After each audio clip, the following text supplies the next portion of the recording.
Representing the business of boxing, ladies and gentlemen, let's hear it for Manager Marty!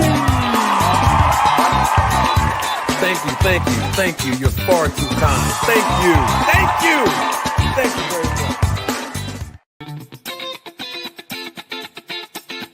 much. Representing the business of boxing, ladies and gentlemen, let's hear it for Manager Marty! Thank you. You're far too kind. Thank you very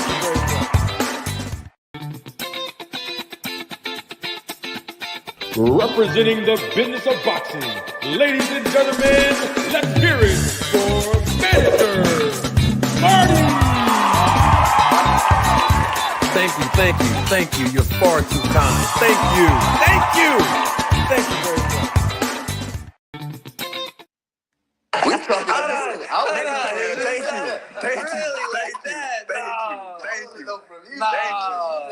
Come on, man.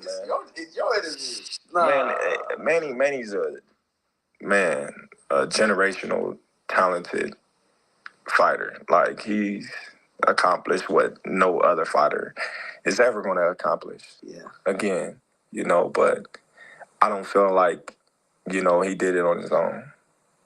That's me personally, because for the simple fact, when Floyd made it a point for him to do the blood test, he didn't want to do the blood test. But then when he did do the blood test, he haven't got a knockout since.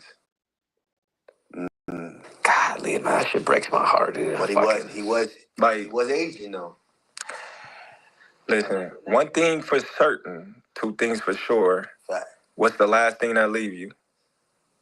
Is the power. Fact. You may lose speed, you may lose athleticism, but that power gonna still be there. Look at George Foreman. Right. That's the last thing I wanted is leaving. Ladies and gentlemen, members of the jury, members of the Road to Tape film crew, welcome to another edition, another episode of Road to Tape podcast with Manager Marty. I'm your host, Manager Marty. We need answers. Welcome to each and every last one of you who rocking out with me live and living color. I also welcome those of you that are watching a replay of this live. You could have been anywhere else in the world, but you chose to be here with me. I also want to welcome my haters, my spies, and my detractors. I welcome each and every last one of you as well. You're all welcome. Grab a plate. Have a seat. I want to serve you some food for thought. I welcome everybody from all across the world in different countries, apart from the United States of America. I welcome each and every last one of you. I'm so excited today because we need answers.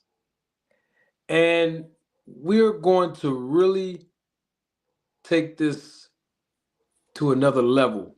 I want to break down a few things because I think a lot of people get lost in translation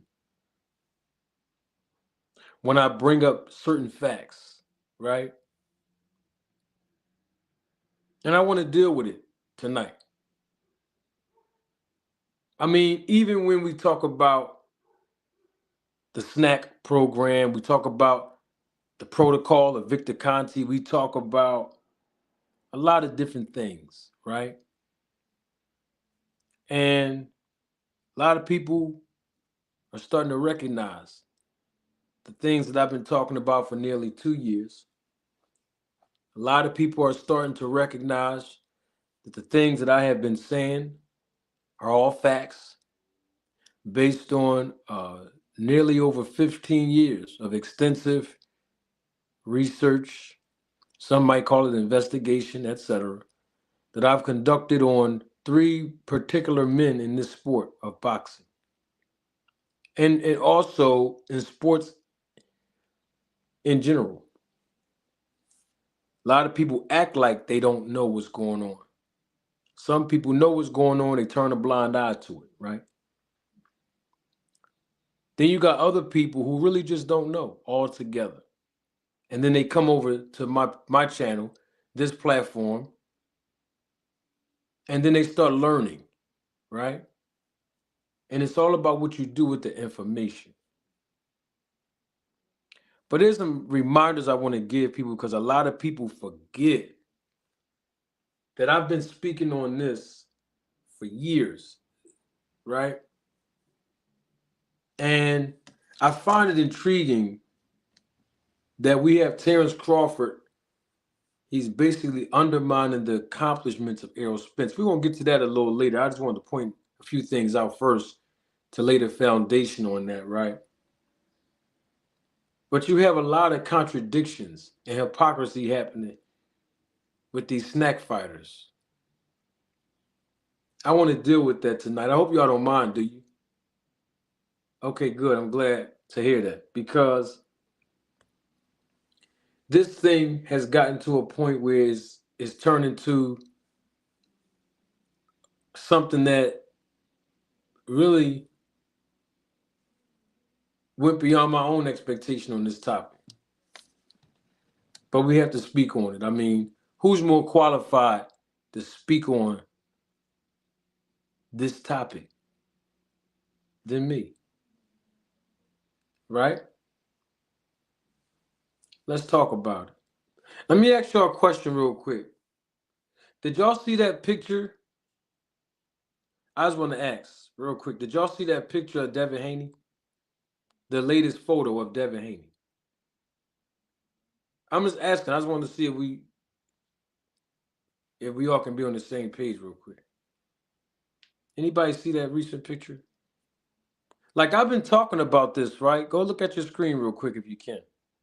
I've been talking about the fact that I've been watching Devin Haney for the last 5 years. I've watched his physique develop. I watched his physique change simultaneously and drastically. Remember, I'm the only one on YouTube that y'all remember saying that Devin Haney looks like Lex Luger. Y'all remember that? Some of y'all might not remember that. Right? Like I'm going to get into Devin Haney and certain aspects of his physique. Not today. I just wanted to ask y'all a question about that because it kind of ties into where I'm going with this whole thing. Like, y'all saw that, right? Y'all saw that picture. It's on your screen real quick. Y'all see what's going on, right? And it's like when I point certain things out, a lot of people really start listening to me. You know what I'm saying? And it's awesome that people are finally starting to listen.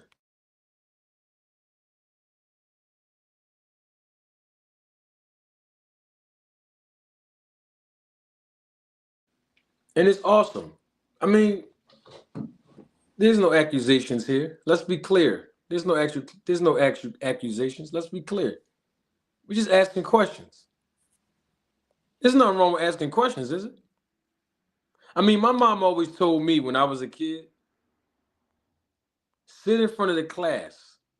Don't sit in the back of the classroom. There's a lot of distractions back there. Sit in the front of the classroom. So when you don't understand something, you can raise your hand and ask questions. Don't be embarrassed to ask questions. When you don't understand something that the teacher is teaching, ask questions. You go to school to learn. My mom always told me that. I'm not going to sit here and act like I've always listened to that advice because I didn't. But that's why I ask a lot of questions. Like, when I look at your screen real quick, right? Y'all see y'all screen real quick? Go and look at it.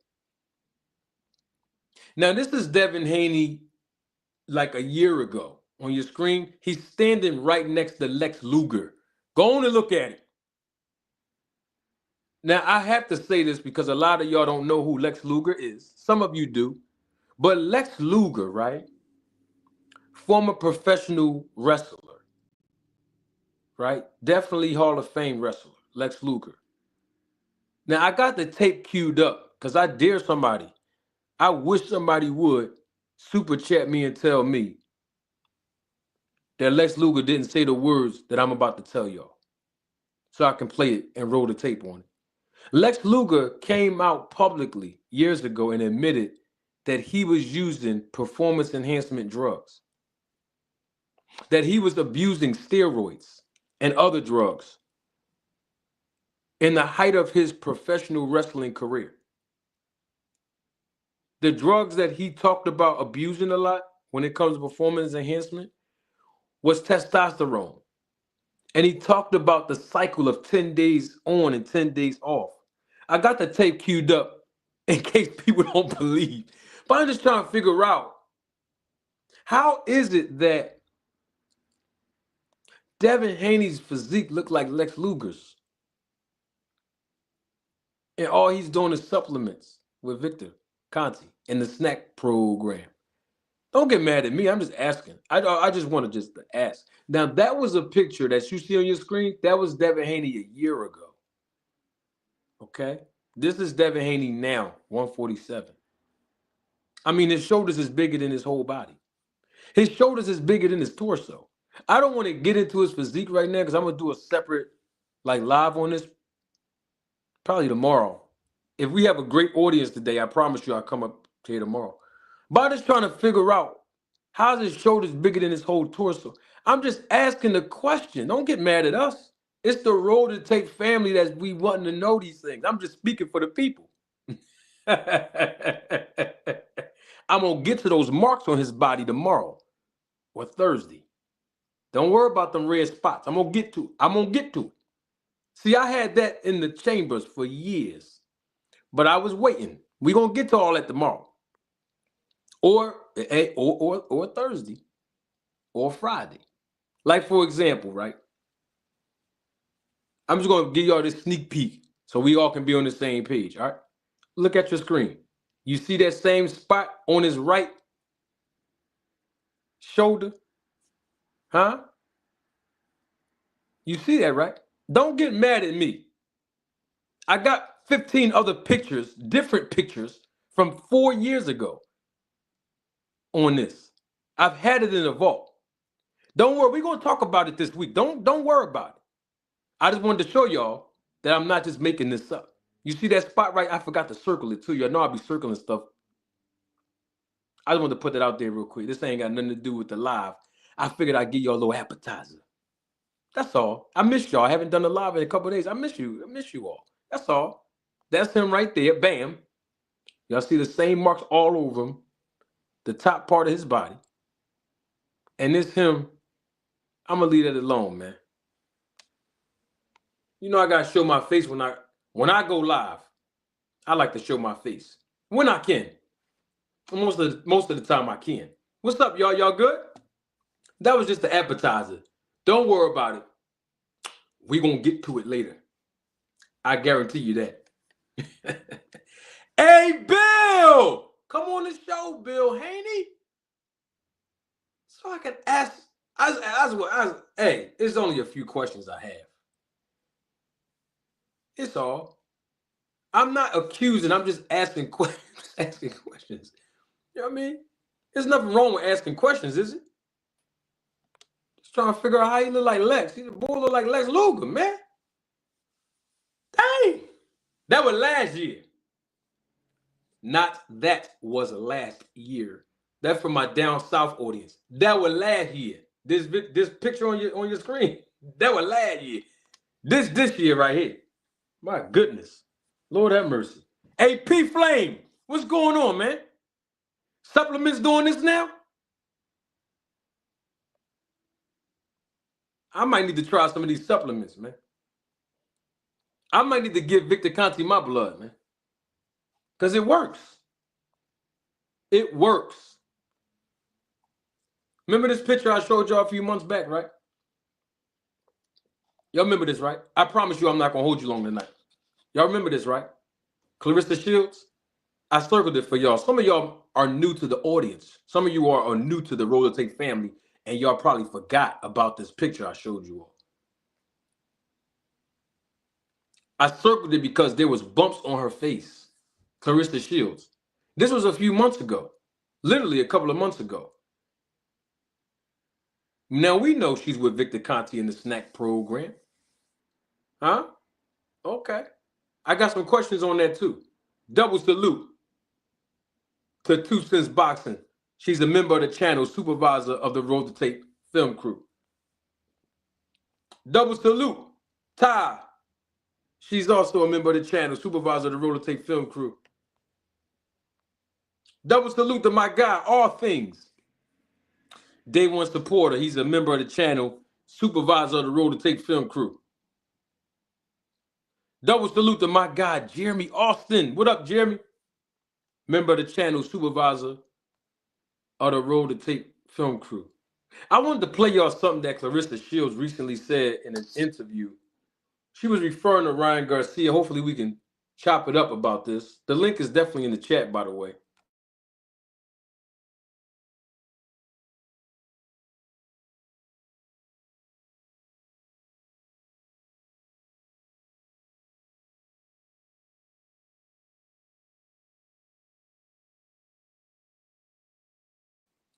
Well, you know, just, what was that, yesterday, I believe? Yeah, yesterday, Fight Hub TV, got to give credit where it is due. Fight Hub TV published an interview that he conducted with Clarissa Shields. He published it yesterday. I had some questions for Clarissa. Let me see if I can cue it. Oh, I got it. Here it is. Because of the whole suing thing, but it's like when you take... I would have told him too. Yeah. I'm sorry, like what? I don't know. Maybe because maybe I'm Team Devin, I don't know, but I would say before the fight, I was just team neutral, you know, and I thought Devin was the better fighter, and I was a fan of Ryan too, and I thought Devin was going to smash Ryan. It was the total opposite. And after the fight, to learn everything after, it was like, oh my God, this is terrible. But what was I about to say? What's the last thing you said? I said the part of the booing is because of the suing. You said, "Oh, yeah. I would have sued him too, man. Yeah. You got the whole world looking at me like I'm a defeated fighter. You're not taking accountability for using the Ostrin. You could have killed me. Right now, we got 13 boxers dying a year in boxing. No other sport is this happening. Not MMA. 13 people in boxing are dying a year. On average, are dying a year. Like, you can't play nobody's life like that and then think you don't got to be held accountable. Like, okay, so somebody uses PEDs against you, and they just get a what happens? Like, what makes the next athlete be like, okay, I'm not going to use drugs? Like, what is the repercussions? It's like it's not none. If you ask me, it's like I think Ryan got suspended for a year. Yeah, a year. Got fined $1 million. So did any of that $1 million go to Devin? He the one who got beat up. That, off the top of my head, I am not sure. Yeah, I would have sued him too. Yeah. I would have sued him too. Oh, you think it's funny that you had Ostrin in your system and that you messed up my career and gave me this bad rep? You think it's funny? Oh yeah, I would have sued his ass too. I'm not gonna lie. I got a question on that. I know some people gonna get mad after this. As the viewership is increasing exponentially, I have a question on that, or two, or three. Clarissa Shields. Ryan Garcia was found with, from what I was told, trace amounts of Ostrin. They say 1/1000th of a gram. I learned how to count grams on the block. I'm gonna leave that alone. Anyway, he was found with traces or trace amounts of Ostrin in his system, right? Okay.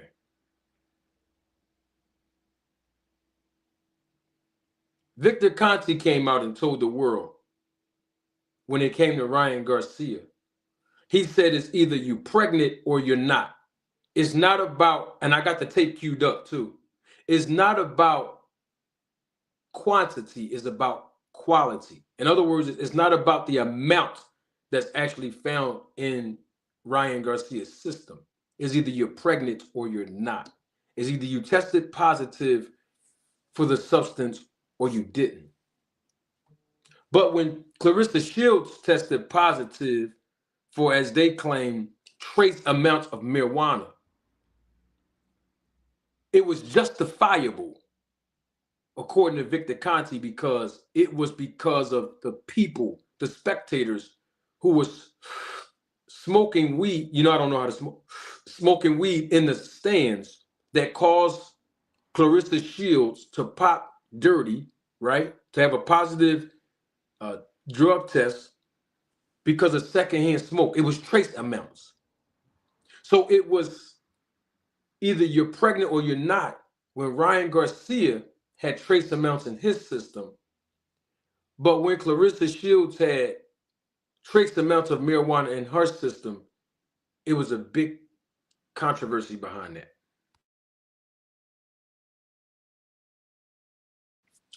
I was trying to figure out what's the difference. Like, I noticed something, right? And we're going to talk about this in a minute, right? I noticed that, like, Terence Crawford, Clarissa Shields, Shakur Stevenson, right? Devin Haney, right? All four of them that I just mentioned, they all are SNAC fighters. They all are a part of Victor Conte's protocol. They're all a part of the SNAC program. And I noticed that those four fighters go out of their way to degrade other people that's not on SNAC.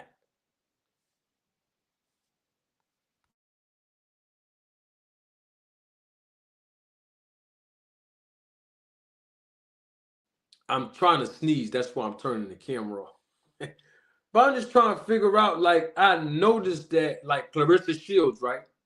She made some degrading remarks about Tank Davis.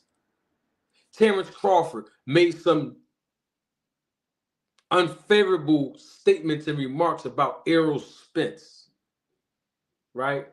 I'm just noticing that SNAC fighters go hard on other fighters that's not a part of SNAC. You know what I'm basically trying to get at? It sounds like people that's associated with Victor Conte, they start repeating his talking points. Did y'all notice that?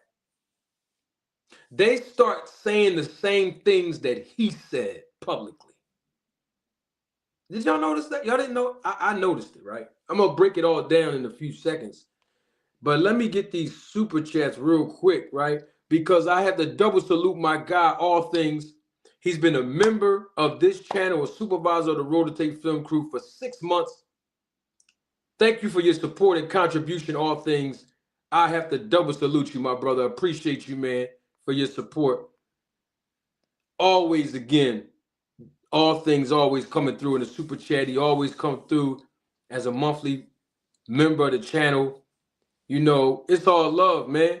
Gotta definitely salute this guy. Double salute to him, right? Definitely a day one supporter.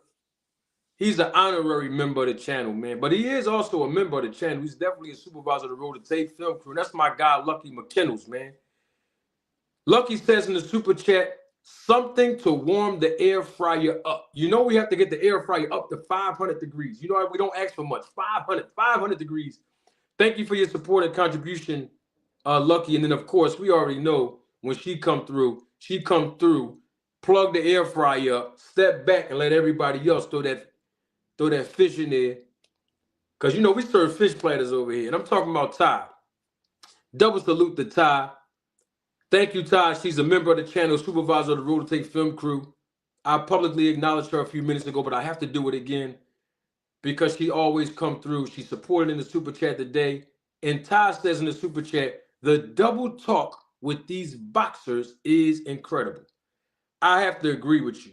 I mean, when I think about this, right? We're going to get to Terence Crawford in a minute as the viewership is increasing exponentially. I love when the viewership increases itself, right? So can we get the likes? Can we make sure that the likes are congruent with the views right now? Now, everybody on YouTube knows this is not a secret. My channel has been shadow banned for a very long time now. We know this is not an opinion, right? So we need all of the support that we can get so this education and entertainment can reverberate all across the YouTube boxing community. So if you can, please, just all you got to do is just tap it. All you got to do is tap it one time, that like button. Yeah, father and sons, double salute to father and sons. He just turned the air fryer all the way up to 400 degrees. Double salute to father and sons. Appreciate your support and your contribution to the channel. Father and son says in the super chat, turn it up. Talking about the air fryer, and we are about to turn it up. Thank you, father and sons. I have a question on that, right? I have a question on that for Clarissa, because I'm just trying to figure out, what was she actually suspended for? No, we're going to talk about it. I know people don't want to hear this, because there was no evidence proving that she was actually suspended for marijuana use. Y'all know that, right? Did y'all see the reason why she was suspended indefinitely? You didn't? Neither did I. Because she did reveal her results from Quest Diagnostics. Y'all remember that, right? Some of y'all remember that, right? Y'all remember when she went to Quest Diagnostics and she published her test results proving that she never actually had marijuana in her system, even though the Michigan Athletic Commission stated that she failed their test for it, right? They even said that she's a threat to safety over weed. I mean, when Keyshawn Davis, when he tested positive for marijuana, I mean, the commission didn't say that about him. I'm just trying to ask, I mean, don't get mad at me. You can get mad at me, but I'm just trying to figure out, what was she actually suspended for? You know, I asked Clarissa Shields to do a favor for me. I actually gave her a challenge. It really wasn't a favor. It was a challenge. Y'all remember that? A couple of weeks ago, some of y'all remember that. It's published. I have it all on the videos here. If you go on my channel, you'll see it, right? I challenged Clarissa Shields to publicly advertise her test results from the Smarto lab for PEDs. Remember the PED test I was talking about? Because remember, Clarissa Shields, she did a live video on her YouTube channel. Now remember when I did a live on that? When the representatives of the third party that VADA pays and use to extract blood and collect the blood and urine samples of the professional boxers, right? Before they send it out to the lab, the Smarto lab, SMRTL. That's the lab in Utah that performs all of the prohibited substance tests for the athletes, right?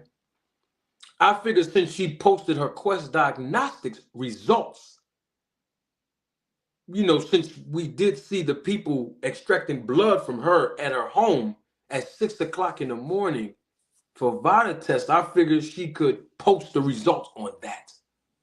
Not the letter from VADA, you know, not the letter that Bill Haney just put up on Devin Haney. He publicized that, not from with VADA's letterhead saying you clear, not that. That's unacceptable at this point in the game. As the anti-doping advocate, I can tell you all now publicly, that's unacceptable.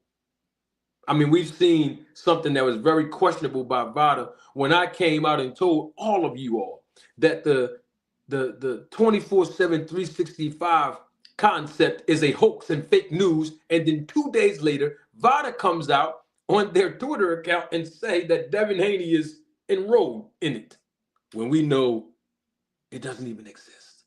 You remember that? So we can't take their word as credible. So I figure from now on, instead of Victor Conte posting the VADA letters with their letterhead on his Twitter account, only for Devin Haney, by the way, he hasn't done it for Terence Crawford and no one else. We'll get to that in a minute, right? We'll get to that in a minute. But I would like for her to post the result, the actual test results from the Smarto lab itself. Yeah, to prove that she's a clean athlete. Now, the reason why I'm saying that now, because somebody might not understand where I'm going with this, is because Rick Glaser came out publicly on his Twitter account, and he said there are rumors that are circulating around stating that Clarissa Shields was under suspicion. Remember that? Some of y'all remember that. Remember, because she weighed in, according to Rick Glaser, over 20-something plus pounds at the weigh-in in her last fight with Danielle Perkins. And there were people associated with the event, including the commission, that felt that Clarissa Shields was suspicious of using some form of PEDs. Y'all remember that, right? So I figured since that came out, she should come and prove herself by posting the test results. You know, the same energy that she had, the same way she used that energy to post the Quest Diagnostics results to prove that she did not have any marijuana in us. Right. Oh, okay. Y'all understand what I'm saying, don't you? Double salute to Shane Calkin. Thank you, Shane. I appreciate your support and your contribution to the channel, Shane, with that $3 super sticker. I appreciate you so much. And then my guy, he always come through. Double salute to him. He's also a member of the channel, supervisor of the Roller Tape Film Crew. And he always comes through in the, not just in the super chat, but also in the comment section. And he's doing it right now. Double salute to him. Victor, appreciate you, Victor, for your support and contribution. Victor says in the super chat, you got those keen eyes and sharp hearing. Well, let me hold on. That's not what he said. Hold on. You got those keen eyes and sharp ears, hearing everything too. 100. You better believe it.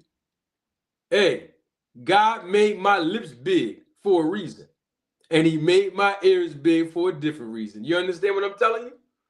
And also, I wear glasses. So you know I can hear better than I can see. And yes, the eyes are keen. And I have to give all credit and praise to God for giving me discernment. See, we see what's going on.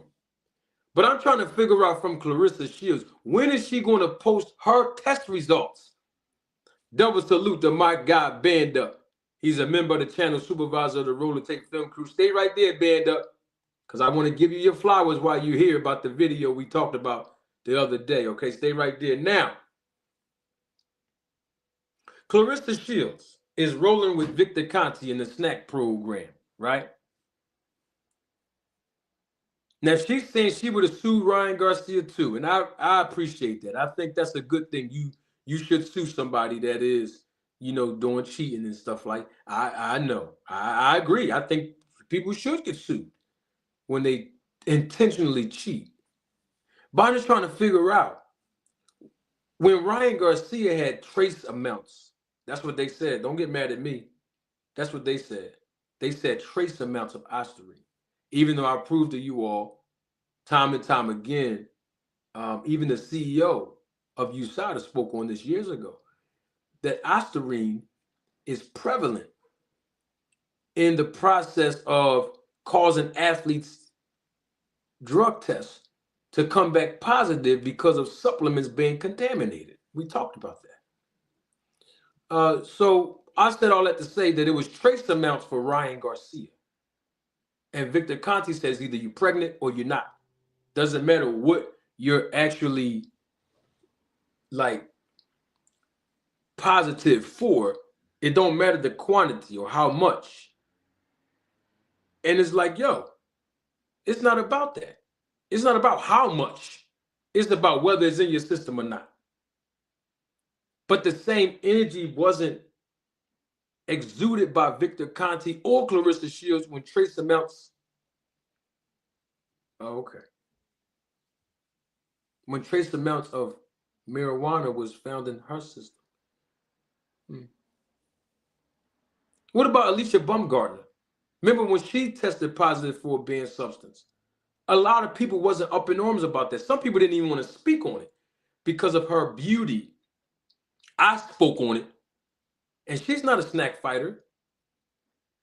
So, you know, people always say I'm targeting SNAC fighters. No, I was speaking on Better Beef when he tested positive. And guess what? Your favorite content creator wasn't even talking about that. I was.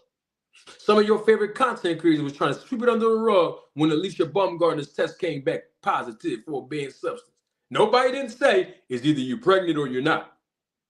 Huh?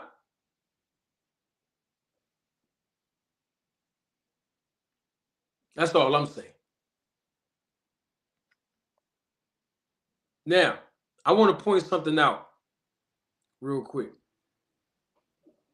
And this is important now. I'll point this out. Because a lot of people keep saying that I'm hating on Terence Crawford. They've been saying that for years. I don't know where they get that from. But I do know that if you sit down and listen to me talk long enough, you'll recognize that there's a lot of things that I say, even if you don't like me, that you will know and agree that is true. Right? And that's okay as well. So here's the thing, right? I have to play this because this is equally as important. I'm going to play it. We're going to dissect it. And then I'm going to spin the block. All right? Let me see if I can. Let me cue it up real quick. I'm going to cue this up because I want y'all to hear this. I just want y'all to hear this part right here. We're going to get to other things that he said, but we want to get to this part right here.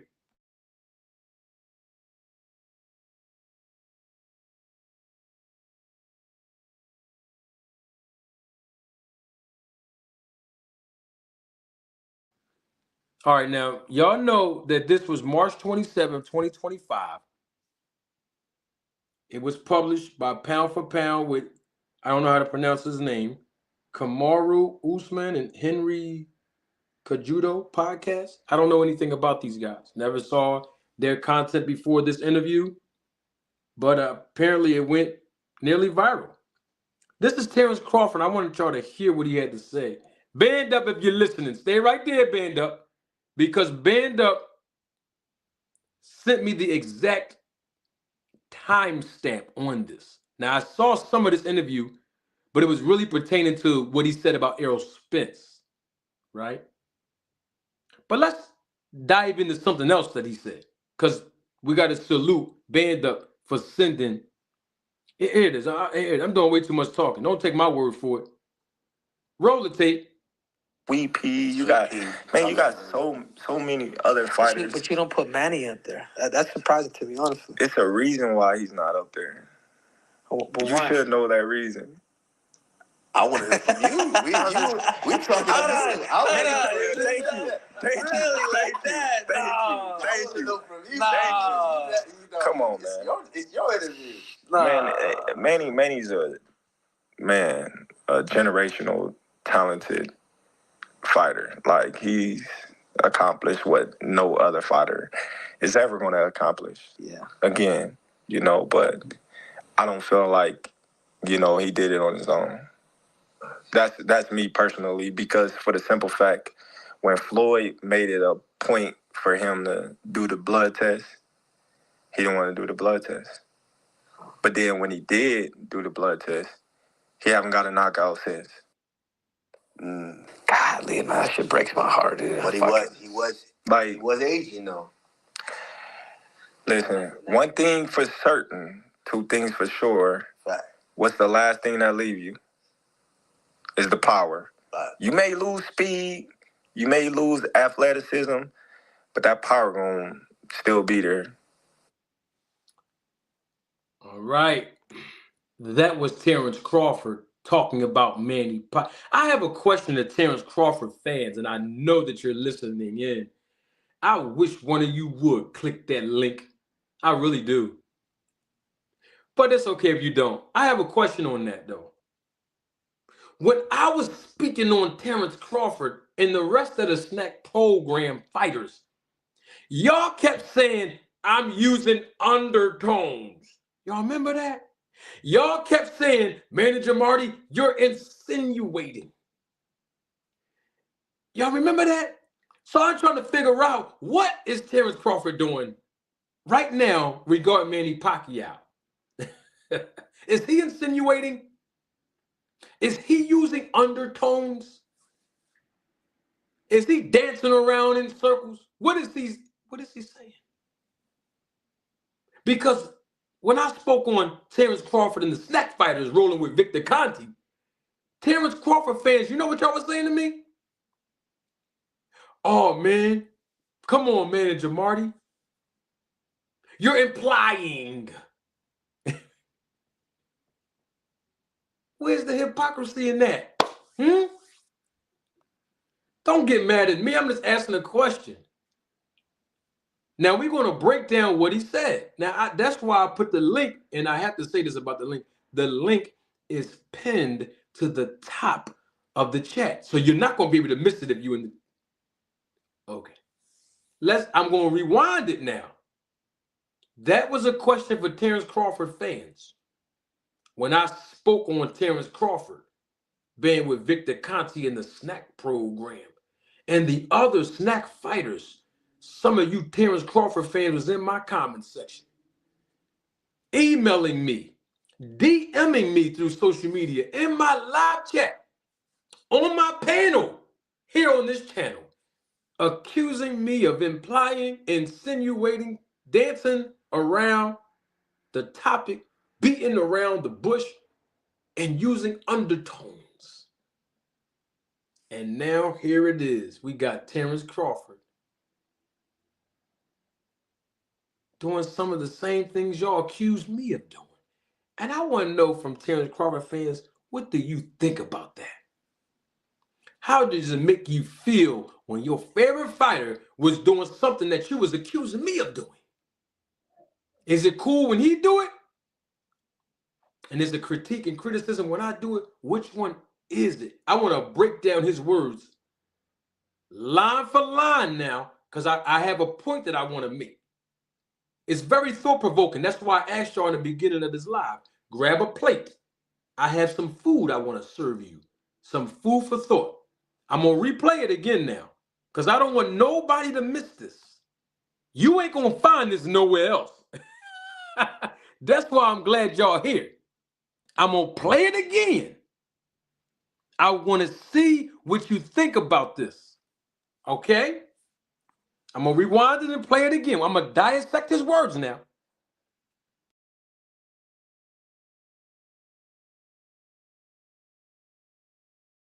That's 5 for you right there. Really? You put Hagler up there like that? Yeah. That dude was great. And it's so many more. Like, you got Sweet Pea. You got so many other fighters. But you don't put Manny up there. That's surprising to me, honestly. It's a reason why he's not up there. But you should know that reason. I want to hear from you. We talking about this. Thank you. All right, let's stop right there. Now, you heard him now. Terence Crawford said the reason why Manny Pacquiao is not in his top 5 all-time greats, his top 5 professional boxers, all-time great, all-time. He said there's a reason why he's not up there on his list. And then he told that guy, I don't even know these guys, but he told the guy in the black shirt, he said, you should know why. And the guy in the black shirt did like this. And I didn't want to, I played the audio, but I did not play their video. But the guy did like this. I'm going to show you what he did. He said, look, he did like this. He said this. I want to make sure my people can see. He said, that's exactly what he did. He tapped this. And Terence Crawford said, thank you. Thank you. Right? Don't get mad at me. I'm telling you what he said. And I want to dive into it. Okay? Now, we have a guest in the background. Fight Sports Talk. I don't recall ever seeing you on a panel. Glad that you can join us. But Fight Sport Talk, because this is your first time here, I would ask for you, as a prerequisite of joining my panel, the show, Live and Live in Color, all I ask for you to do is show your face, turn your camera on, not live. You don't have to. If you don't want to, that's fine. But right now, Fight Sport Talk, if you can hear me, if you can turn your camera on, I can see you in the background. And then once I see that you're not trolling, I will definitely let you on. You turn your camera on. That way, you know, we know you real. Turn your camera on, then I'll let you on the show and we can talk, okay? All right. Now, with that being said, we got my guy, my brother. Man, I haven't seen him in a while live.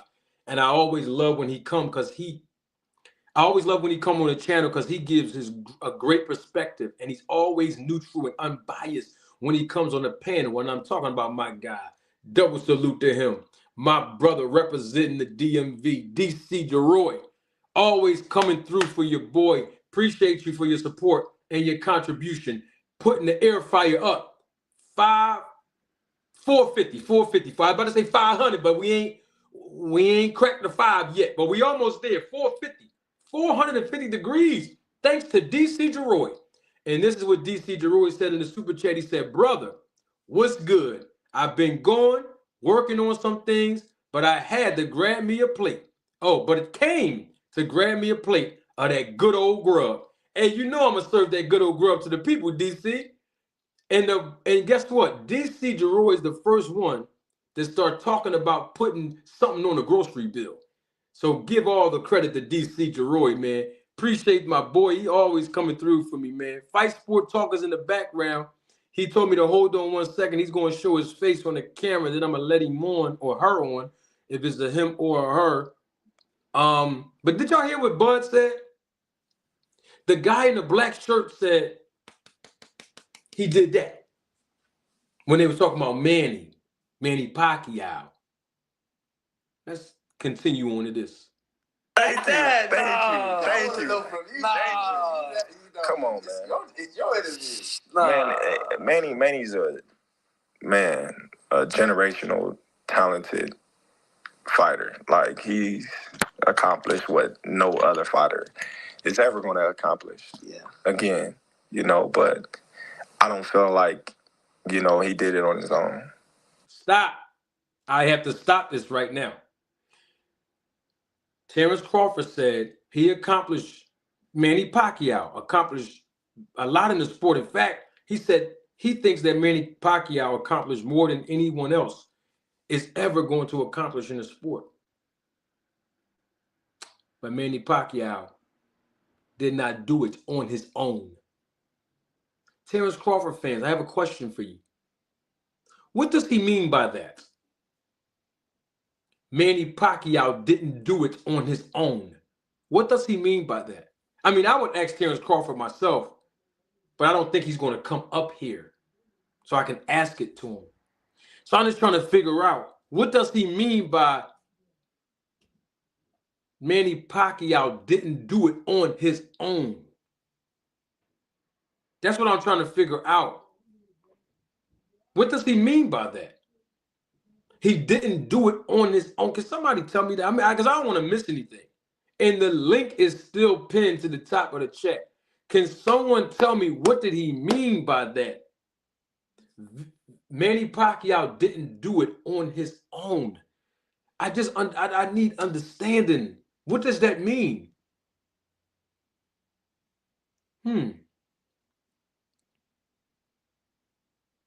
Is he insinuating that Manny Pacquiao was on steroids or performance enhancement drugs? Is he insinuating that Manny Pacquiao couldn't do it without steroids, or Manny Pacquiao couldn't do it without performance enhancement drugs? I don't know. That's why I'm asking. Is he insinuating that Manny Pacquiao couldn't do it without having a great trainer, without having a great staff, without having a great support system? Like, what did he mean when And the reason why I'm asking is because when the gentleman in the black shirt did like this, Terence Crawford said, "Thank you."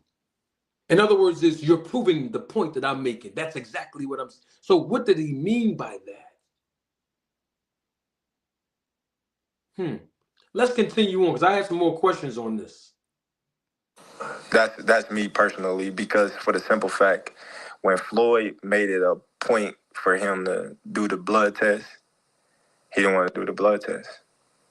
But then when he did do the blood test, he haven't got a knockout since. What did Terence Crawford mean by that? These are questions I'm asking. Don't get mad at me. I'm just, hey, he said it. Manny Pacquiao did not want to do the blood test when Floyd Mayweather was encouraging him to do it as a prerequisite of them fighting each other.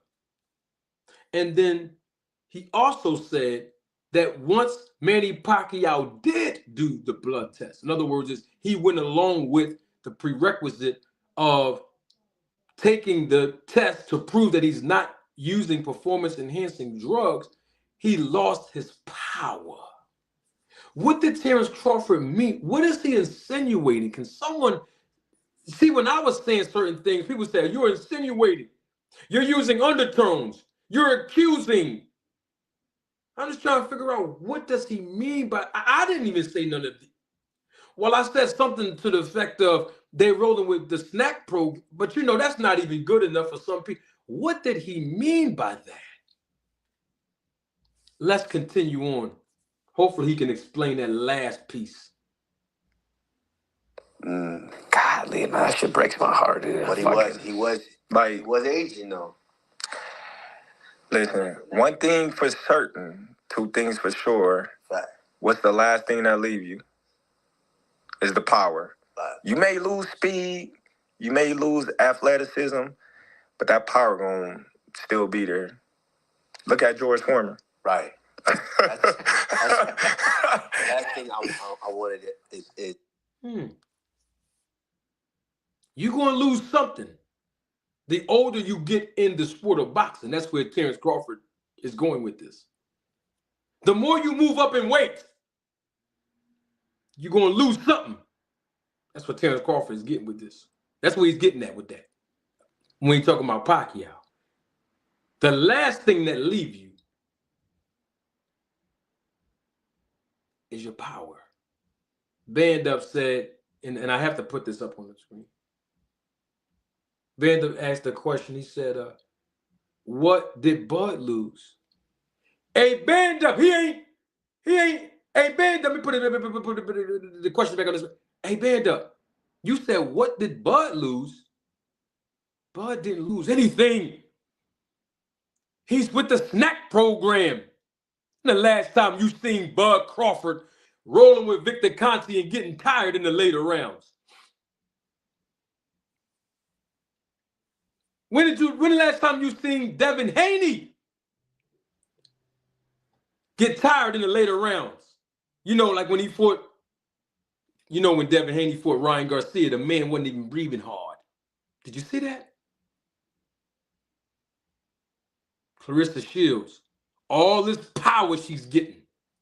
Thank you, Bud. Last thing you lose is that pop. Clarissa Shields. She got more power than she ever had in her last two fights with Victor Conte and his program that she's on than she ever did in her whole career. Now, speaking of power, Terence Crawford fought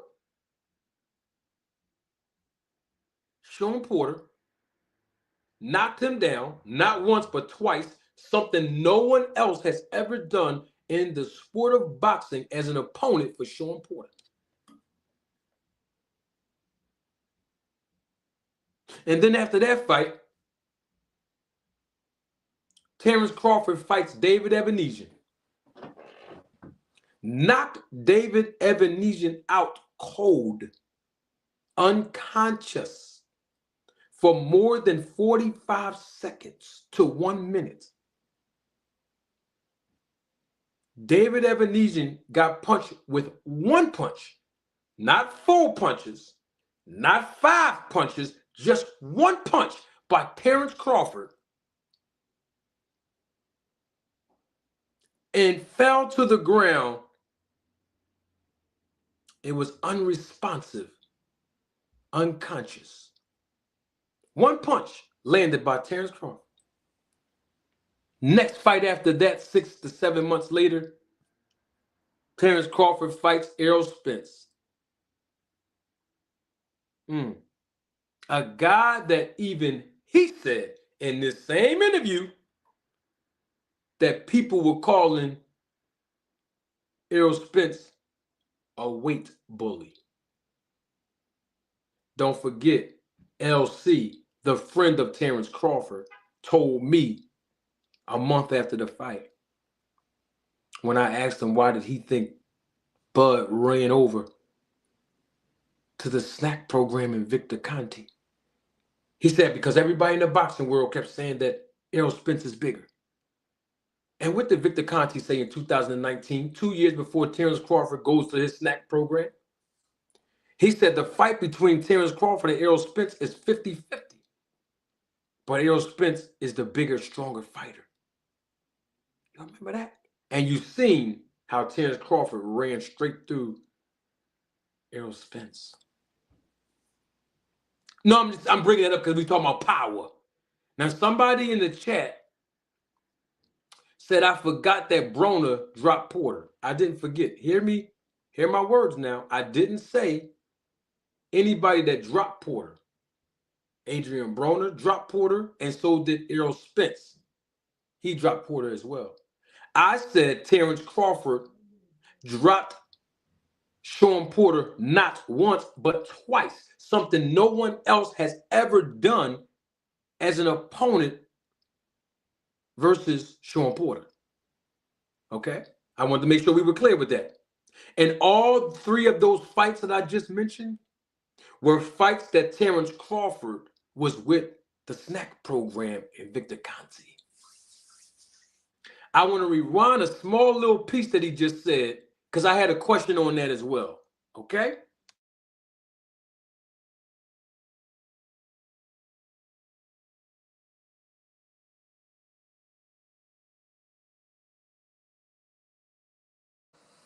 That's me personally, because for the simple fact, when Floyd made it a point for him to do the blood test, he didn't want to do the blood test.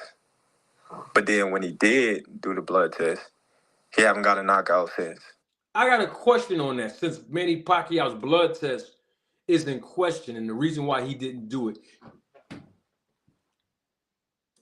Terence Crawford, when is the last time you took a blood test since you've been with Victor Conte? Let me reframe that question. When is the last time VADA publicly acknowledged on their website that Terence Crawford went through VADA testing since he's been with Victor Conte? Don't get mad at me. I'm asking since we're talking about blood testing. Now, I might have somebody that's in the audience that might not understand where I'm getting at with that. Go on and look at your screen now. Don't get mad. Just look at your screen. Please, may you? I'm going to take this off. Bam. You can see the date on your screen right there. The last time that VADA publicly acknowledged Terence Crawford gone through VADA testing, and when I say publicly acknowledged, I mean that is their procedures and protocol and policy to publicly acknowledge on their website every professional athlete that undergoes VADA testing. The last time that VADA publicly acknowledged Terence Crawford being blood tested for PEDs, October 22nd, 2020. That was for the November fight between Terence Crawford and Kell Brook. I just want to make sure everybody clear on that. Okay? Somebody else was in the background trying to get on the show. Come on back up. Come on back up. Whoever was in the background, you jumped off. Come on up. I'm going to let you on. Come on up, whoever it was. Click the link. Anybody can click the link. Click the link. Click the link. Whoever want to come on up, click, we got time. Click the link now. Let's talk. Click the link. So I'm trying to figure out if Manny Pacquiao is not allowed to be on Terence Crawford's top 5 of all-time greats because he didn't take the blood test. I'm just trying to figure out why didn't he take one? And if he did, what are the results? Because we know that Terence Crawford has been with Victor Conte a little bit before the Sean Porter fight.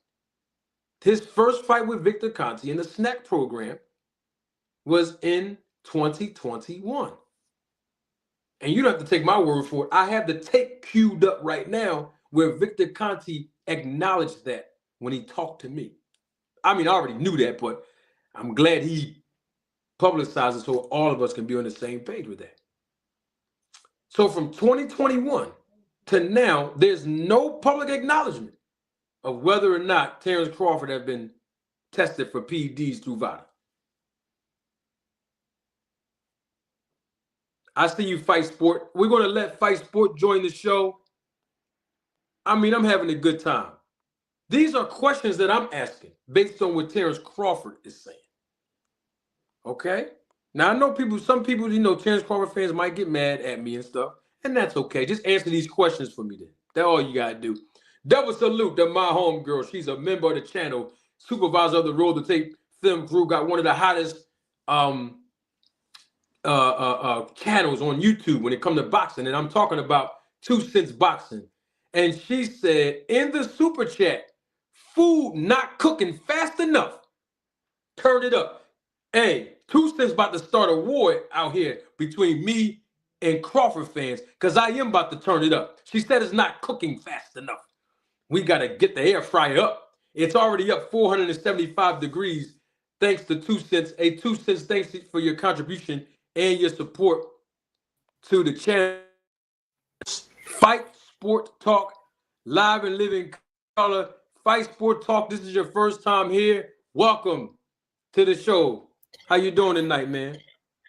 I'm doing good, Ben. Thanks for having me on, Marty. We've talked on other shows before. 2 Cents was the first time that I saw your channel, and yeah, I appreciate you having me on. Got about 15 minutes, but I really wanted to jump on because I haven't had a chance to look at your videos in detail yet about when it comes to drug testing. But as a longtime fan, I've got a lot of questions about that. About it, and you mentioned Crawford fans earlier. I'm a Crawford fan, and I said this. I only started my channel last year, but I said this in a video I did about Naoya. In a way, I don't rule out any fighter of being above suspicion. So, and Crawford being with Victor Conte is certainly there's certainly reasons to be to question that, and I, again, as a Crawford fan, I certainly wouldn't have a problem with Crawford because, again, for me, all the fighters, there's reason to be suspicious about all of them. But the fact that he brought up question marks around Pacquiao publicly, all while working with Victor Conte, it's a huge problem there. Well, I can say this, Fight Sport Talk. Thank you for joining the show. I do recognize your voice now. When I was on 2 Cents Boxing's panel, you were on there too. I recognize your voice. I'm glad you can join the show, and I appreciate you coming up. I do want to tell you the reason why I believe, which was my next point, because I am about to turn it up. The reason why I believe Terence Crawford is talking about Manny Pacquiao publicly is because he's using the same talking point that Victor Conte used publicly. You see, when you look at Bill Haney talking about VADA, right? Bill Haney following the talking point of Victor Conte, right? When you hear Clarissa Shields talk about Ryan Garcia being a PED cheat, and it was in his system, and it's in his system, she's using the talking point of Victor Conte. Now we hear Terence Crawford following the same regimen and process of using the same talking point publicly as Victor Conte, when Victor Conte himself said on the Boxing Voice channel a few years back that he believes that Manny Pacquiao is, let me reframe him. He said Manny Pacquiao was on steroids his entire career, in his opinion. And that's why he's always been suspicious of Manny Pacquiao. This is Victor Conte's words, not mine. So I'm saying all that to say, if you go back and look at Bill Haney, Clarissa Shields, and now Terence Crawford, they're all associated with who? Victor Conte. If you go back and listen to Timothy Bradley, who's been throwing shots at me for the last few weeks on this channel in my comments section, telling me he hope I get sued and take it to court and different things of that nature, he's taking up from Victor Conte. What I didn't know was, why was he coming at me about it? Why was he throwing shots at me? Why was he being unfavorable in my comment section towards me? And I've done nothing wrong to Tim Bradley. And guess what? Tim Bradley came out publicly just a few weeks ago, and I did a show on this Fight Sport Talk, that he even gave Victor Conte his blood. So it shows that he was also connected to Victor Conte. And it doesn't stop there, Fight Sport Talk. I mean, I've been in a as some will deem and call it a public beef or disagreement with Rachel Donaire, who was spying on the channel. And we now know she was trying to protect the reputation of her husband and, of course, Victor, and throwing shots at me. And we figured it all out, that she also still associate herself with Victor. See, the people that have a problem with me, they don't have a problem with me, Fight Sport Talk, because I've done something wrong to them. They have a problem with me because Victor Conte underestimated me. He thought he was going to come over and finesse me, not once but twice, with the way that he's used to using, certain tactics like gaslighting and projection, gaslighting, projection, and these other manipulative tactics that he's used on broadcast journalists and even sports journalists who have college degrees. He thought he was going to come over here and finesse me.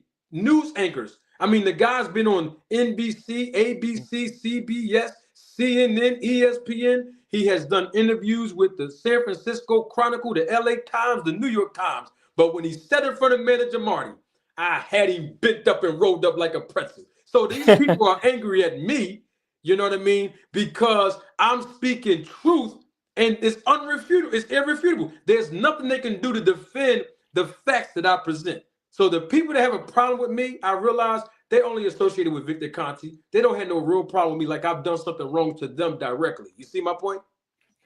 I do. And, one of the things I wanted to ask you, Marty, is that because I've been following combat sports since I was 14. I don't know enough about the anti-doping to, really give a concrete view on it. My opinion on VADA, and I've given this, and I've had my back and forths with other channels, respectfully, is that VADA have a record of catching fighters. I mean, they caught Canelo Alvarez, which is, so it's something you just don't see from USADA, because USADA, they have a history of testing, but the only fighter they've ever caught is Eric Morales, and that came out after the event.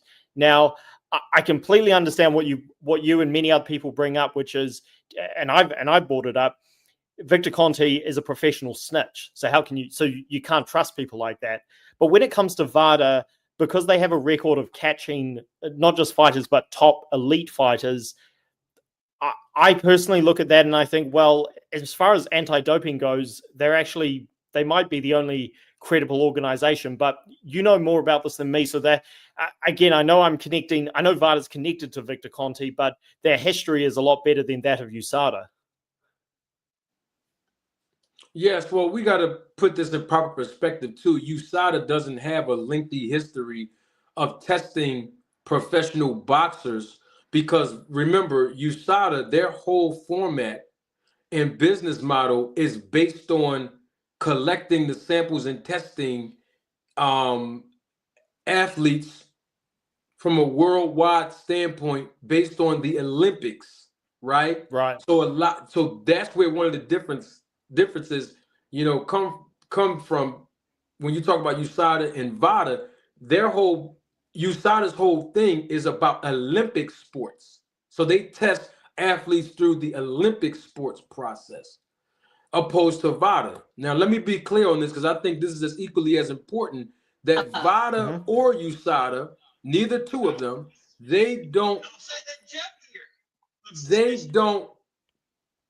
physically test any athletes. They use third-party organizations to come in.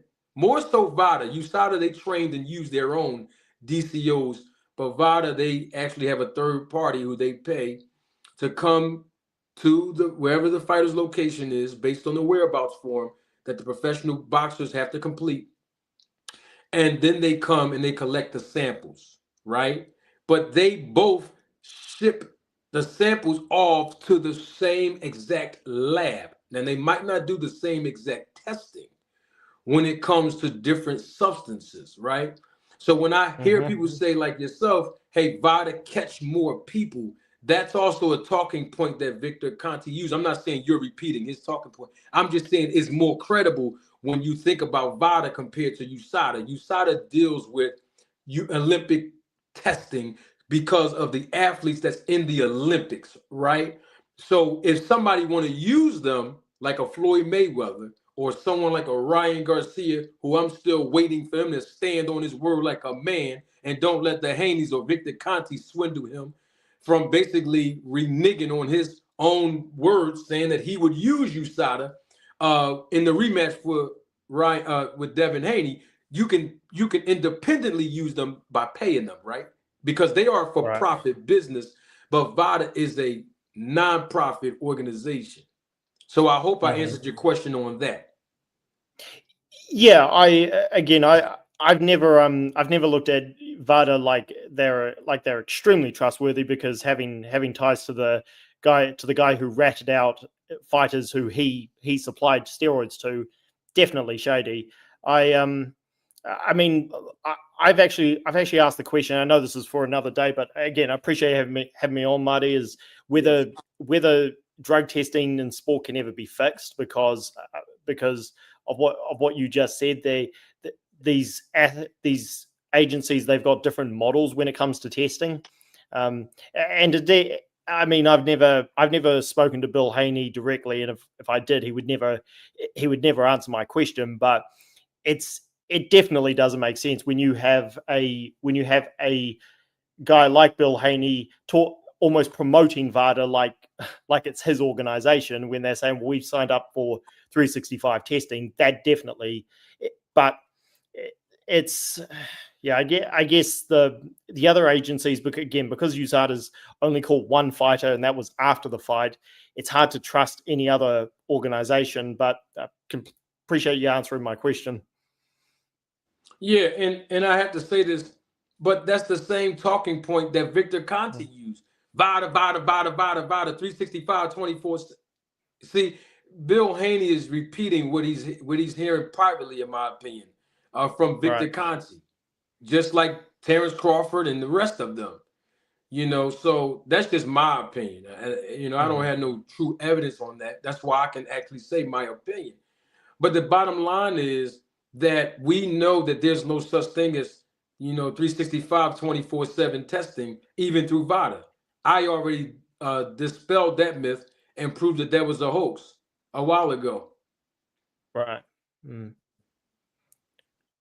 I have Ty on here, and Shahid L was also here. Hopefully he'll come back.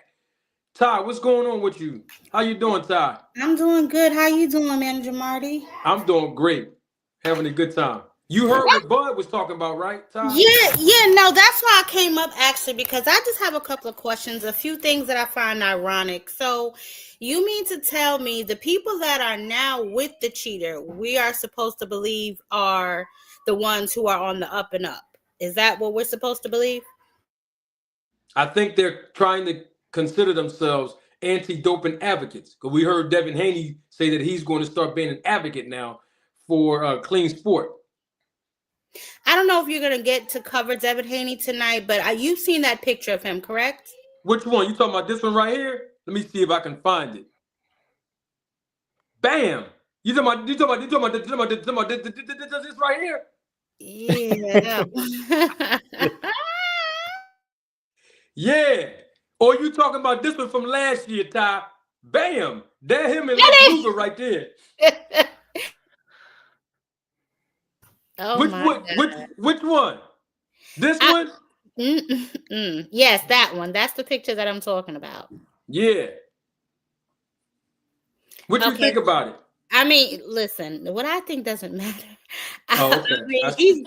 he's definitely, to me, he looks bigger. People say he looks smaller, but to me, he look like Jesus. What are he doing over there? His shoulders look bigger than his torso. And his muscle, look at the muscle on the leg. Look like something in that. Like I don't know. Yes, I've seen him. So I'm assuming this is the new and improved Devin Haney. I think it's the same Devin Haney. I mean, I've been watching his physique for the last 5 years. I've watched Devin Haney's physique improve drastically over the last 5 years, and I have all the pictures to prove how, you know, how his body looked 6 years ago, 7 years ago, before he got with Victor, and how his body looked today. And I just find it extremely ironic. I've been talking about this for a long time too. Shaheed L was here. He remembers me first speaking on this, but you know, I just find it ironic that Terence Crawford, and I'm not hating on Terence Crawford's perspective or saying he shouldn't have his own opinion. We all should be entitled to our opinion and perspective. What I don't understand is why Terence Crawford is talking about Manny, his words, not mine. We all heard him. Manny Pacquiao didn't do it on his own. Well, Terence Crawford didn't do it on his own either. His performance was enhanced in his last 4 fights with Victor Conte, including Errol Spence, and we all know that's the truth. And you know what, Manjamani, I'm glad that you actually mentioned that, because I was on another panel a couple of nights ago, and we were kind of having a discussion about how often Bud Crawford tests. And then obviously we couldn't find them on the VADA website. Is there somewhere else that we can go to find that information? Or if they've been tested in a certain allotted time, it should appear on the VADA website? It should always, according to the founder of VADA, her name is Dr. Margaret Goodman. For most of you that may not know who she is, she was here. I called her and asked her to come on the show. She came up to the show. I interviewed her in a lengthy discussion. When I started talking about 24/7, 365, she ran off, but that's a whole nother story for another day. Bottom line is, I asked her personally. I already knew the answer to the question, but I wanted her to educate, you know, all of you, the audience. How do we know? What is the protocol for VADA to be able to show the audience, the boxing community, the fans of the sport of boxing, the fans of these professional boxers, that they tested through their, you know, through VADA, through their agency? She said to me, because I confirmed it with another interview that she did years ago, that when an athlete tests through VADA, they will publicly acknowledge them on the website by placing their picture and the actual date that they actually enrolled in the actual testing, typically 8 weeks prior to the fight. If an athlete tests positive for a banned substance, that athlete will be removed from the website. So because the only record that we have of Terence Crawford testing through VADA was, according to VADA's website, and it's on everybody's screen, it's on my screen if you don't believe, it was October the 22nd, 2020, nearly 1 year before he went with Victor Conte. This is 8 weeks prior to when he fought, almost 8 weeks prior from when he fought Kell Brook in November of 2020, right? So that's the last record that we have that VADA publicly acknowledged Terence Crawford for testing with their agency. I even asked Victor Conte, I have the tape and evidence, all of you know this, when he was here, was there testing for Terence Crawford versus Sean Porter, the first fight that Terence Crawford was with Victor Conte's SNAC program? The first interview, he told me he think it was. When he came back the second time, when I pressed him again, he finally said that maybe there was no testing. He knows when everybody else get tested, but when it was time for him to acknowledge whether there was testing between Terence Crawford and Sean Porter, he said, you know what? I don't know. Maybe there was no testing. I then asked him about Terence Crawford versus David Ebenezer. He told me that there was limited testing because the promoter, which is the promoter of BLK Prime, had limited financial resources. So he couldn't pay for the test. So instead of me saying, oh, okay, I understand, Victor, I didn't give him an out. I pressed him. I followed up with a question. Well, since you say you're an anti-doping advocate and the promoter couldn't pay for it because he had limited monetary and financial resources, couldn't you have paid for the testing? And he said, yes, I could have, but he didn't. So we still don't know if there was testing for Terence Crawford versus David Avenesian. And of course, we don't have a record of whether there was testing between Terence Crawford, Errol Spence, or Terence Crawford against Madrimov. There's no record because if you go on Vada's website, the only thing you're going to see with Terence Crawford's name on there, as far as the last time he tested, was right here on your screen when he was enrolled October 22nd, 2020, according to Vada's website. I hope I answered your question. Well, yeah, and I'm glad that you did frame it that way, because generally speaking, a lot of people are like, oh, when's the last time he tested dirty? When's the last time he popped dirty? And then I basically say to people, well, you can't test dirty if you don't test at all. That's correct. Marty, I've got to go, but I really appreciate you having me on. Do you mind if I just ask you one question? Because I've tried to get in touch with Margaret Goodman, and being in New Zealand, it's hard to get to call US numbers. But one of the reasons why, again, I've had a lot of positivity towards Vada is because Margaret Goodman is one of the few respected people in the sport when she was working at the commissions. Like commissions never hire, or the people who run them are never trustworthy, but she is. So I genuinely, so again, for someone who's never spoken to her, and I've tried to, I would really like to, I do think she is genuine. Do you see that in her? Because you know way more about this than I do. What was your question again? Do you believe she's genuine about wanting to fix steroids in the sport? That's a really good question. I believe I know it's a big question. I spoke with her privately on multiple occasions before she even came on the show. It wasn't just one phone call.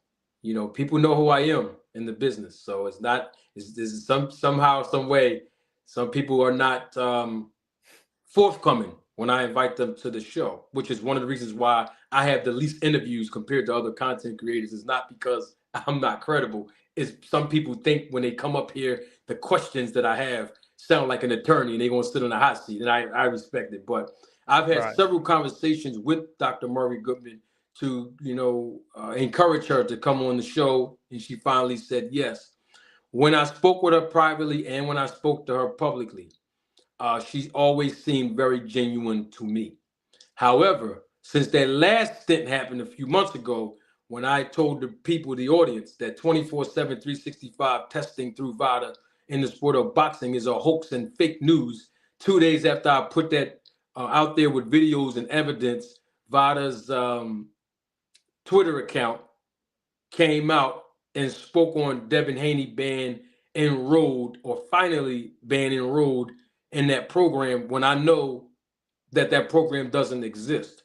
So with that being said, I believe that she's a genuine person, but I also have to also say this, that I believe personally that she's been influenced by the other founder of the organization, and his name is Victor Conte.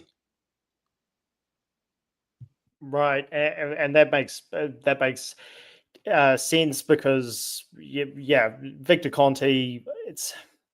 I know enough about his history to where I've never trusted him, but again, because of Margaret Goodman's history, I've given out reasons to why VADA seems to be better. But yeah, appreciate you having me on, man. I'd love to jump on in the future, and I'm learning a lot more about this anti-doping thing. But yeah, peace out, guys. Thank you, anytime. Marty. And shout out and double salute to everybody in New Zealand. I told y'all we have people all around the world watching the channel, and we have to double salute Boxing Sport Talk for coming up, representing the country of New Zealand.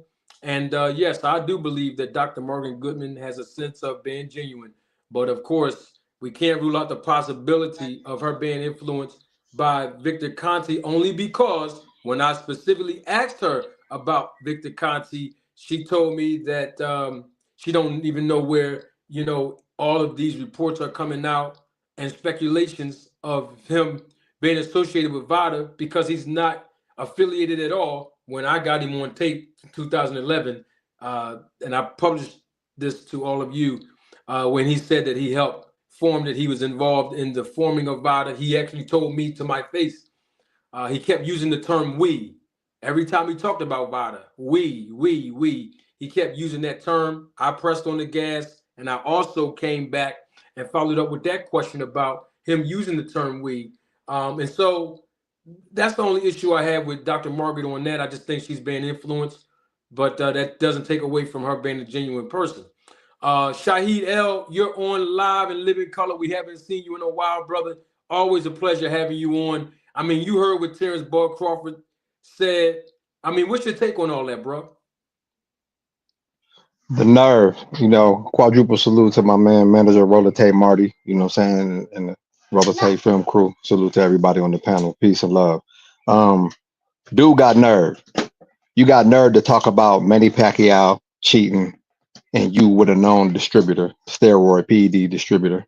And he got nerve to even speak about Spence being in the Hall of Famer when he needed Mr. Cock, you know, call on Conte, and he's Mr. Cock Jr., Mr. Call on Conte Crawford. He got nerve to even talk about somebody else being in the Hall of Fame when he don't got a Hall of Fame record. He needed Victor Conte to beat Spence. And individuals, if you a Terence Bud Crawford supporter, you're a clown. From my cipher of my eye, you're a clown. If all the evidence that you has submitted and put in the forefront, everybody who supports that man is a clown because they can't see through the mist of his BS. I'm gonna hold the curse words for the sake of your channel, for the respect of your channel. But that dude is a clown. You have produced irrefutable evidence to show and prove that this man's performance has been enhanced. And for him to speak on any other fighter, such as Manny Pacquiao, he has nerve to speak on Pacquiao. When Pacquiao, I don't think Pacquiao dealt with a Conte. He had his own connect, but this man is up here dealing with this man, claiming to be the best boxer in the world. But it was a problem for him, or excuse me, for everybody else to move up in weight, but it's okay for him to move up in weight, like with no questions asked. He's any Bud Crawford supporter is a clown to me, because you submitted all the evidence to prove that this man has been cheating. He hadn't took a VADA test. They haven't answered your question. You know, why did you go over there? That's still yet to be answered. Why haven't we got an answer, bro? I need to know. The world need to know, because you got this whole boxing world shook up, bro. Hey, Bill. Hey, Bill. Hey, now I gotta say, hey, Bud. Hey, Bud. Man, thank you, Shahid. I want to play something for you, Ty, everybody else that's listening real quick. I know y'all heard it when I just played it, but I want to replay it because I really want to key in on this. Double salute to my guy, Supreme L, day one supporter of the channel, supervisor of the Road to Take film crew. He's honorary. He just gave us a super chat. Thank you for your contribution, your support. Supreme L says these words in the super chat. Professor Marty, I'm here to pick up my fish sandwich. While at it, sprinkle a little snack on it, please. And thank you, LOL. You know I'm going to sprinkle that snack on it. Now, what's going to happen is you're going to be able to stay up all night when you take this snack on your fish. It's going to do all kind of stuff to you, Supreme L, and you might be able to go knock somebody out after you eat that fish sandwich. I mean, with one punch, out cold. There go the ZMA right there. Shahid L got it on the screen. He didn't have to give his blood to Victor Conte at all. He just got it online like everybody else can.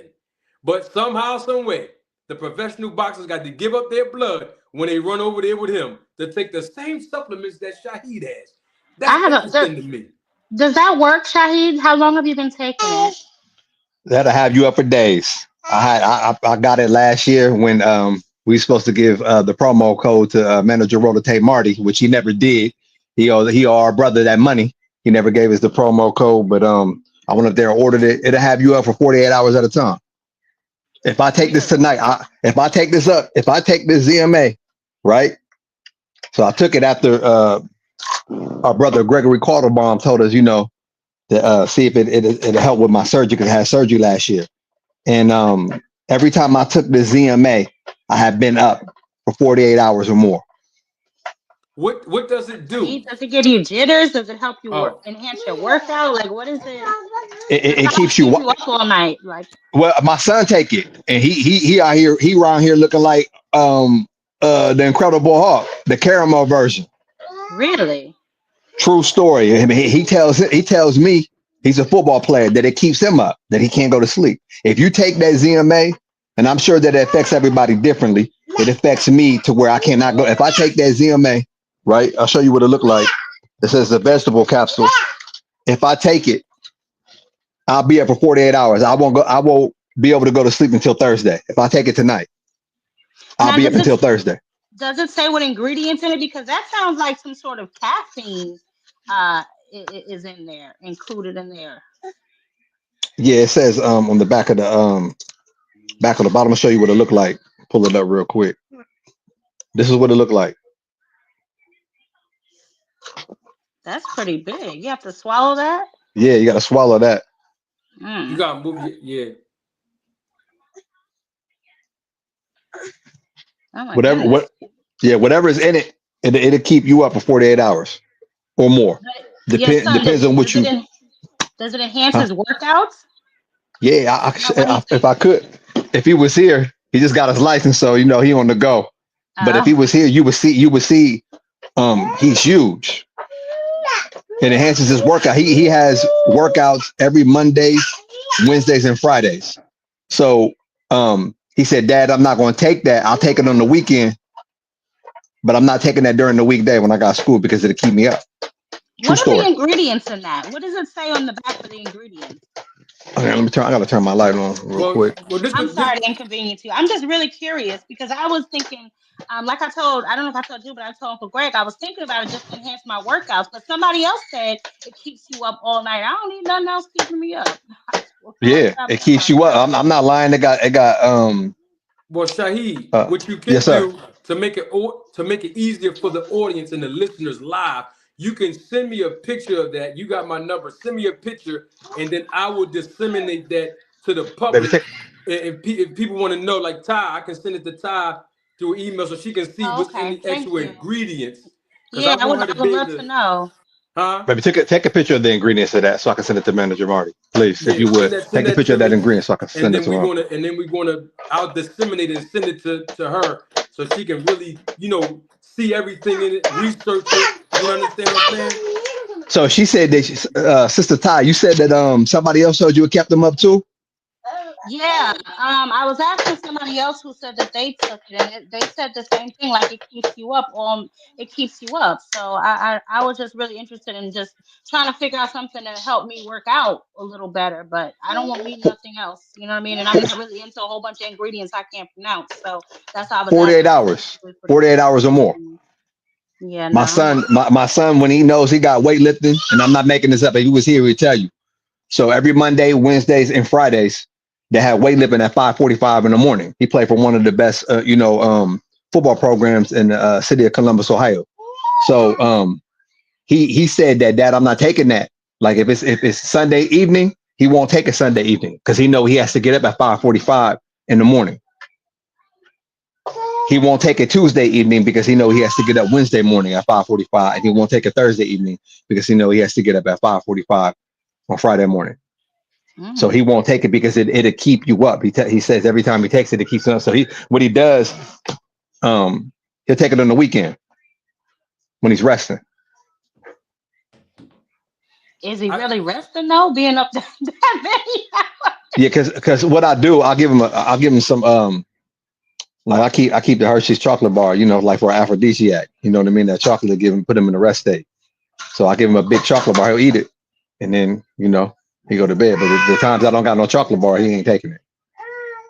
Wow, that's interesting. And you didn't have to send your son's blood directly to Victor Conte to test your blood when you purchase the items online, right? No, sir, not at all. No, sir. Okay, I got it.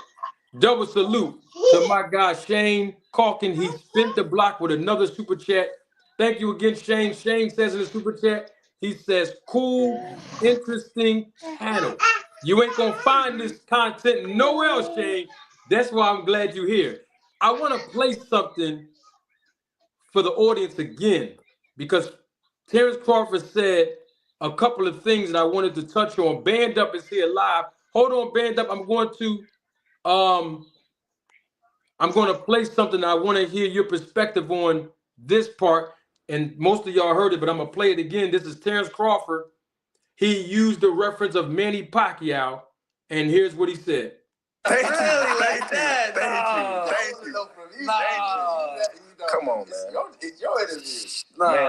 Man, Manny's a generational talented fighter. Like, he's accomplished what no other fighter is ever going to accomplish. Yeah. Again, but I don't feel like, he did it on his own. That's me personally, because for the simple fact, when Floyd made it a point for him to do the blood test, he didn't want to do the blood test. But then when he did do the blood test, he haven't got a knockout since. Those were the words of Terence Crawford. And, he basically said, look, he don't want to put Manny Pacquiao, and he won't put him on his top 5 overall greatest boxers in the history of the sport, because he feels like Manny Pacquiao didn't do it on his own. He referenced the fact that he wouldn't take a blood test when Floyd Mayweather was encouraging it as a prerequisite for those two guys to fight. He also said when he did take the blood test, there was a lack of power, and power is the last thing that goes on a fighter. Band Up, are you there? Yeah, your boy Band Up's here. Terence Crawford said that Manny Pacquiao didn't do it on his own.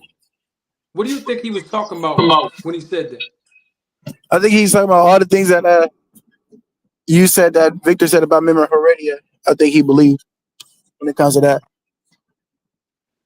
That can you be more specific for the audience that didn't hear me say that part? It wasn't like Victor had a back and forth and had some beef or whatever and was saying he was suspicious of Memo Heredia? Right. Well, he did say he was suspicious of Memo, but Victor Conte said specifically that he believed that Manny Pacquiao was using steroids his entire career, PEDs his entire career. That's what Victor Conte said a couple years ago. Yeah, so I think that's probably what Bud is going saying with that. But that's not where I really hopped on. I feel you on that. I mean, you got your questions and other things about that. I hopped on because I just thought about something. So remember last week when you ran your panel and you were like, why do athletes have to give the blood? What ties them to them? And I said,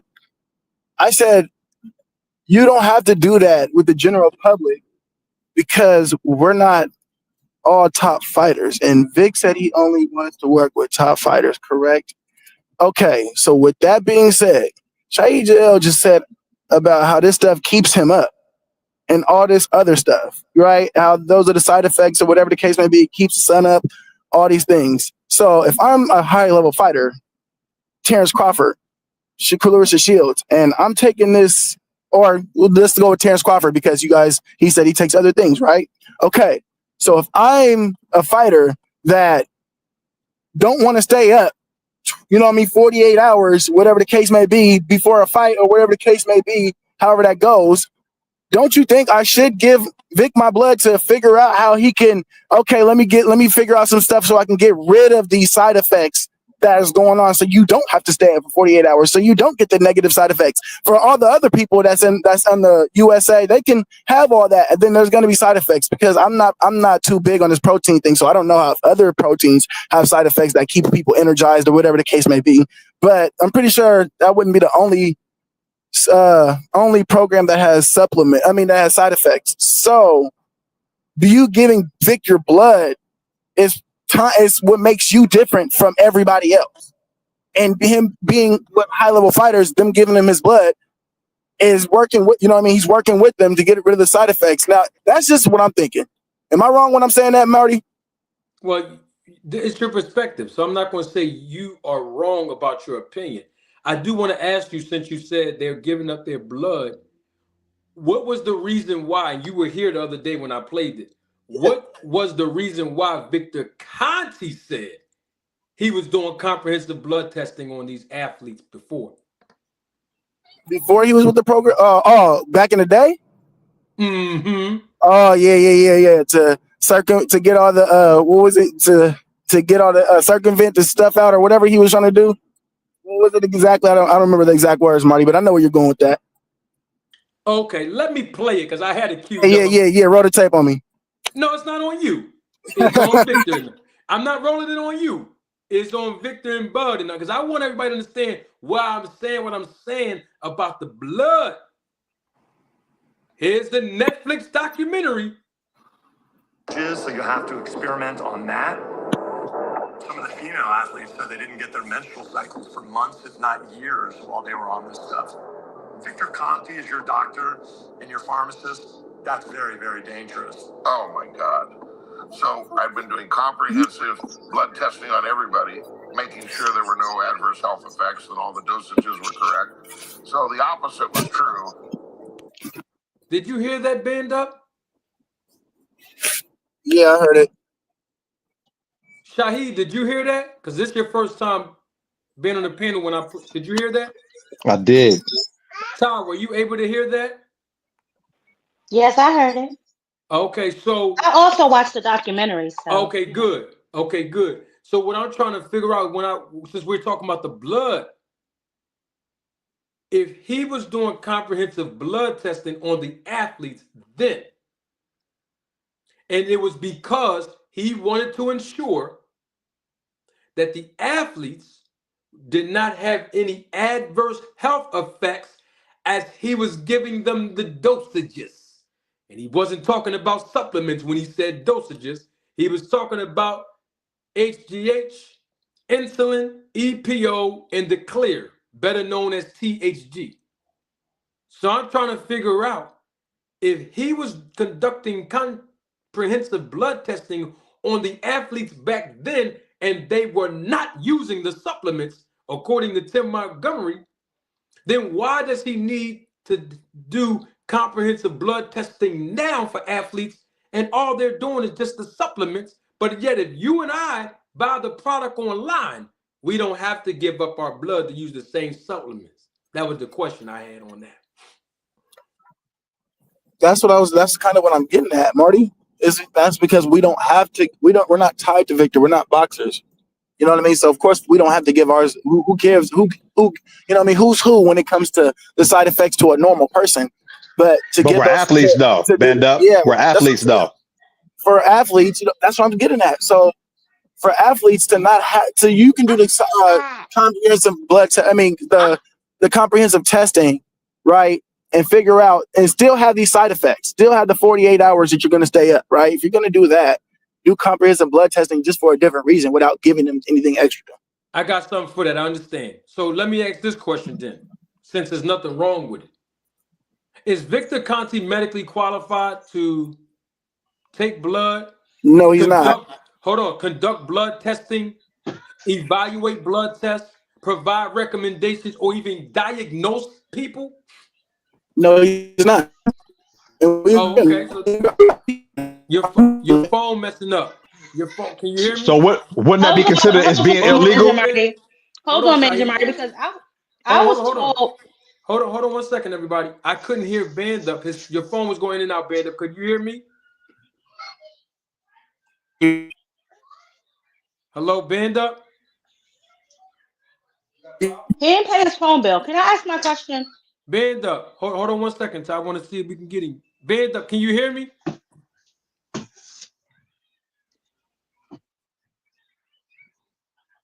That's that Boost Mobile. He's back on the Boost Mobile service again. Oh my God! What I'm saying, he didn't pay his phone bill. And Band Up. I have an extra phone. You can have it, bro. Dang, the man won't take the. It's free. I'm going to send it to him free. Good Leave God that stuff Almighty! alone. All right, what's your question, Ty? Go ahead. I'm No, I listening. mean, just circling back to what you were just saying about the blood testing, and you were on Tucson channel last week when I posed the question. So if you don't need anybody, I guess that has to have credentials to read your blood, take your blood, and all that other stuff. Because I'm trying to figure out why they're allowing Victor Conte without credentials to draw blood. Well, my thing is this though, Ty. Even if he's not drawing the blood, the fact that he is testing it, the fact that he is evaluating it, the results, the fact that he's recommending, or his words to me was he gives recommendations, and he's diagnosing. You can't diagnose anybody without a medical license. So wouldn't that be Physical or considered as mental being health. illegal? Hold And on. Wouldn't that reading be the results. Mental health or physical health. You can't diagnose someone. That's what I'm saying. But in the documentary, when he said he was drawing blood and he was interpreting the blood test, don't you need some sort of certifications to be able to do that accurately? Absolutely. That's what I've been saying since day one. Absolutely. So wouldn't that be considered as being illegal? Absolutely. I mean, look, Jeff Nowitzki, I'll rewind it. He said it. Y'all just heard him. If anyone is allowing Victor Conte to be your doctor or your pharmacist, it's very dangerous. That's what the FBI agent said. Don't get mad at us. Matter of fact, let me play it again because I think a lot of people probably missed that part. I'm going to play that is right before Victor spoke. Can you mute your phone, Shahid? I want to make sure that people get this.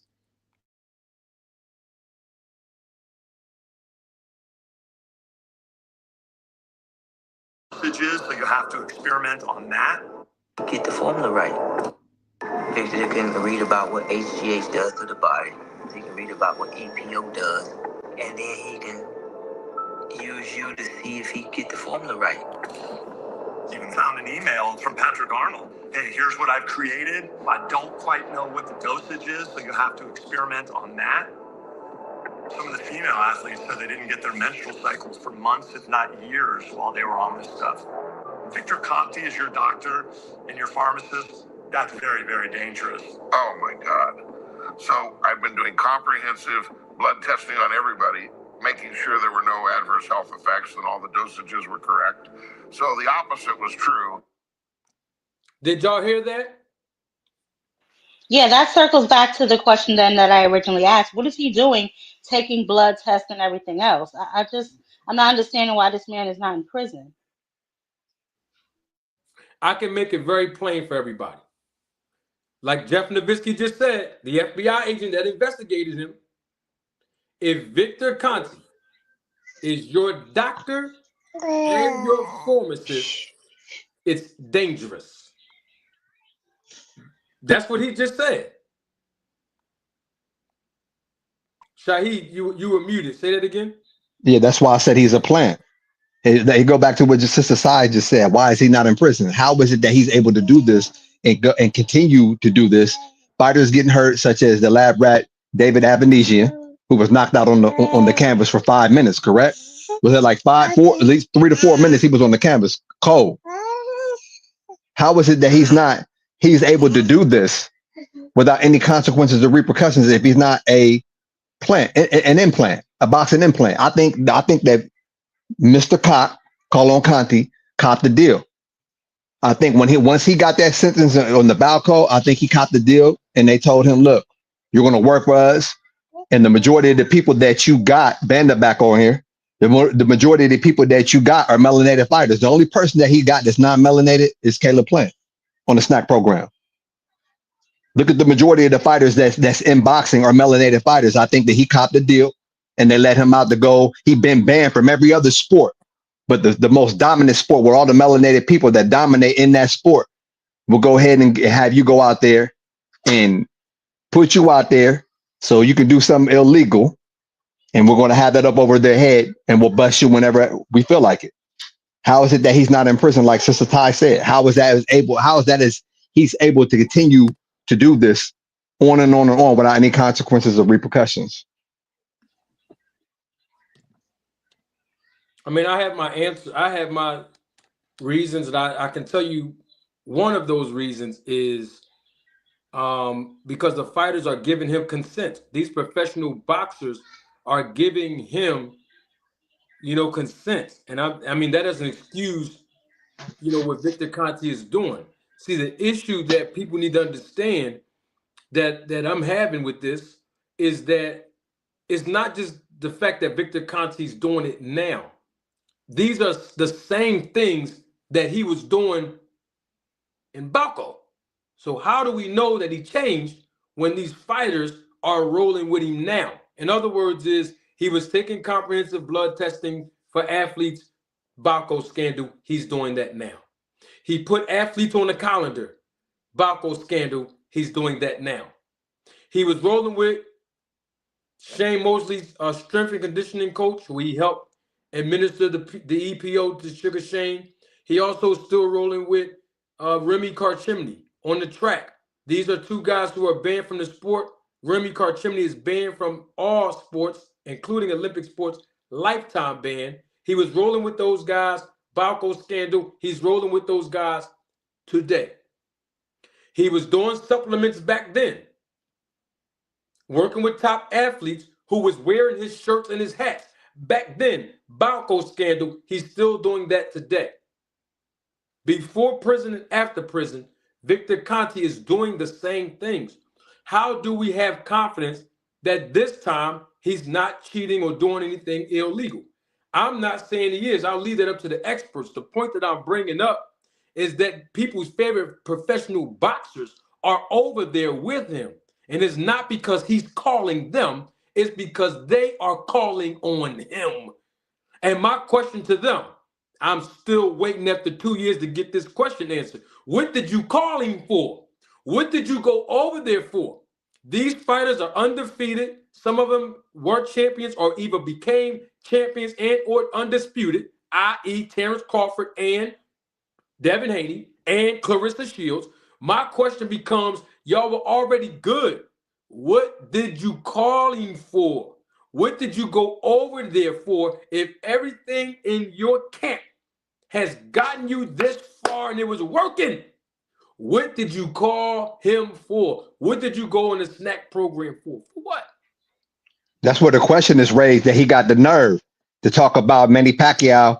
It hasn't had a knockout since, but here it is. He ain't have a knockout blow. But here it is. You drop Spence with a jab.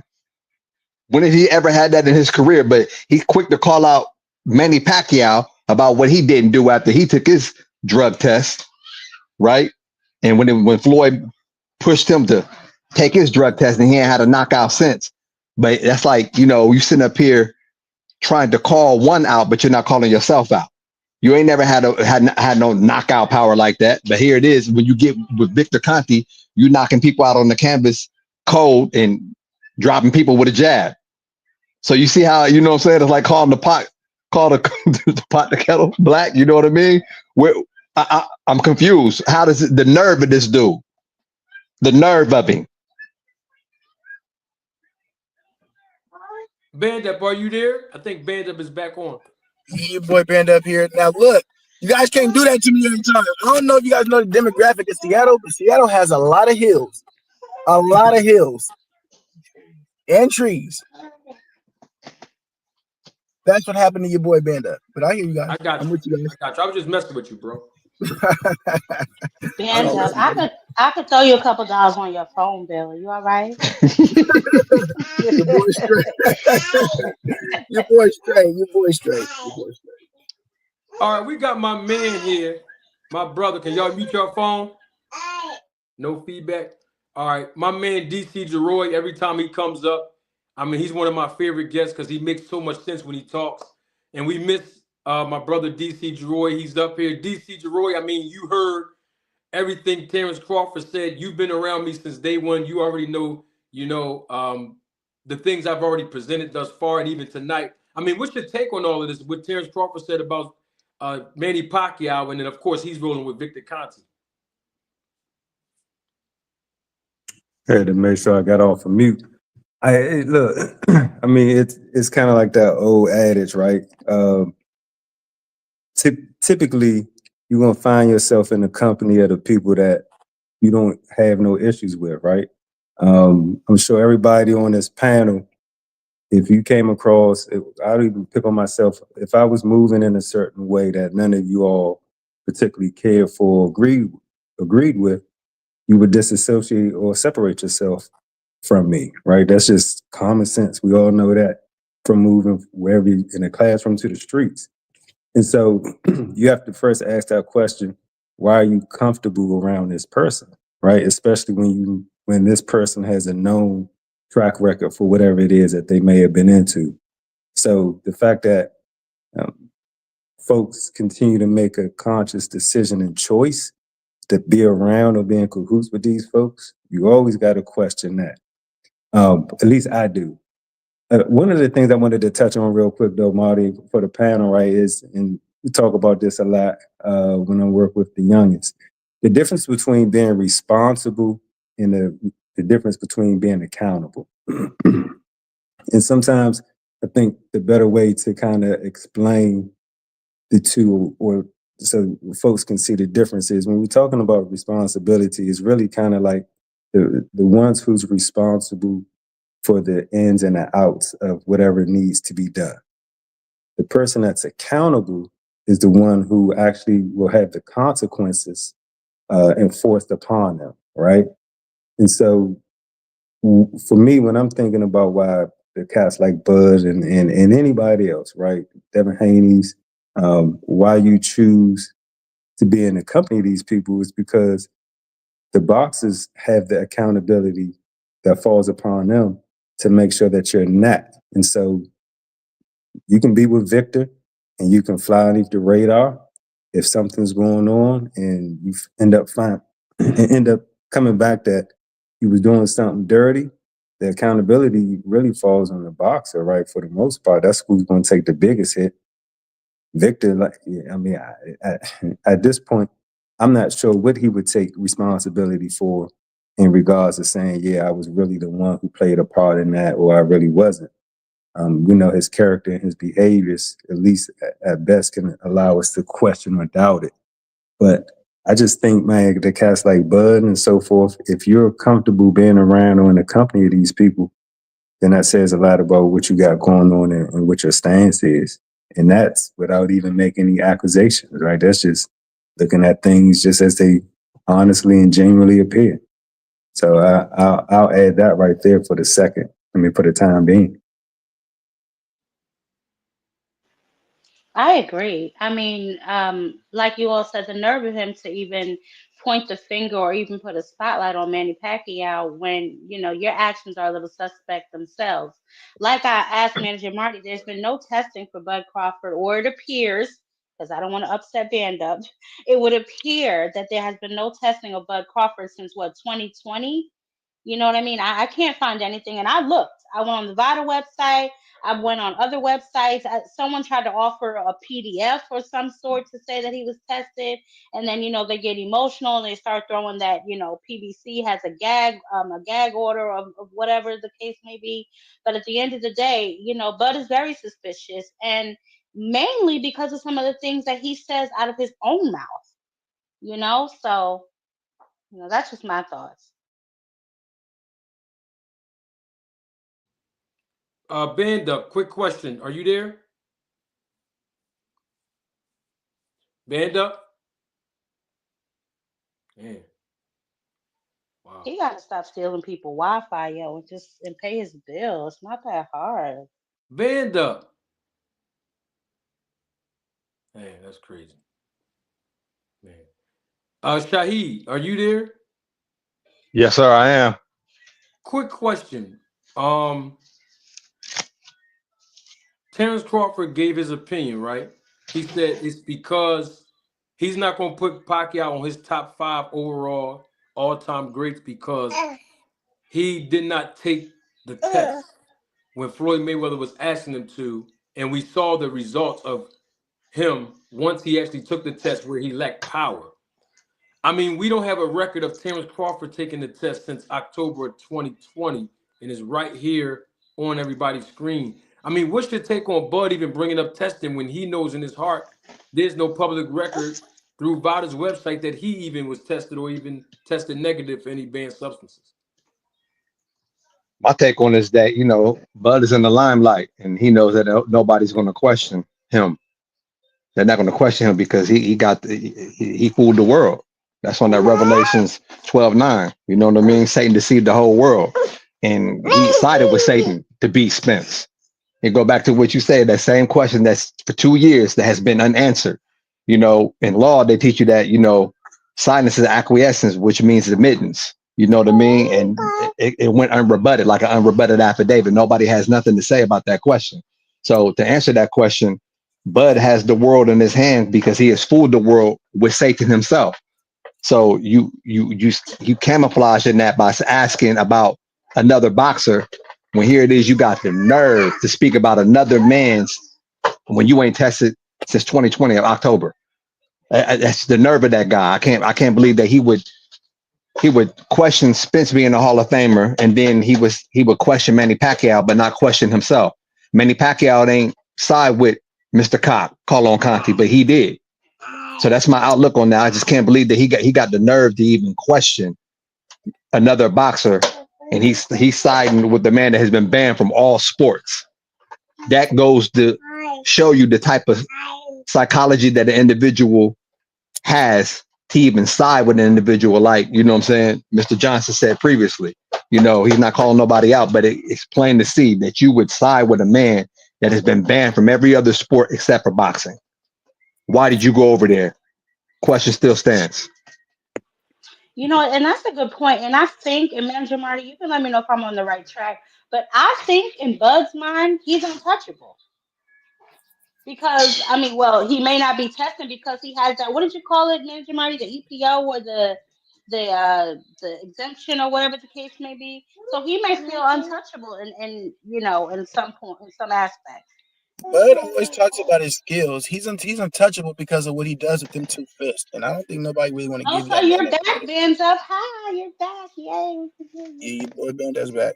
But what's it called? Bud, what's it called? He always talks about his skills, what he does with these two hands. You know what I mean? He don't really talk about much else. He don't praise much else. Is he very cocky in himself? Yes, and I do honestly hearing Shahid say that. You know what I mean? I do think I've been a little bit what's it called? What's the word? Guilty of that, you know what I mean? Because how confident Bud Crawford is, you know what I mean? Definitely replays into his fans, you know, his fan base on how you know what I mean? If he's this confident, so why not be that confident? If you think you could beat Canelo, why not go up there and beat Canelo? You know what I mean? So I see he has very good arrogance. He's very confident in his skills, but I don't really hear him talk about his power or nothing like that. He talks about what he does with these two hands. Hey, so That's what I go on. Every time when I took what's the call? If you guys remember, if Manager Marty, if you remember, I was telling you how Bud was gonna beat EJ. You know what I mean? With them two hands. You were saying that EJ was a drunk. No, I never said that. Band Up never said he was a drunk. Oh, well, you said that he keep his head on the line. He's a one-trick pony. No, I said he goes to he focuses on the body too much, and that's not going to be enough for Terence Crawford. He goes to the body before he goes to the head all the time. I told you he wasn't going to be enough. I told you he was too slow with the feet, and I told you Bud Crawford had way faster hands than him. Yeah. Now, in all fairness, hold on, and I'm gonna let DC. I want DC to respond because I think he had something to say to Banda. Can you did tell me that before the fight, right? Yes. Now, can you tell the people what I asked you after the fight? About the program? Yeah, you said Terence Crawford is, he's that good. He's levels above Spence. All the things you said about Errol Spence not being able to have more skills than Bud. I had said something about that after the fight. You said it's because of the SNAC program. Yeah, I just wanted to know if all these things are true about Spence. Yeah. I gotta take my glasses off to say this part, baby. Then what did he go over there for to beat a guy who's so easy to beat? What did he call on Conte for? He got to answer that himself. Why? You answered anything. I can't answer that for him. Y'all answer anything else for him. I can't answer that for him because what I seen as So damn near been perfection behind them two hands. And what I still see, wait, hold up, wait. what I see before and after Conte is still perfection behind them two hands. And that's Band just what up. I'm saying. Band up. Go ahead, DC. Band up. A It's couple of things. hold on, Shadell, it's delusional. Hold on, What I'm seeing, the skill Ben, behind hold them on, two hands Ben. is delusional. Ben up. Hold, Shaheed, hold on. Let DC, because y'all, they cut DC off. My fault, DC. My fault, Oh no, bro. you My good. You fault. good. You good. I mean, Marty, no, man. With me, I'm never gonna compete, man. I sit down and wait. Band up. A couple of things, man. So one, no one's asking you to answer, right? We know you can't definitively say because you're not Terence Crawford, right? But you can give your thoughts and your predictions, just like you gave your thoughts and predictions about how the fight was going to turn out before it happened, right? So that's one thing. So you can give why you think Bud went over there to Victor. We're not stamping it to say that it's true, right? Or it's factual. But I would be curious to know what your thoughts and opinions are on that. That question's been out there for a couple of years now, and we haven't gotten an answer. And I'm gonna even pick on you for a minute, even from you. So I'm just curious to know what your thoughts are. Two, he was talking about, Bud. I do believe Bud is very skilled. No one, I think, can really argue that point. But even in your prediction, my other question is, did you really have Bud beating Spence the way that he beat Spence, right? I remember being on some of the calls. I don't recall, and you can refresh my memory, but I don't recall you predicting a fight to go the way that it actually turned out, Oh right? no, I did not expect Errol Spence to go in there looking the way he did and performing the way he did. He should be ashamed at the performance he gave his fans. And that's what I push back on all the time. So What could he have Bud done? should be ashamed for ducking the whole 54 division. That's crazy. Oh my God. Oh my God. But to go back to the first question, why do you think, and I was really going to touch on another point, but I don't want to monopolize. So why do you think Bud went over and started messing with Victor? Even before the Spence fight, right? He went over there with Sean, but for the Sean fight, right? He had to get permission from Sean. But why do you think he went over there? Really quickly, I heard Bud say when he went to see Spence fight Danny Garcia, he left that fight saying, "Oh, I could beat him." Right? And so putting all this information together after the fact, what do you what's your surmise, right? What do you believe is the reason why that man went over there and he already concluded that he could beat this man? I mean, when I first started hearing about that, I was on the cuff saying that he went over there because Boo Boo had told him some stuff, and he was like, "All right, I'm gonna rock with it." But honestly, don't know, bro. I haven't really had that. I haven't really gotten my head wrapped around that. My answer for that, like you said, we can't answer because we're not. But I was kind of hoping at this damn time, shit, since Conte done hopped on the platform and everybody else, I was hoping Bud would have hopped on Manny Manager Marty's platform so we can get it to my damn self. Because that's still a question I even had. You know what I mean? What is it? Because I actually just wanted to answer you guys to shut you guys up. You know what I mean? Whatever the case may be, but you know what I mean. When it comes out, it comes out. But I don't think. But it's a question, right? I mean, I don't know. It is a question. I can't deny that it's not a question. So, but when you say to shut you guys up, unless you're talking about somebody else, but I still have to think. So you saying you don't have any opinion on it? Like your imagination? That's not really. I don't have any opinion. I don't really know. I don't know, bro. I don't know why you. Stand up ain't even watched the documentary. Yeah, I didn't watch the documentary. I didn't do that. No, but say nonetheless, that don't mean nothing. I still have my opinions. The only thing that'll shut us up is a Bud Crawford's negative test from Bada. That's the only thing that'll shut us up. Until then, he's suspect. There's an asterisk on all his wins from October 2020 on. There's an asterisk on all of his wins from that point on, man. Dude is suspect. Can I make 3 quick points real quick? And I'm gonna Yeah, you got a lot gotta of go too low key. background. You got a lot of back. Go ahead, 2 Cent. give me 1 second. Yeah, but so I mean, Bend up, you leaving? Because I had a question too. No, so just to kind of build onto what Mr. Jerry was saying. So obviously you can't answer that for him, right? Because you're not him and you don't know what's going on within his camp and everything else. But what would your assessment be? Like, since you stated he has the skills to pay the bills and all this, and I wouldn't take that away from Terence Crawford. So why do you think he felt it necessary to reach out to Victor Conte? And from what Victor Conte has stated, he said, I heard what you do, I know what you're about, I want in. What do you think that he meant by that? He don't know because he ain't seen the documentary. Well, But I don't think you have to see the documentary to answer that question, right? I don't know why Victor Keisha's still said in there, this man. actually Like on I Victor gotta said answer, this but on Oh, Marty's show. one mic. I can get my answer. I think, like I said, I think when he came to that conclusion, he had heard what Boo Boo had told him, what Demetrius Andres had told him about his, about him and how he helped Boo Boo bounce back, and that's what he went with. But to be honest, the only thing I could even see, even the benefit of, is getting bigger. But he already said he was walking around. We lost you, Band Up. Band Up, you there? If it's one thing Bud gonna do, it's gonna be make his fans look foolish. Y'all been running around here crying. How y'all gonna say Bud doing this and that? He haven't tested positive. But yet Bud got the audacity to accuse Manny Pacquiao. He hasn't tested positive. So how is that okay? Y'all been running around here crying for Bud when he doing the same exact thing. He got suspicions about Manny Pacquiao. He voiced them. We got suspicions about Bud Crawford. We voiced them. So all that he ain't tested positive talk, Bud just killed that argument for y'all. So y'all can't even use that no more. I don't even want to hear that. And it's funny to me how nobody finds it suspicious that Bud is willing to sit out and wait for a Canelo fight. Why would Bud sit on a long layoff and put himself at a disadvantage in the biggest fight of his life? It don't make sense. And three more weight classes too. Yeah, that's very suspicious.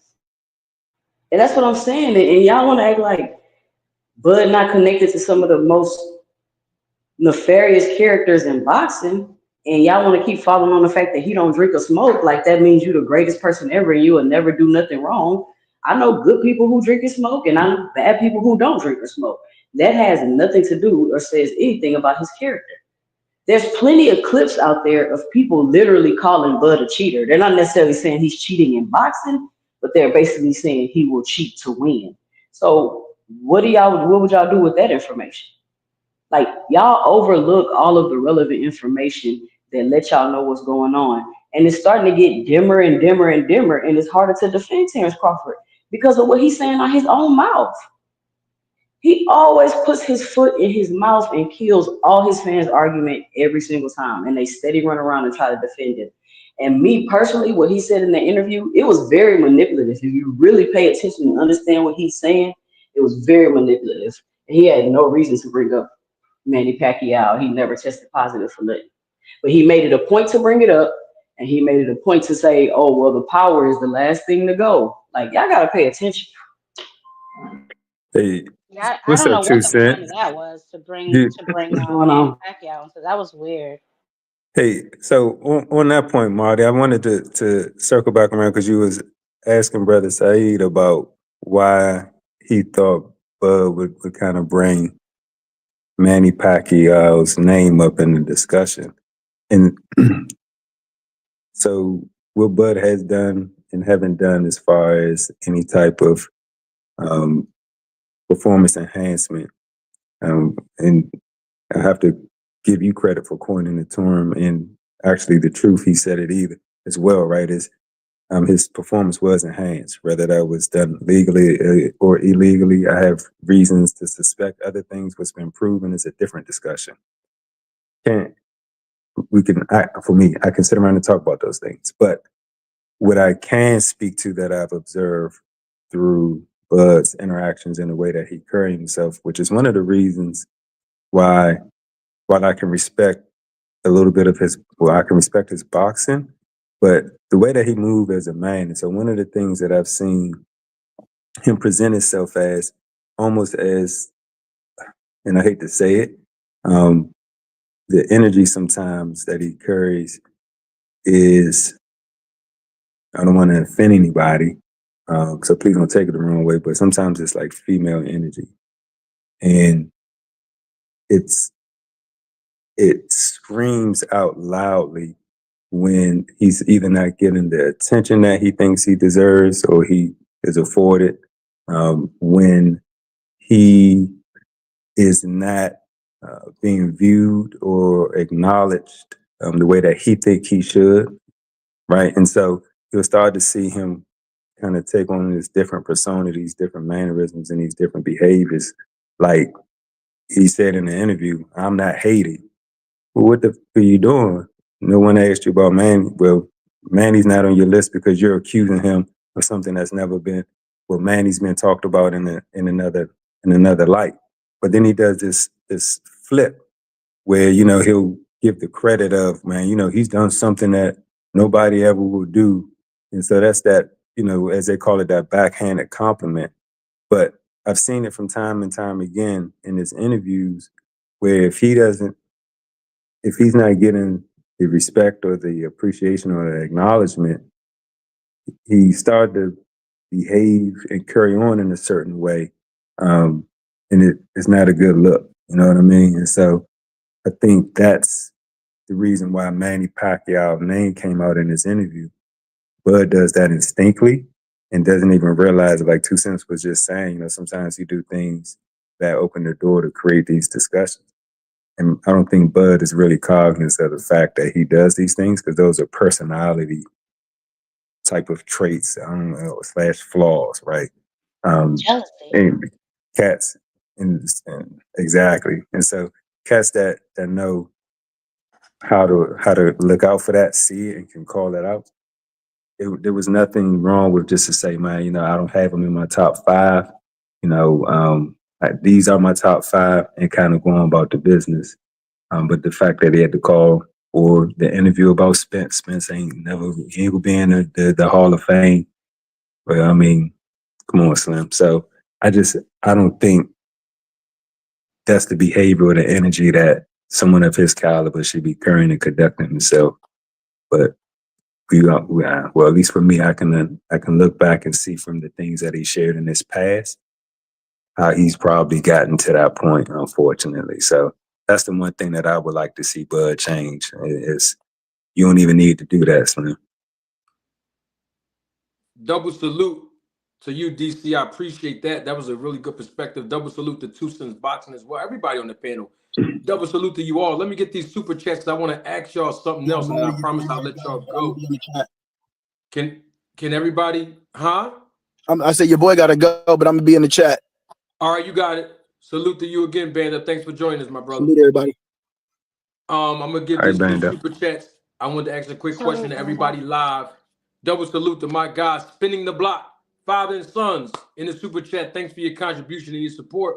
Father Son says in the super chat, my belief is when he finally fought a big welterweight like Mean Machine and got dropped the year after is when he went to Conte. He fought Mean Machine 2019 and went to Conte in 2020. Well, I will say that I do agree with you, Father and Sons, that after he got dropped by Mean Machine, he did have some concerns. Where I have to correct you at is that he definitely went to Conte in 2021. See, in 2020, what he did do, it's on your screen, and I'm going to remove this so that y'all can see it. He did test through VADA in 2020. 8 weeks, at least 8 weeks prior to him fighting Kell Brook, which was in November of 2020. That's what he did in 2020.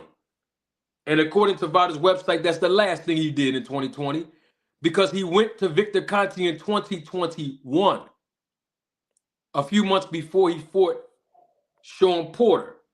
Then we got my other guy. Oh, he's my guy. Double salute to my guy, Chef Curry, Day One supporter, always blessing us in the super chat. Chef Curry says, salute Manager Marty, the panel, and the chat. Blessings to all. Let's not forget about the part when Bud told Conte he don't have to sell him on anything because he already knew about his history and he wants in. We heard Ty say that earlier. That is the words that Victor Conte said verbatim when he was asked about Terence Crawford calling him. Victor, and I got the tape. Y'all know he was talking to me live for the audience members who are new to the channel that don't know what we're talking about. Victor Conte said that Terence Crawford told him, I know your history. I know what it is you do. You don't have to sell me on anything. I want in. I want to be with you and SNAC. Those were the exact words that Victor Conte said to me when he was asked who called who. And he said Terence Crawford called him and said those words. Now, when he said, I know your history, the only history I know, only history y'all know, only history we all know that Victor Conte has is distributing and administering performance-enhancing drugs and steroids. Double salute to J Real Live. Thanks for coming to the channel. Appreciate your support and contribution in the super chat. The air fryer is hotter than 500 degrees, and we appreciate all of y'all support. J Real Live says this in the super chat. He says, salute, Marty. Budrick did an interview with Ebro in the morning of August 2nd, 2023, where he states he doesn't see himself fighting past 154. What changed? I did hear that interview. J Real Live, I can tell you exactly what changed.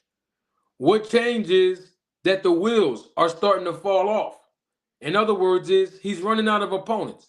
We know that when Terence Crawford move up, if this fight even happens with him and Canelo, I mean, I haven't seen any proof that it was going to happen yet. But okay, because it's the fanfare thing to talk about right now. So let's say this fight does happen between Crawford and Canelo. We know good and well that Terence Crawford is not moving back down to 154 pounds, win, lose, or draw at 38 years old. We know that. I personally believe if this fight happens, it's going to be Terence Crawford's last fight. Win, lose, or draw. Because this is the biggest opportunity, the biggest bag, more than the bag he made with Spence. It doesn't matter. Win, lose, or draw. He's going up to another weight class, and he's going to cash out, and Iman will retire. What did change was his confidence level, because we got to go back into history. That's why I love playing old interviews that I'll be saving for years, because once something happens, we can go back and put it into perspective. And speaking of that, and I want to say this because I want to leave you all with this and see what your thoughts of this is. In 2019, I'm going to put it on everybody's screen. Of course, most of you probably heard me speak on this before, but it's so relative to what we're talking about right now, and it's on your screen. March 27th, 2019, nearly 2 years before Terence Crawford even went to the SNAC program in Victor Conte was asked by ES News, Ellie Seckback, on what he think about the fight between Terence Crawford and Errol Spence and who he would think will win. What was his prediction? And here are the words of Victor Conte, March 27, 2019, when it was published 2 years before Terence Crawford went to the SNAC program. And here is Victor Conte's words. Roll the tape. I've got all the respect in the world for both Earl and Derek. And now on to your question about that is a very tough call. I think it's a 50-50 fight. I like both guys. Terence has got tremendous skills. He's really got the dog factor, too, that I like. But I think Earl's got the dog factor going for him, too. He's a little more reserved about it. But I think one thing we learned about Earl is, like they say, don't be talking smack against the high school football team that you're getting ready to play, because they'll take everything that you say and post it up on the locker room. They'll do nothing but fire them up. I think that Earl was highly motivated and came in there and did a great job. And we'll have to see how, if and when they fight, how the build-up goes. But I would say say it's a 50-50 fight. I mean, I respect both guys. I think they're both tremendous fighters, and I want that fight to really see, who is the pound for pound number one. I think that Earl's the bigger guy. He's always been a 47, but I really think he's a 54. So my question to you, and I think this is the question that most fans would have. If Crawford doesn't drink, which we know, if he doesn't smoke, which we know, if he's a gym rat, meaning that he stays in the gym actively and he keeps his body in shape 24/7, way before he got with Conte, my question to you as his best friend, knowing him, why do you think that he went over to Victor Conte to get any type of improvements if everything he's been doing in the past 36 fights up until this point, or 37 fights in his case before he went to Victor Conte, was right? They've been doing a nice streak, him and Bomac and the team, Bernie and those guys over there. Why would you think he would go over there with Conte to improve anything if everything's been working out of 37 fights? Well, obviously he's going up against, I think, what the boxing world was saying, a bigger fighter, a bigger, stronger fighter. So, I mean, I think, like you said, SNAC does work. Those were the words of Victor Conte 2 years in 2019 before Terence Crawford went to him and his protocol and his SNAC program. Victor Conte said, hey, it's a 50-50 fight. Terence Crawford got dog in him, but Errol Spence got dog in him as well. Errol Spence is a bigger fighter. He's really a 154-pounder, not 147. But it's a 50-50 fight. And Errol Spence is the bigger dog. And then you heard me ask LC, the friend of Terence Crawford, who jumped on the panel unexpectedly a month after the fight. I asked him, what did he think? Why did, in his opinion, his friend, Terence Crawford, go to Victor Conte? And he said the boxing world was saying that Errol Spence was the bigger, stronger fighter leading up to the fight. And as you say, Marty, SNAC does work. I'll start with you, Shahid L, and then Ty. What's your take on Victor Conte saying, hey, 50-50 fight between these two guys? And then 2 years later, Terence Crawford calls him get on his program. And then 2 years after that, in 2023, when Terence Crawford actually fought Errol Spence, it wasn't 50-50 at all after he got with Victor. What's your take on that, Shahid L?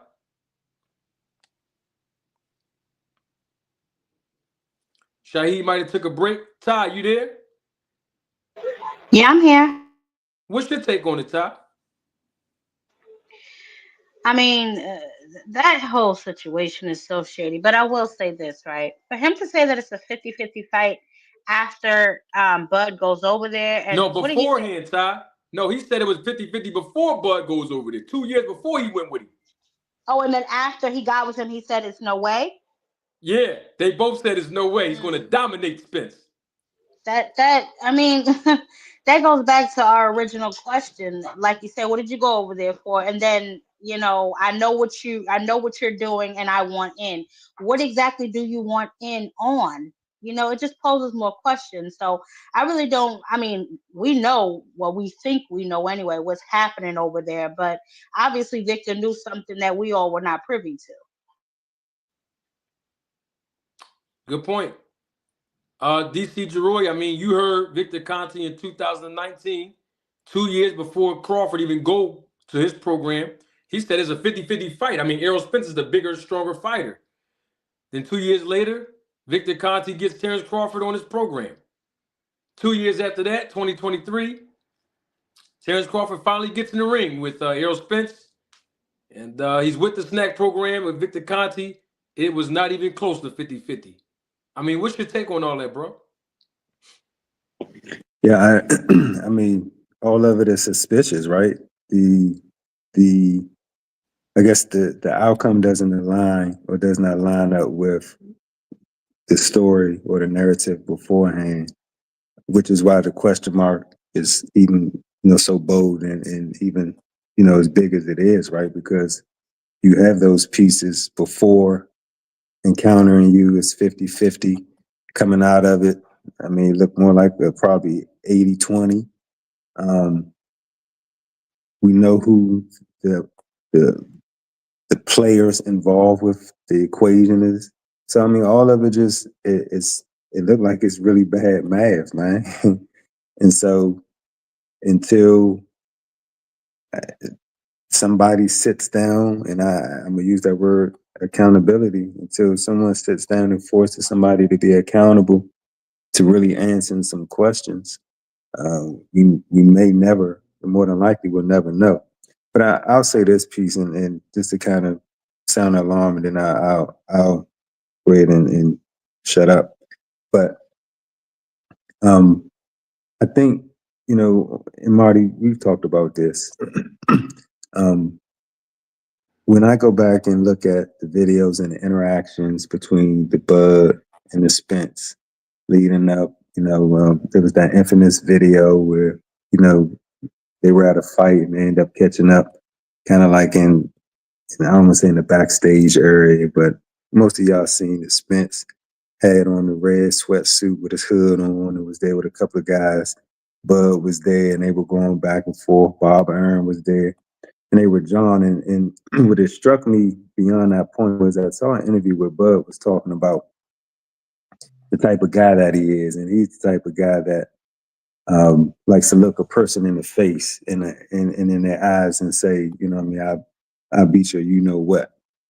And he's used to having that intimidation factor. He even did it with Trey Songz, right? If anybody followed that story. But I think Bud has grown to become the intimidator or the hunter, if you would. And so going into that fight with Spence, for the first time, I think he had to really deal with and grapple with the fact that I might not be the hunter, right? I might not be the alpha. And even though Band Up wouldn't answer the question, I'll answer it. And obviously it's all speculation. But why do you go over to a Victor Conte when you have a perfect record, when your skill level is elite and all things seem to be good? You go over there to a Victor Conte when you have concerns and or fears about the person that you're going up against, because in your mind, psychologically, you're no longer the hunter, right? I don't believe the story that he said when he went to Danny Garcia's fight. And if it is true, it was only true for a little bit of time. When he saw Spence fight Danny Garcia, he said to himself, oh, I can beat him. A couple of things was true. One, Spence, that was Spence's first fight back, right? Yes. And so there was that rust. But I think what also changed it was to see Spence go up against Ugas and how he demolished him. And so I think that fight replanted that seed that I might not be the hunter. And so doing that math in my mind, it only even further substantiates the fact of why I need a Victor Conte. And I will continue to use a Victor Conte. So that's my take on it, man. Good point. Double salute to my guy, day one supporter, man, Aaron H. Muhammad, the promoter, my guy. Man, thank you for your support and contribution, Aaron. Aaron says these words in the super chat. He says, salute Manager Marty and the panel. This is clear proof that time is undefeated. Your research has revealed fact after fact. We now have answers. And I love the way that Aaron, worded that, because I always say we need answers. But I think up until this point, we actually have the answers. And I want to say double salute again to my guy, Aaron, because I appreciate the flowers that you're giving me while I'm here to smell them, that my research has revealed fact after fact after fact. I mean, that interview from 2019 that Victor Conte put out there, I mean, he said it was a 50-50 fight before Terence Crawford calls him, 2 years before he calls him. You ain't going to find this nowhere else. But you got it here. And it's because of the day in, the day out, the contributions I've made that I've invested for over 15 years on all of these things about SNAC, VADA, Victor Conte, Alex Ariza, Memo Heredia, you name it. But the bottom line is the SNAC program works. And we see why. I mean, think about it like this. If Victor Conte is telling everybody publicly in 2019, Errol Spence is the bigger guy. He's stronger. He's naturally bigger because he's really a 154 pounder. He's not really a welterweight. And you hear Terence Crawford in a recent interview that he did a few days ago where he's saying, look, Spence was the weight bully. And then you hear LC, his friend, saying, when I talked to him a month after Spence fought Crawford, why do you think Bud went over to the SNAC program? Why? Why did he go to Victor Conte if everything he was doing was right and kept him undefeated, made him a world champion? He said the boxing community was saying that Spence was the bigger fighter. So it sounds like to me that was a great concern that Terence Crawford had, Bomac had, and those other guys in the training camp. Hey, you might not be the hunter. Thank you, DC Droid, for that perspective. I mean, you go in there bullying all the other guys, but when you get in there with that big dog Spence, you're going to have to really, really show and prove that you can stand in the pocket and fight him.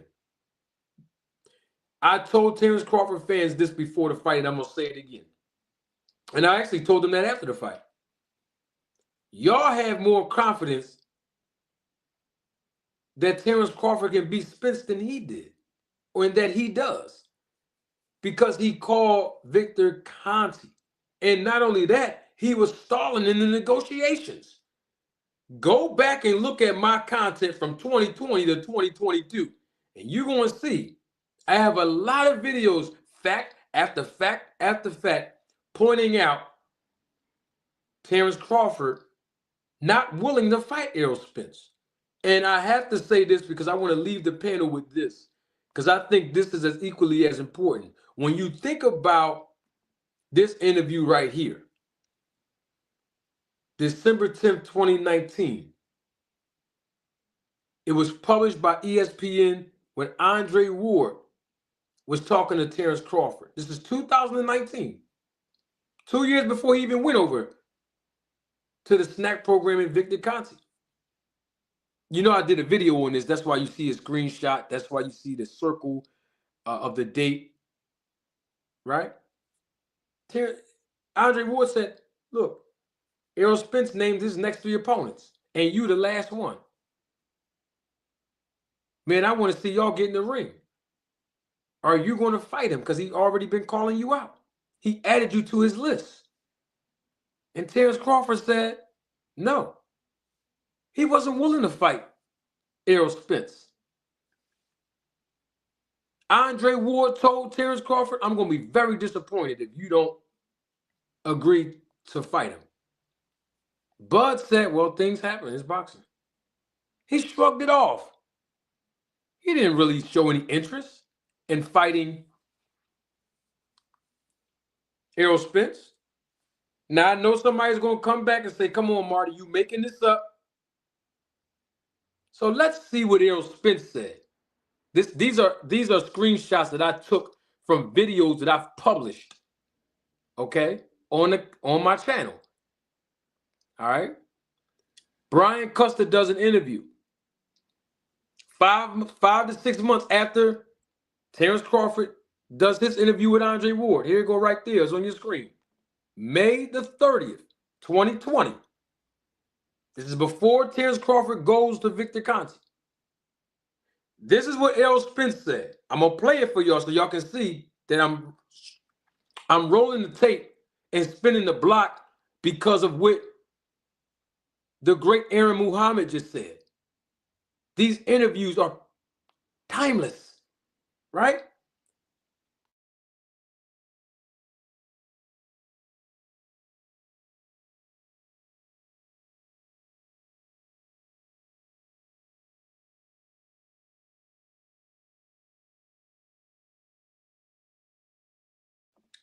Don't take my word for it.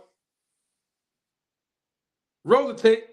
Terence Crawford. Everybody in the world wants to see you and Terence Crawford fight. When do you see that fight happening? Is that something more 2021? Definitely. That's definitely 2021. That's not going to be my next fight. It's definitely 2021. I don't see it going past 2021. Now, my realistic goals would be Devin Garcia, Pacquiao, and Terence Crawford. Or Pacquiao and then Terence Crawford. Now, did y'all hear that? That's Errol Spence. He said, realistically, my next 3 opponents, that's very realistic for me. Danny Garcia, Manny Pacquiao, and then Terence Crawford. Sometime in 2021, I don't see it going past 2021 that me and Terence Crawford are going to fight each other. It should happen in 2021. That's my next 3 opponents. That's what I have lined up. My next 3. Let me show my face so that people can see this. Okay. So you got May of 2020, when Errol Spence said that. What happened in December of 2020? He fought Danny Garcia. What was supposed to happen within 6 months after that? He was supposed to fight who? Manny Pacquiao. But what happened? He failed the eye exam, so he had to get surgery. He had to sit out. Manny Pacquiao then goes on to fight who? Ugas. Ugas unexpectedly beat Manny Pacquiao.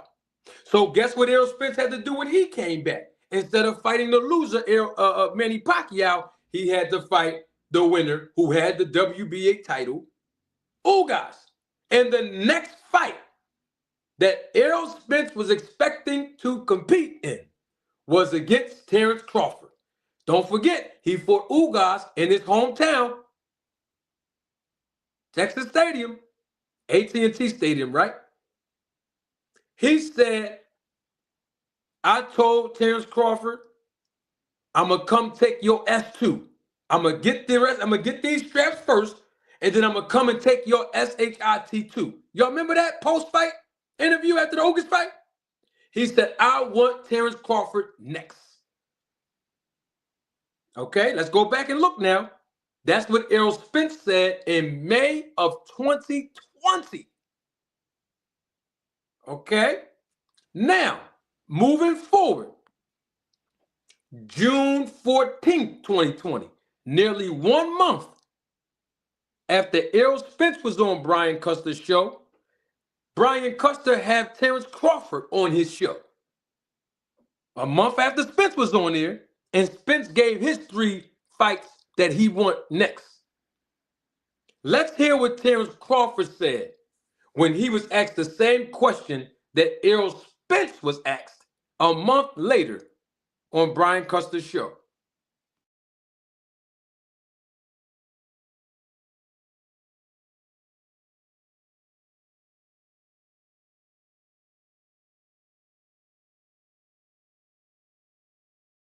Don't take my word for it. Roll the tape. Well, let me ask you then the same question I asked him, and he answered it truthfully. So I'll ask you the same thing. Realistically now, tell me Terence Crawford's next 3 fights.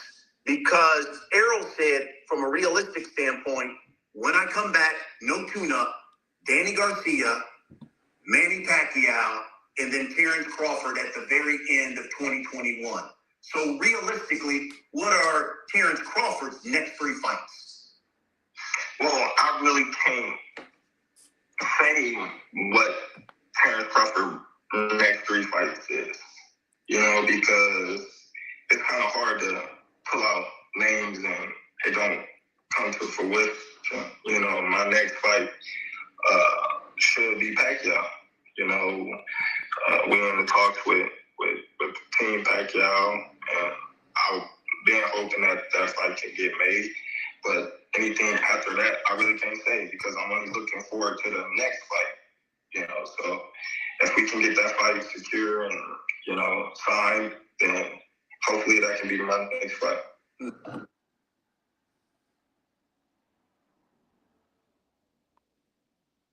Did y'all hear that? You see, I heard it. Yeah, he didn't say Errol Spence. He wanted Manny Pacquiao. He said we was in talks. We in talks with Pacquiao. Yeah. I don't know when my next 3 fights gonna be. We ain't worried about Spence. I don't know what y'all talking about Spence and what he talking about. Yeah. We want Pacquiao. He never talked about Errol Spence. Hey, Marty, since you pulling out such excellent receipts, man, just to kind of, I guess, piggyback off of that, man. Myself and a couple of friends were having some discussions, and I was telling cats, man, when that narrative of Bud being scared, when folks were having those conversations, and the video that you just played, along with some of the other activities, helped lead up to the story to say that Bud is moving in a way that we've never seen him move before, right? Which is why cats are even talking about, is he scared, right? So like you talked about the delayed tactics of leading Spence on to think that the fight is on, then you kind of backdoor the deal and sneak off to go fight somebody because you're talking about the negotiations is taking too long. I honestly believe, and I said it then, I say it now, I honestly believe Bud did not want to fight and was not going to fight and had no intentions on fighting. What Bud tried to do is he tried to put himself in a situation, and Floyd got in his ear. But Bud put himself in a situation where during negotiations, he almost made it seamlessly impossible for someone to say, man, I'm going to agree to all of this that you're asking for. And what he ended up coming against was, and this is one of the reasons why folks really could mess with Spence, because he was a man of his word. Whatever he said he was going to do, he did it. And so what ended up happening was Spence gave away the kitchen sink, the bathtub, the baby, and every damn thing else to make the fight happen. And so Bud had no other recourses to take, right? So it was at this point, you couldn't maneuver yourself out of the situation because everything has been given to you, right? Including the sharing of the A side, right? And that's where that energy that I was talking about a little earlier came in, where, he felt like he didn't receive the recognition that he was supposed to receive, but wanted to be treated like the A side, right? And so all of those things build up into leading up to the fight. Like, man, look how you moving, Slim. I don't think there was really a desire for him to fight. And then when it kind of loop back, all of that long, that if you end up fighting, you need to make sure that you have a safety net. And what was that safety net? Victor Conte. This is the same man who said the Spence fight was never going to happen. Yep. Every time they ask him, it's never going to happen. I don't need the Spence fight to seal my legacy. Yep. He don't need him. Yep. There was no intentions on fighting that man. It looked like you on okay. I thought you was on mute, Marty. Now that's a very astute point that you made, DC Gerard, and I agree with that. And I will also take it a step further. Bud to me has always looked for some type of handicap in his opponents before he fought them. He's always moved very suspicious to me throughout his whole entire career. So, that doesn't surprise me, the evidence that manager Marty has brought to the table. It doesn't surprise me. Why he's getting kind of side-eyed and everything else. And then just to take it even a step further, to bring it all back together, his comments that he made about EJ not being in the Hall of Fame, then, throwing dirt on Manny Pacquiao. He just seems to be a very bitter individual. And I still can't figure out why. You've pretty much, you duped everybody. Not saying duped because I don't want to take anything away from him, but you were successful in beating EJ, but you still seem a little bitter. You still seem jealous. You still seem like it's not enough for you. You know what I mean? And then you're jumping up. What is that? 2 weight classes now to go fight Canelo, but you're skipping everybody else within those weight classes. Like you said, he wants to be seen as something that, in my opinion, yes, a good fighter, but it's something that he's not. Well, yeah, and I agree with all perspectives. What I'm trying to get at very simply is this, and DC Jeroy touched on it. Basically, in 2018, 2019, 2020, according to Terence Bud Crawford's actions, I have proof of this. You can go back and look at my content from, the time where I first got on YouTube. You'll see my videos and you'll see the evidence that I presented in that. But he really, honestly, he had no intentions based on his actions. I'm not talking about his words and what he said. I'm talking about his actions. He had no intentions of fighting Errol Spence. When he kept being asked directly about fighting Errol Spence, I have the tape. I have all of this. And I have evidence of this presented on those videos. Y'all can go back and look at it when this live go off. You'll see the content that I published on this in the early phases of my YouTube career. He always said the fight is never going to happen. I've already accomplished everything. He told not the white lady, the lady Katie Abdul. For some of y'all that might know who she is, that's why I mentioned her race. I didn't mean it like that. But he told her, I've already accomplished everything I wanted to accomplish in the sport. I already was undisputed and was the Ring Magazine champion. So I don't need to be undisputed in the welterweight division. I already accomplished my goal. He also stated that he wanted Manny Pacquiao. We're already in talks with Pacquiao.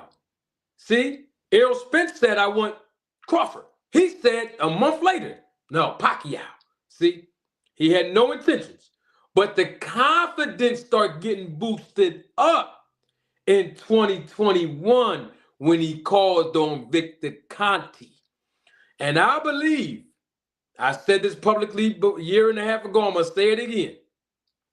Once he called Victor, this is my opinion now, based on all the information that I know of, the information I presented to you all, and the information that I have in the vault that I have it. Victor told him, stall out. I need to see something. I need to see something real quick. Stall him out. Don't sign nothing yet. We got to make sure that this program works for you. I got to get your blood, and I got to do some other things with you. But I got to make sure it works. So when they went in there with Porter, he had to get on the phone. Thank you, DC Jeroy, for that. He had to get on the phone to get the approval. Don't he own the company? Isn't this his pro? Okay, anyway, he had to get the approval. See, because he giving Porter the same thing he about to give Bud. So he had to get on the phone to get the approval. Yeah. Hey, tell your dad Kenny, showing this Victor. Call your dad Kenny and ask him, is it cool? I'm about to put Bud on the same program now. I want to make sure it's cool because I know y'all like each other. Y'all came up the amateurs together. And y'all like each other. I don't want neither one of you to get hurt. Well, I don't care if either one of you get hurt. All I'm saying is y'all both about to be on the program. So get the clearance first. Call me back. Hey, Sean Porter called Daddy Kenny. Kenny said, all right, go ahead. Sean Porter gets on the phone and he calls Victor back. Yeah, hello, Vic. My dad said it was cool. All right. Guess what Victor did? He get on the phone and called Bud. All right, buddy, you're all in. It's a go. They said, not me, not the owner of the company. No. They said they cool with me giving you the same stuff I'm giving them. And what did Terence Crawford say? According to Victor Conte. Victor Conte said, Terence Crawford said, okay, let the best man win. What does that supposed to mean? Wait, hold on. What? May the best man win on what? See, these are the questions that I be trying to ask, bro. Manager Marty, I'm sorry to interrupt you. There seems to be some disturbance going on backstage. I think we have some intruders They back got here the that whole. are trying to get on the Listen. panel. Listen, I see them back there, but they all got to wait because they got to hear this. Most of them Terence Crawford fans. They got to wait to hear this first. But Terence Crawford said, okay, may the best man win. He ain't even say that to Errol Spence at the weigh-in when he shook his hand. But when he fought main man Porter, he said, may the best man win. So what was they giving? Don't tell me they both was giving supplements. We done with that. We figured it out already. He said, may the best man win. May the best man win on what, though? That's what I'm trying to figure out. And guess who the best man that won? The guy who knocked Porter down twice. And guess what Victor told him after that? This is my opinion now, based on everything I know. He said, it ain't time yet. What you mean it ain't time to fight Spence yet? Hey, DC, hey, Shaheed and Ty, this is what I think Victor told him. He said, because Porter got back up. He said Porter got back up twice. We ain't ready yet. Hold on, we need another guinea pig. We got to see the next time you fight somebody, they ain't gonna get back up. And guess what they did, DC? Shaheed and Ty, guess what they did? They took David Evanesian off of a card. He was already scheduled as the main event in another country. These are all facts now, and y'all heard me speak on this on multiple platforms when it happened in 2022. And David Evanesian agreed to the terms. And guess what happened? Terence Crawford did something in his career he ain't never do before in the welterweight division. He knocked out David Evanesian with one punch unconsciously. You ain't never seen him do that. Now, TKO, yes. Referee come and stop the fight, yes. But you ain't never seen one punch knockout power come from Terence Crawford. Not once. And guess what happened? Victor got on the phone. This is my opinion. Y'all can get mad all you want. This is my opinion. And he told him, he said, bud, it works now. Get Spence and Al Heyman on the phone. It's time to get, hey, the calendar I put you on. See, it's that calendar I put you on. Everything's lining all the way up. Get them on the phone. Guess what happened, DC, Shaheed and Ty? Terence Crawford. I got the tape queued up. I wish any of you would. I got it queued up. Terence Crawford went in on an interview. And he said he picked MMA Hour. I got the tape queued up if you challenge me. He went on MMA Hour and told the white guy, he said, I'm the one that made the call to Errol Spence out of the clear blue sky. He finally says, all right, hey, Spence, you ready? Yeah, don't worry about the hedge fund. That was Turkey Al-Shiki and them. Yeah, that was Daniel Kinahan in the Middle Eastern. Yeah, the PIF fund. Don't worry about that. No, we ready now. I'm ready to talk to Al Heyman now. Errol Spence said, but wait a minute. We sent you a draft and we sent you a contract. You sent it back saying that you your own boss and you ain't want to sign. Why you want to sign now? What did Terence Crawford tell Spence? Well, we got to take care of our family. It's a family thing. I'm getting older, you getting older. Ain't no point in rushing and playing these games anymore. Let's get it done now. Errol Spence was so happy. The man was excited. Listen, Al Heyman and them, don't ask me how I know this. I'm telling you everything I know. They told Errol Spence, the guy played games with us the first 2 times, and he snuck out the back door and made a deal with BLK Prime. He's playing you. We don't trust the guy. Don't give him a chance. And Errol Spence defied his own representation, and he told them, I'm going to give him the A side because I know I can beat him. But what Spence didn't know is that there was the other guy. That other guy. Let me show y'all his face. I'm going to show you his face. The other guy back there, he underestimated the other guy who said in 2019 that this was a 50-50 fight. He underestimated Victor Conte in the SNAC program. He ain't believe. He thought it was a joke. He ain't believe.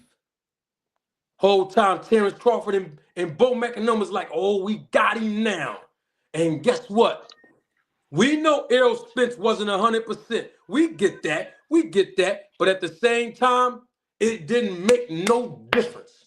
Any Bud Crawford fan that get on this panel and tell me that you knew Terence Crawford was going to dominate Spence and knock him down 3 times, you ain't never say that when I told y'all who was going to win and I asked y'all, Who was going to win? Y'all all said Crawford, and you never told me that he was going to get in that ring and do that way. So we all can agree. Terence Crawford looked different, and so did Errol Spence. And I told y'all that 3 days after the fight. Bottom line is that if Terence Crawford can go on that interview that he just did the other day and say that Pacquiao is not on his list of top 5 all-time greats because he said he didn't do it on his own. I got to take my glasses off and make Terence Bud fans mad. And neither did Terence Crawford. He ain't do it on his own either. He went and called Victor Conte, and every fight since then that he won in dramatic fashion, with the exception of the last fight, even though he ain't never get tired in that fight. But guess what? He was on the SNAC program.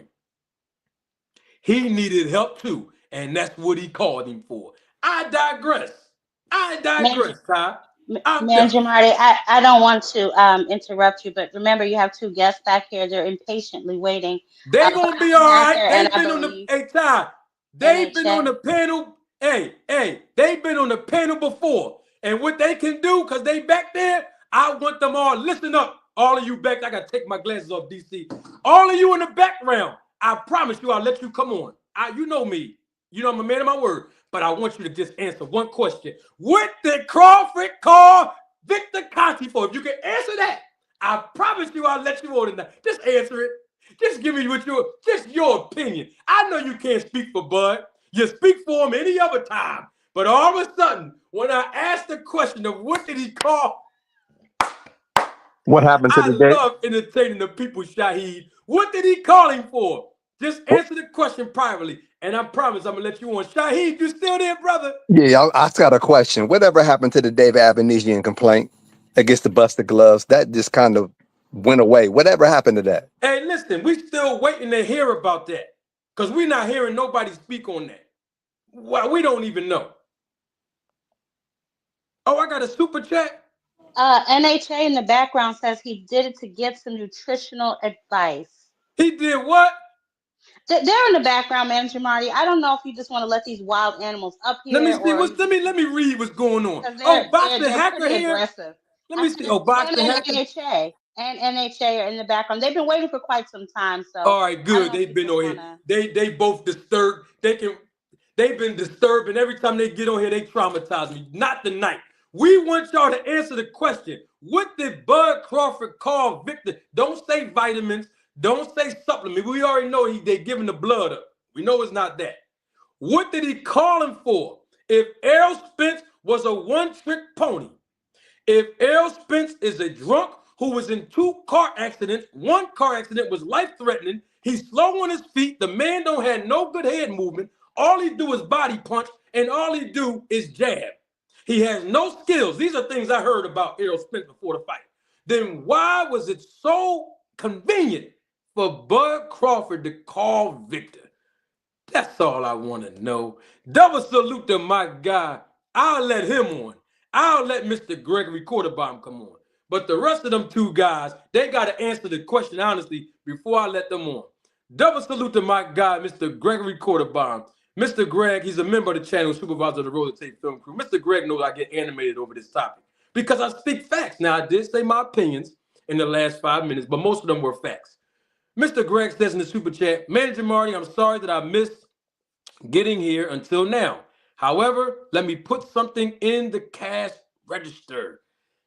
Illy Willy, double salute to you. Thank you for your contribution and your support to the channel. Thanks again, Mr. Greg. I appreciate you putting some money in the cash register. Hey, listen, I believe that I should get some form of credit because we got support all across. We had somebody, DC Jeroy earlier, that came up here from New Zealand, all across the world. They watch Manager Marty. Listen, Marvin Sapp asked for 40 grand and he's a false prophet. Let me get a little bit, this little $199, $5. Let me get a little something. I don't ask for much. I don't ask for much, y'all. Dang. Let me get a little bit of this. Illy Willy, what's going on, big dog? Illy Willy, thank you, man. Illy Willy said in the super chat, he said, let that man cook. Hit that like button. Illy Willy, I get animated because the thing about it is, I don't like when Terence Crawford fans don't keep it real. Now, band up every now and then, he will give a few good points.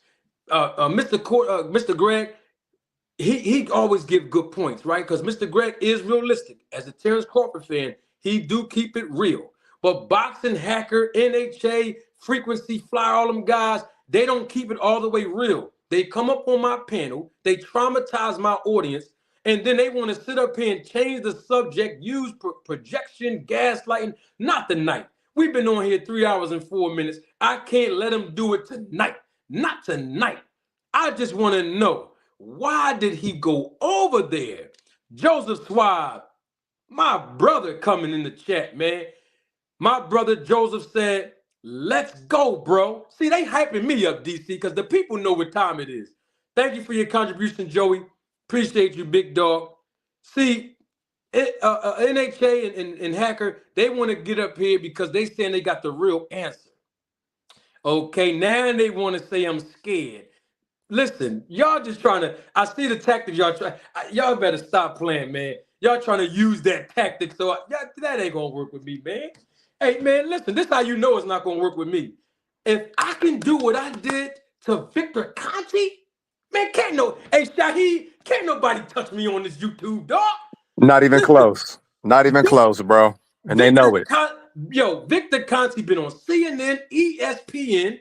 He's done interviews on ABC. He called NBC snitching. The man has been in front of journalists who has college degrees on the Baltimore Sun. He's been in interviews with the journalists from the Washington Post, the Associated Press, the New York Post. And guess what? I'm the only one.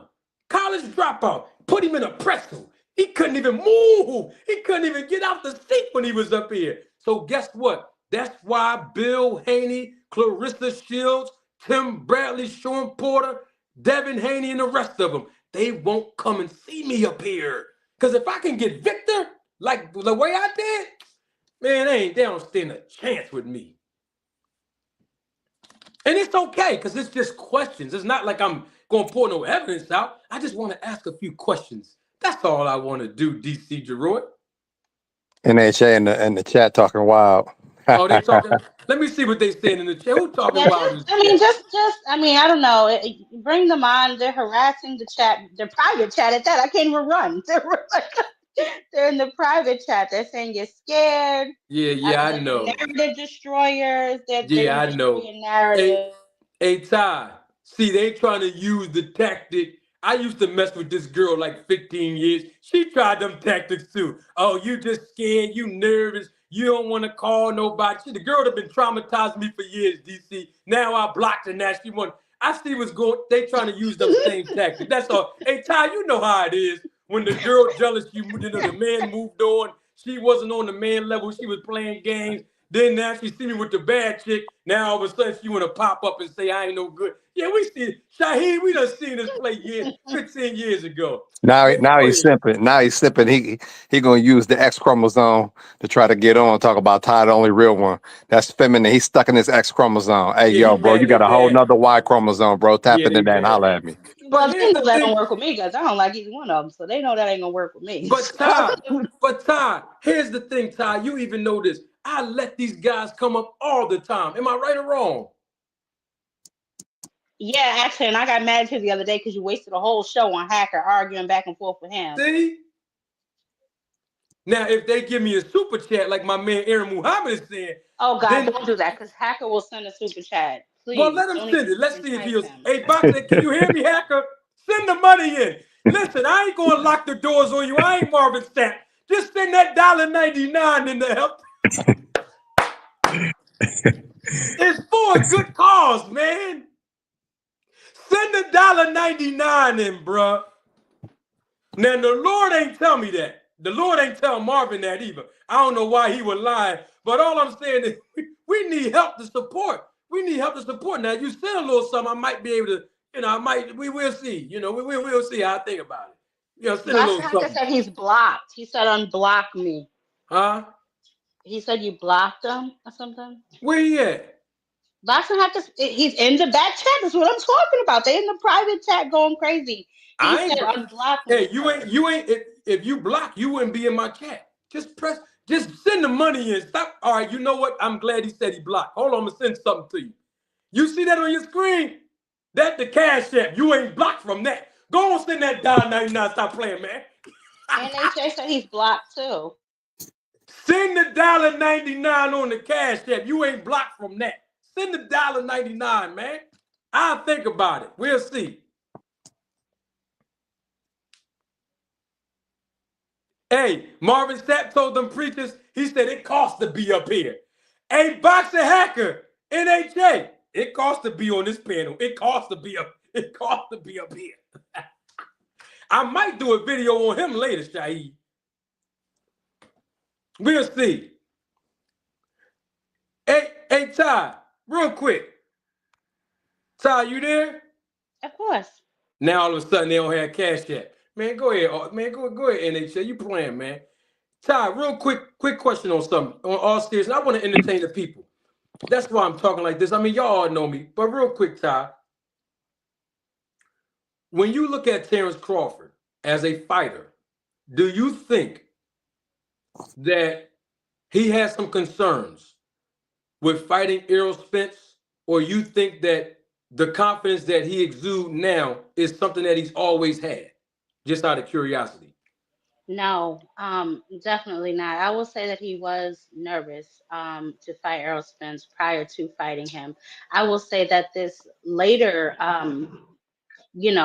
confidence booster that he has now comes, in my opinion, NHA and Hacker from working with Conte. That's where I think it comes from. And like I said earlier, I think he feels like he's untouchable. You out here making all these accusations about other people that you think are juicy or juicing, whatever the case may be, when really you can't explain your performances half the time. Roger that. I did receive. Mr. Greg was here?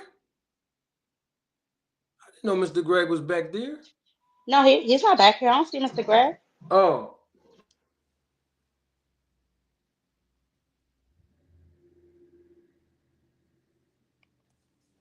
Let me see something real quick. All right, so we did have, let me see real quick. Let me see. Let me make sure this is him for real. Where we at? I have to see something real quick. All right, we received $1.99 from Boxing Hacker. So double salute to Boxing Hacker. Thank you for contributing to the Cash App. I appreciate you. Now listen, I'm a man of my word now. Now he said he was blocked, but it looks like he's back here. I'm a man of my word now. Boxing Hacker, you there? I'm right here, Manager Marty. Good. I'm glad to see you. Thank you for your contribution. Quick question. Yeah. You Yes, heard brother. what Terence Crawford said, right? Well, which part? About Pacquiao. Yeah, I heard that. Huh? Yeah, I heard that. Yeah. You heard that. Now he said that Manny Pacquiao is not on his list because Manny Pacquiao definitely did not want to take the drug test when it was time to fight Floyd. And then when he did take the drug test, the blood test for PEDs, obviously he wasn't on anything because his power, his power dissipated. wasn't. Hold on. Yeah. His power wasn't still there after he took the blood test. So I'm trying to figure out the last time we know, publicly speaking, and I can put it on your screen, and you know I've done this before. The last time Terence Crawford was tested through VADA was in October of 2020, nearly 8 weeks before he fought Kell Brook. That was the last time he was tested. So how can he be a hypocrite talking about Manny Pacquiao not wanting to take the test? And seemed like he was insinuating that Manny Pacquiao was on performance-enhancing drugs, even though Manny Pacquiao did not fail a drug test at any time. But he also said that Manny Pacquiao didn't do it on his own. What's your take on that, bro? So it's interesting. So I think the situation's a little bit different, right? So you look at Terence Crawford and Manny Pacquiao. Pacquiao he held up a fight for like several years, the Mayweather fight, because he didn't want to take a drug test, right? And he made up all these elaborate excuses like, "Oh, I'm scared of needles. Needles make me weak," even though he has tattoos. And when he finally did take that drug test, it's not only that he didn't have power, he wasn't keeping up his weight. He no longer could like make the weight like he used to. Like he started becoming too small for the weight classes as well after he did the drug. So in that situation, it was very suspicious, right? Terence Crawford, I don't know. Yeah, you're right. It wasn't on the website afterwards. However, he's never been in a situation where a drug test has held up a fight. If that makes any sense. No fighter has ever said, "Hey, we're trying to fight Crawford, and we'll pay him X amount of money for him to take a drug test," and he didn't do it. That's so. Those two situations are two totally different situations. But as I mentioned earlier, you can't pop 30 if you don't test at all. And I think that's the question that we're trying to get answered. Why has he not tested since 2020? And Greg is backstage manager, Marty. I'm sorry, he is. I got you. Okay, I got you. Real quick, Boxing Hacker. So he never tested since 2020, according to Vada, correct? Correct. Okay, so he can't speak on Manny Pacquiao testing or not testing because Manny Pacquiao never even tested positive for a banned substance, but Terence Crawford haven't even tested since he's been with Victor Conte, according to Vada's website. So let's clarify something. He hasn't been on that website since 2020, right? It's not to say he hasn't tested. I'm not sure. No. He hasn't tested since 2020, according to Vada's website. No, Vada never said that he hasn't tested. He just hasn't been on that website. No. Listen, the founder of Vada, she's on record stating that when you go through Vada's protocol, just like every other fighter, right, you will be publicly acknowledged, just like they publicly acknowledged Terence Crawford in 2020. It's no different. Right, I get that. But it's he's not on there. Right, but it's not to say that he hasn't tested since then. It's only two things. It's either he didn't test at all, or he did test and he tested positive. Or they just they update the website with the information. No, they update the website. Remember, the website didn't say that in 5 years. Hold on for a minute. The website didn't say. Hold on. The website didn't say that Devin Haney was enrolled in 24/7 365 testing when he fought Ryan Garcia. But 2 days after I put the evidence out that the 24/7 365 doesn't exist and it's a hoax and fake news, they actually put it up there and they updated the website. You go on there right now, you'll see under Devin Haney's name, it says 24/7 365 enrolled. So that was in January of this year. So they updated the website within 5 years. So they updated the website, right? So just listen to what you just said, right? So before the Ryan Garcia fight, it wasn't there. So afterwards, it was. So it's also a question: is maybe the website is not being updated correctly? Maybe the way they updated. Now we're gonna blame the website. No, so you have to. So like, if you're trying to use that as source of truth, you look at what's happening. They may not be updating all the time. Hold on, the website was updated because we had 50 fights since Ryan Garcia fought Devin Haney, and all of them that was tested. We have 50 fights on the of website since then. So, but so it's not to say that they updated because you mentioned it or anything. They could, there's a number of reasons why that might have happened. Website, hold on, Boxing Hacker, because now this is what's traumatizing the audience. The audience know that Victor Conte told me personally. Sure. When I asked him, was there testing for Sean Porter versus Terence Crawford? The man told me, and both of those guys are in his program. He told me, you know what? Maybe there was no testing. That's what he told me. That had nothing to do with the website. So let me ask you a question about that website. I want you to acknowledge that first. Do you know he told me that? I know you just told me he told you that. Okay, let me tell you what else he told me. When I asked him about David Evanesian fighting Terence Crawford, was there testing in that fight? He said there was limited testing because of the fact that the owner of BLK Prime, Desmond Gums, had financial issues and he couldn't afford to pay for the rest of the testing. So I asked Victor, since you're an anti-doping advocate and Bud Crawford is your fighter, couldn't you have just finished and paid for the test? He said, yes, but I didn't. That's what he said. But once again, it's not on the website, bro. Yeah. Okay. So let's stop with the website wasn't updated. No, so here's the thing. You can't create a false dichotomy, right? You don't want to create this like fake binary where it's like it's either it's on the website or he didn't test at all. I think that's a little bit like No, bro, that's the we're going a little bit protocol. because okay, Anytime a fighter, then what about his opponent? boxing hacker, So what about the boxing opponent that hacker, he fought? Was he on the website too? boxing And hacker. has he been on the Anytime website afterwards? boxing hacker. Anytime a professional athlete go through VADA testing, they will Mm-hmm. be placed on the website if they have a test, if they have a positive test. The founder, Margaret Goodman, the doctor Margaret Goodman, was talking to me live right here and said if they test positive, they are removed from the website. So we're not going to keep saying the website wasn't updated when we have two founders, Victor Conte and Dr. Margaret Goodman, telling us the protocol. So let's stop So, that part. Now let me ask you another question. well, Let me before ask you you go, another question. What go did for it. Terence Crawford go over there for then? So like I said before, like fighters there all the time, like they No, even I though didn't they're say good. fighters. What did So Terence Crawford go over to Victor Conte for? so the same reason why he hires nutritionists, the same No, I reason he hires didn't strength and ask you conditioning. about the So nutritionist. I want to yeah, talk it's the about, same reason though. It's to huh? improve your performance as a fighter. Why? You hire third party Why, bruh?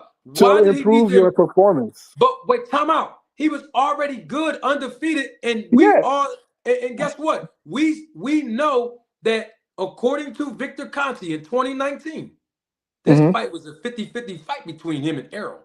Yeah, you can be good, but you still hire a strength and conditioning coach.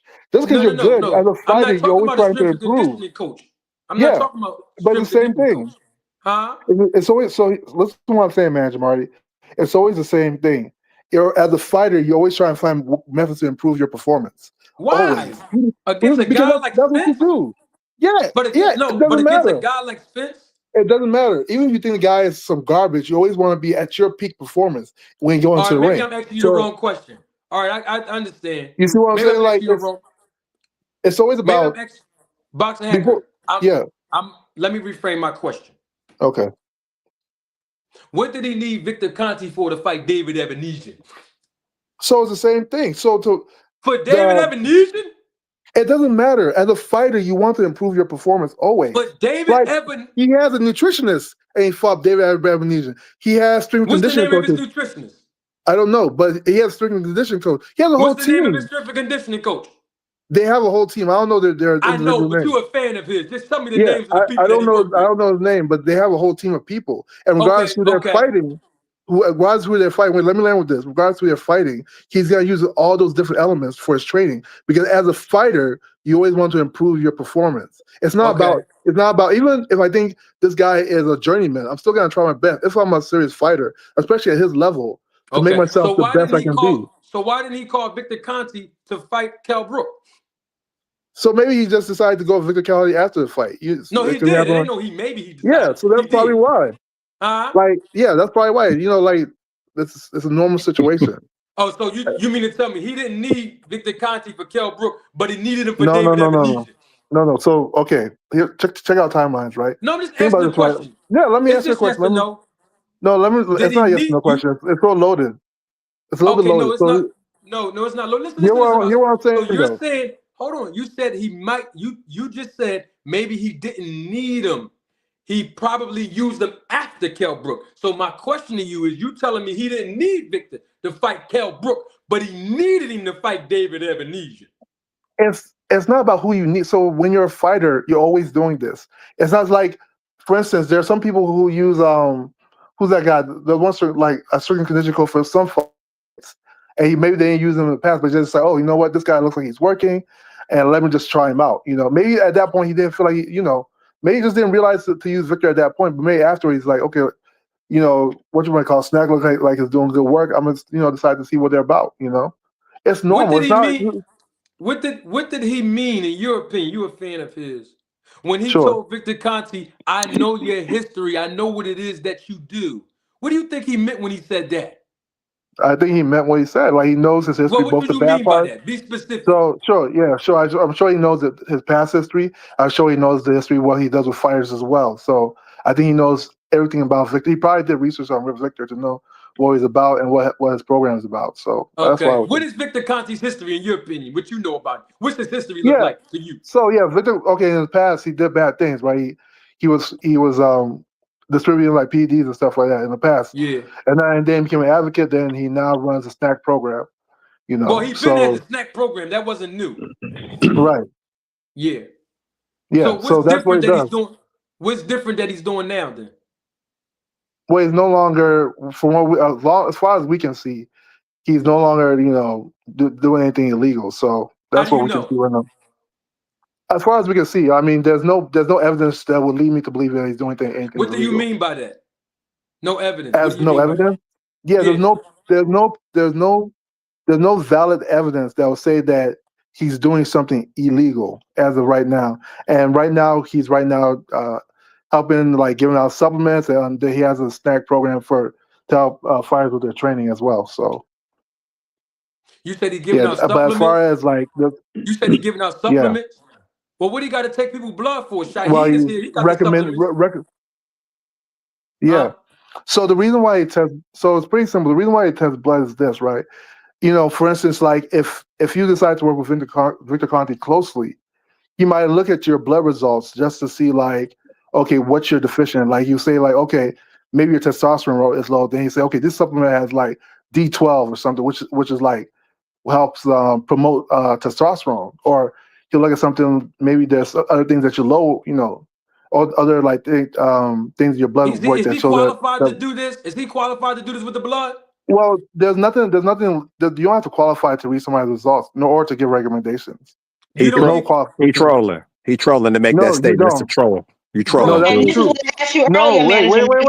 no, hold wait. on, hold on. Oh, listen, Boxing hacker. listen to what I Boxing said. hacker. I didn't Let's say be take clear. blood. I said read Boxing blood work. hacker. Boxing hacker. Hold Yes, on for a second. yes, You mean to tell me yes. that Victor Conte does not need to be certified or qualified to extract blood from another human being? I didn't say that. To read your No. blood It's test just a results. yes or no. I'm asking you.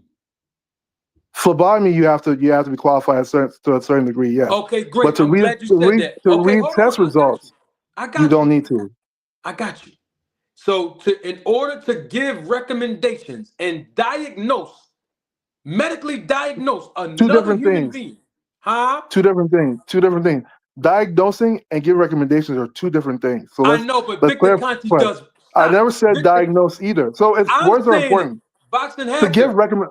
Okay. Boxing hacker. I'm saying it. Victor Yeah. Conte does both, brother. He No, he diagnosed doesn't. people, bro. No. Huh? He gives recommendations. He diagnosed people. Do you need certification to medically diagnose someone? I don't know him to He said diagnose it. He people. said it out of his own mouth that he diagnoses. Bruh, he said it. So I'm asking you, does he need certifications or qualifications You, to to give diagnose somebody someone? a diagnosis, you probably need certification. Yes, but to give recommendations, no. Okay, I does he don't know have him to give. certification? Hold on. Does he have I don't know certification? him. I don't know him to diagnose, so I can't say he diagnoses people. I know He from said it. He You said believe it. everything from else You he don't what have to said? know from it. what Oh, my I fault, remember, man. he said he gives recommendations based off the blood test result. That's the words I remember he said. The man. I don't remember him saying he diagnoses or he's trying to be, their doctor or Box something. Hacker, did you In the watch the past, documentary yet? No. Did you watch the documentary yet? no, See, See, why he's not? disqualified. Time out. No, I want to no, but hear it. I heard it though. Boxing hacker. Why didn't you see the documentary yet, brother? It's so like for a documentary, it doesn't really change anything. I Like I know. said I just before, want to know I why you qualify. didn't watch it. Yes. For me, I don't have time. I work a lot, but Oh, But he you got know time to what? come up here and No. hack. Man, get off the I was panel, about to man. say, Hold on. but No, you no, got no, hold no. on. time to be on Let's be everything real. on YouTube. Hold on, y'all. Hold But on. I got him. so let me ask you something though. What would that Boxing do for me? hacker. No, We're talking boxing about hacker. I'm President Test. gonna defend you. I'm gonna Okay. defend you. No, don't do that, I y'all. don't need defense. But look, what I'm saying here. No. I'm gonna back your play up, man. Let me back you up for the first No, time. I don't need no teammates. Well, Okay, hold on. Well, then let me mute you, and then I'm gonna tell you what I'm gonna do. You didn't watch the documentary that's an hour and 40 minutes long, but you can be on my panel for 3 hours, knockout boxing panel for 3 hours, two cents boxing panel for 3. You can be on everybody's panel for more hours than it take to watch the documentary. So you know what I'm gonna do? Because you work, I'm gonna kick you off so you won't be late to work in the morning. Yeah, I'm getting you off. Yeah, Arguing Tommy, about go get it. and he is so crazy. And then he argues about a documentary he didn't even watch. He will get Yeah, up there and argue about a documentary he didn't even yeah, watch. yeah. We gonna kick How him off so he foolish won't be he is. late to work tomorrow morning. That's Hey, what we yo, gonna do. hey, manager Rotate Marty, my queen over here in tears, bro. I know you here.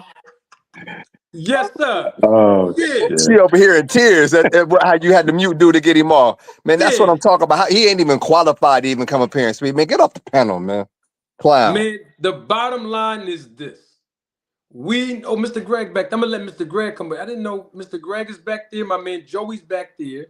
I didn't know my guys were back there. I'm not gonna diss them. That was for Boxer Hacker and the other guy.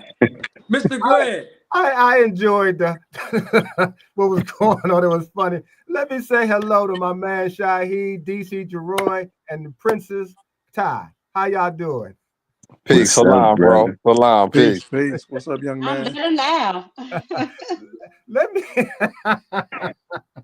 Boxing Hacker does make me laugh, I tell you. But let me try to go back a little bit to where I just come in. And you were talking about when Bud was trying to fight Pacquiao.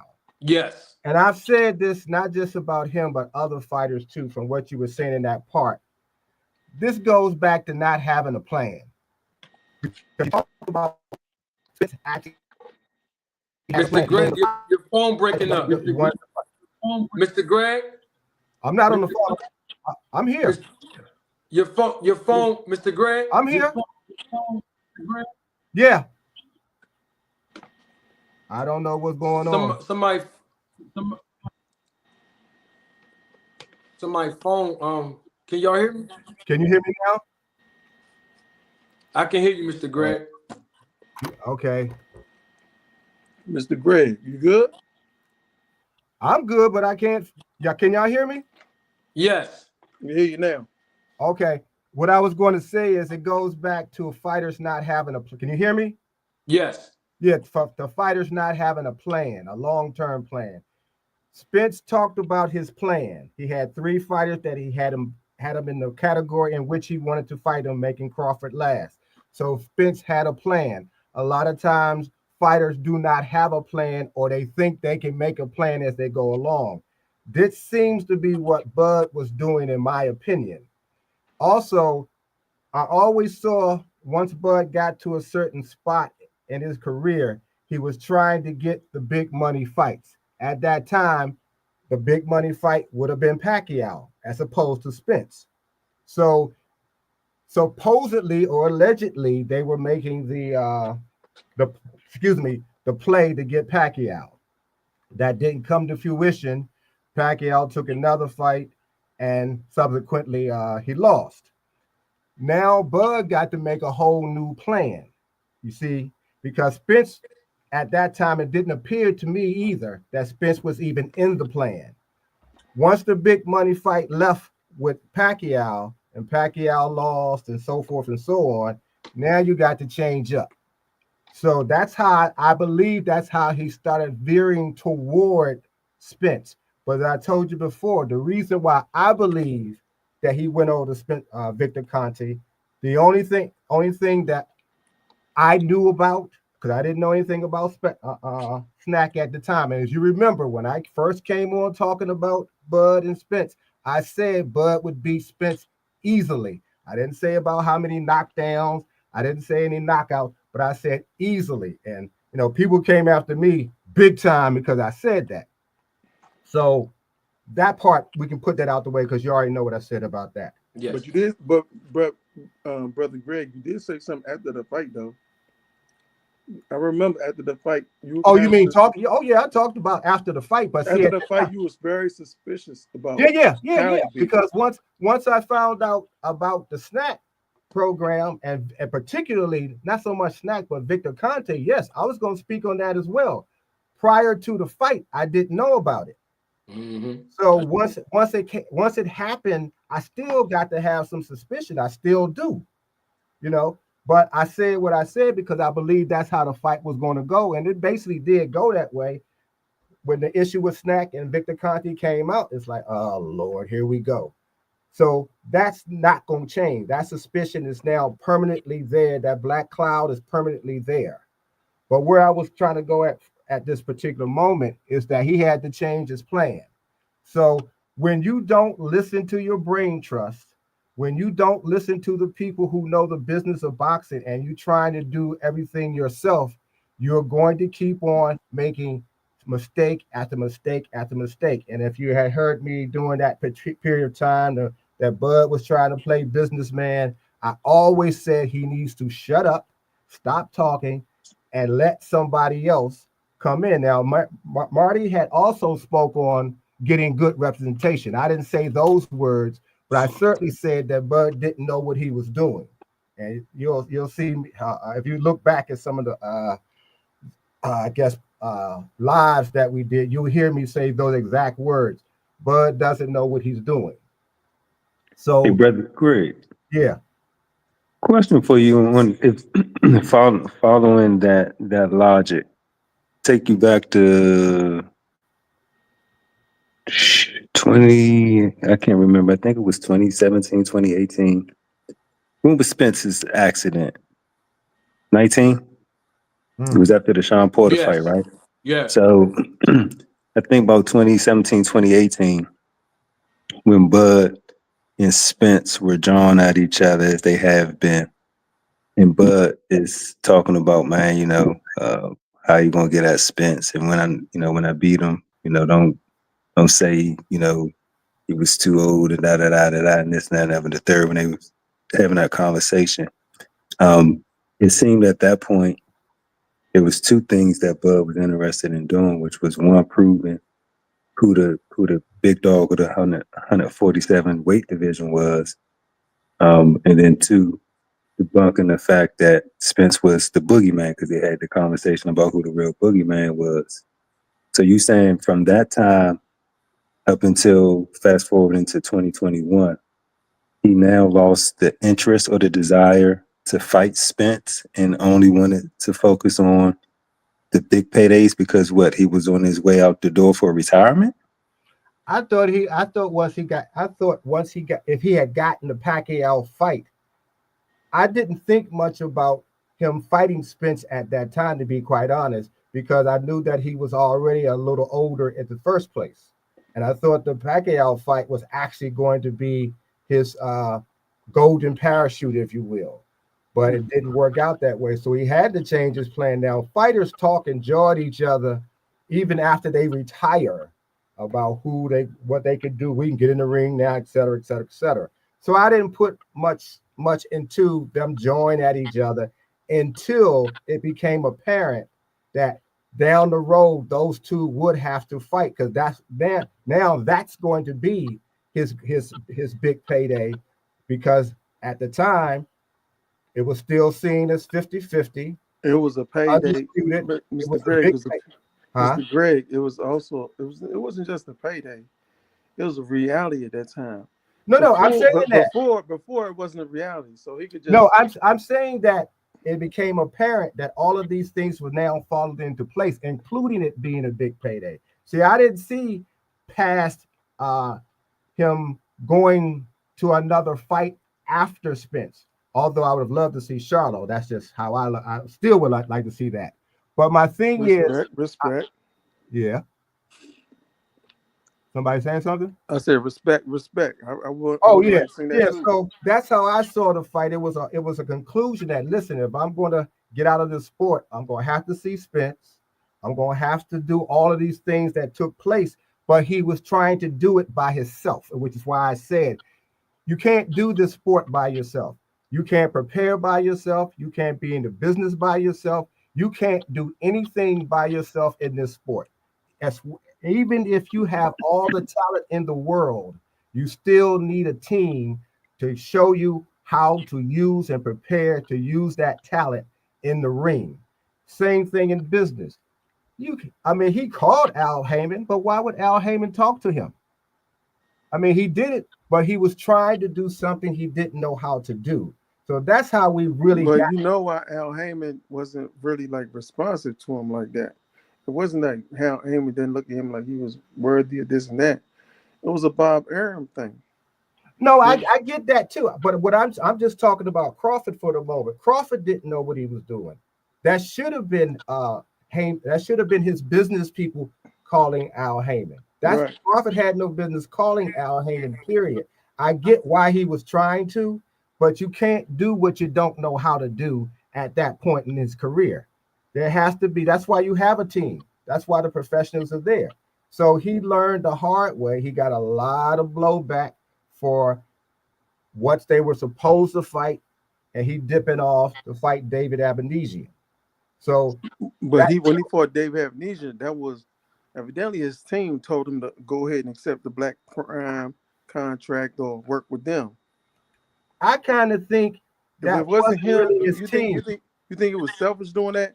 I think it was wrong to do it, but I also think it wasn't his team, because if I remember during that time, allegedly, because I won't say nobody actually did it, Blue Blood had a hand in that. Blue Blood ain't had no hand. The only hand Blue Blood had is on his blue balls. Mr. Greg, he ain't had no hand in nothing. That man ain't had no hand. Did I say allegedly? Somebody must have had a hand in it though, because I know who had a hand in it. Not a real negotiator like that. All right, I'm gonna tell y'all who had it. Okay, look, because I don't want to belabor the point. I know who had a hand in it. Victor Conte had a hand in it. He told that man we need somebody else because Sean Porter got up. Yeah, he got up on the last one. We need to see another guinea pig to see if we gonna be ready for Errol Spence. That what happened. Okay, now you can start from there, Mr. Greg. But what does that got to do with Black Prime and David Abinesian? Well, anyway, let me just finish what I was saying.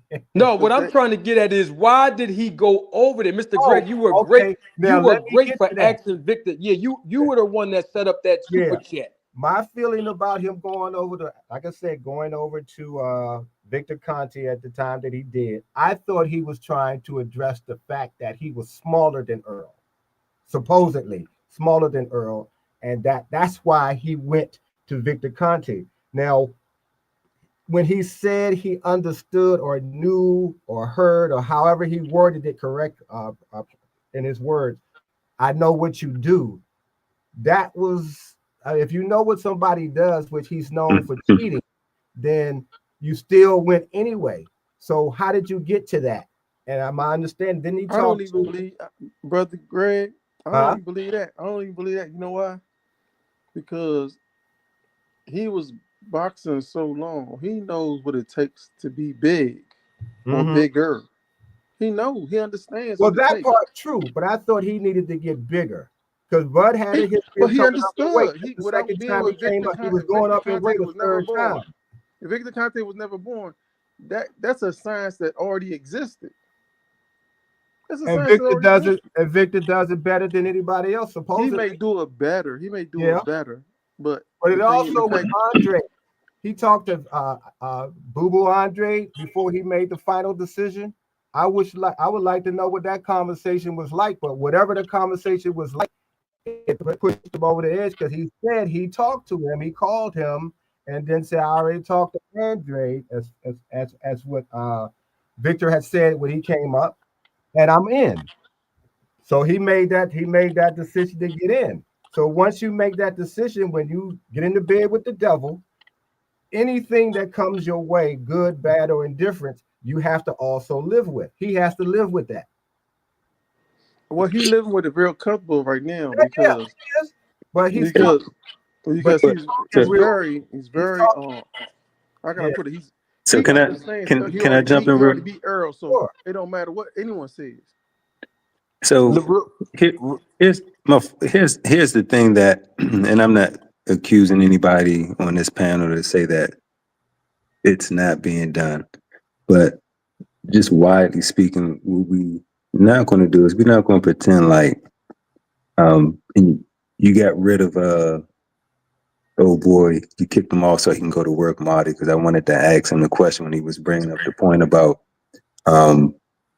boxers working with strength and conditioning coaches, and that's true, they do. I don't recall any boxers working with strength and conditioning coaches that are drawing blood, right? And so unless you guys on the panel can advise me otherwise, work at the Department of Health. And Say I'm that gonna tell again. you this: I used to work at the Department of Health, and I was just an IT dude, but I used to listen to because the Department of Health is just vast. It's just vast. But as far as with athletes and stuff like that, it's a totally different dimension with so many different organizations and stuff like that. But there are a lot of levels there that covers everything for athletes and what they should not be able to get away with. Period. And you talking about Vegas? You talking about Vegas? You're talking about an institution. That's a straight up institution. But So that, they already designed a certain way and built a certain way, and they could have. There's so many things that they could have had on their checklist to make sure this was that I know for a fact they didn't because Bada was involved. If the state is a certain way, then the city can't be another way. but hold on, I'm trying to get clarity, at least for my own peace of mind, right? So when the strengthening and conditioning coaches that I'm familiar with, they have, they can get you in the weight room. They can damn sure tell you, how much weight to lift, how long to do it, and they can even put you on a nutritional plan and say these are some things that work in alignment with the workout regimen. Maybe even say, here's some supplements, right? But I don't recall any of them drawn your blood to No. say, Now that's is it go ahead. I was gonna say now when I boxed, and this is as a teenager, so we talk about a lot longer now then. okay? We had a strength and conditioning team, and we also had a nutritionist. It was Mm-hmm. actually one person. They Mm-hmm. did take our blood. Now, I didn't think nothing about it because it was a nurse. So I never had those issues back then. I didn't think about the stuff that we're talking about at that time. I'm a teenager. I just want to show who I am. But they did take blood at that time. So that did happen. So I'm not alarmed But that what they check? But blood What they Mr. take? What Greg, they you take the talking blood about for? What they someone take the that blood for? You got that blood. has You the got to take blood for credentials and diseases. the right, right. training to take your blood. I get you on that. I get you on that, but I'm just saying I'm not alarmed that blood was taken because even when I bought the SNAC products, I still went to my own doctor to have blood work done before I even took them. So that was just That something I makes did sense. too. So I'm just saying I wasn't alarmed, but I can understand if you're not qualified or certified or licensed and you're still doing that kind of thing. Why Right. And let me one more thing and you let be concerned about? I let me understand bring let me bring clarity to something. Because I don't want to slow this train down, and I know it's getting late. Let me get these two super chats because Adrian Lopez, he's been very patient with me, and he's been patient with us. He's new to the channel, and I want to give him his acknowledgement publicly. Thank you. Double salute to Adrian Lopez. Thank you for contributing to the channel. Thank you for your support. Uh, Adrian Lopez says in the super chat, the man's name, Boxing Hacker, should tell you everything you need to know. And then we have Adrian Lopez again. Double salute to Adrian Lopez again, new to the channel, and he's been a blessing. And we really have to show him family love, Roll the Tape Film Crew. And Adrian Lopez says, new to your channel, Manager Marty. Salute to you for exposing these things in boxing. Have you seen how big Haney is recently? I need me a snack starter kit. Now, I don't want to change the subject right. because Adrian Lopez, he brought up something that I spoke on a few hours ago. What I am going to do is show the people this. I'm just going to show it now. This Devin right now. Go and look at the screen. That's him right now, Mr. Grip. His shoulders is bigger than his torso. That's him now with Victor. Now, last year, this is Devin Haney, and I put up there with him and Lex Luger, the former wrestler. And we know what Lex Luger publicly said he was doing. Mm-hmm. But that's all. That's hey, The hey. snack program lethal if you want it to be because it's one Listen, of those things you got to make a I decision. mean, Devin, he It works. The SNAC lethal. It's program, just really I lethal don't because know about the program, but as you know, I take the some of the supplements. Right. They But have like I benefited me, and that's why I did it. But I but always thought I did it in the way that I knew how, in terms of making sure. and Mr. Greg, I Mhm. applaud that. Remember, I don't speak on the snack product. those guys Right. are scientists. They Hold can on, Joe. tweak Hold on, anything. Joe. They can tweak anything. Hold on, Joe.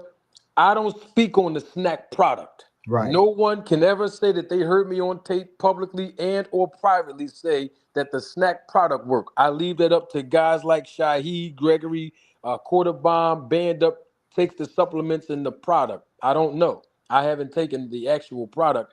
I took a few sips of the pre-workout for entertainment purposes here on the channel a year and a half ago. But I don't speak. Yeah, I did that with the snack shirt on too. Some of y'all missed it. I remember But that shit. yeah, but I don't say the snack product work. I'm not Right. qualified to speak on that. But I tell you the snack program work. And speaking of the snack program, because I want to make sure we move this train. Bottom line is Terence Crawford's performance was enhanced when he fought Errol Spence, David Evanesian, and Sean Porter, and even Madrimov. We know that. These are all facts. That's not my opinion. His performance was enhanced. What about The Cal reason, Brook? well, he with it wasn't then. with, hold on, he wasn't with Victor Conte for the Kell Brook fight. That was his last fight and the last time he was publicly acknowledged of being tested through VADA before he went with Victor. Ever since he's been with Victor Conte, there is no record of him publicly through the website, like other fighters, that he's been tested. I just want to be clear on that. When we talk about taking blood, Victor Conte, he said it in the Netflix documentary. I played the audio a little bit earlier. I won't play it again. And I played it the last time we were all together. He said the reason why he was doing comprehensive blood testing then in the Netflix documentary is so that the athletes would not have any adverse health effects as he was giving them the dosages. And he was talking about the dosages of the PEDs, such as EPO, insulin, HGH, and the clear, which is THG. Mhm. So the question becomes if Shaheed, Greg, Band Up, and anyone else, any of us listening live or the replay of this live, who can go on Victor Conte's website now, thesnack.com, purchase the product, we don't have to ship our blood to him for him to give us any test results, any evaluations, recommendations, and diagnoses. So if he's not doing what he was doing before, and the reasons of why he was doing comprehensive blood testing then why is he doing comprehensive blood testing now? Amen. There's another thing that, and I think I said this earlier when I was on the show with you, Marty. I think in terms of just talking about the products, I think there are customized products, and I asked that, but I didn't get an answer from him on that. I just can't see that everybody uses the exact same dosage. And we're just going to talk about the supplements for just a second.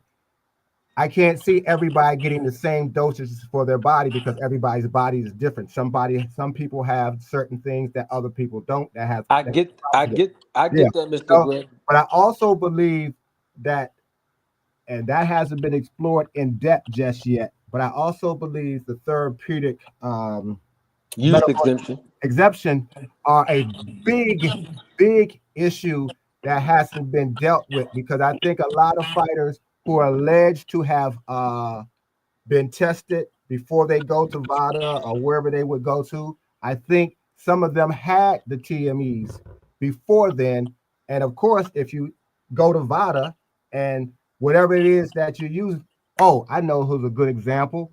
The Peterson. What is it? It was Anthony Lamont Peterson. Lamont Peterson. Remember that he popped using the testosterone. Testosterone.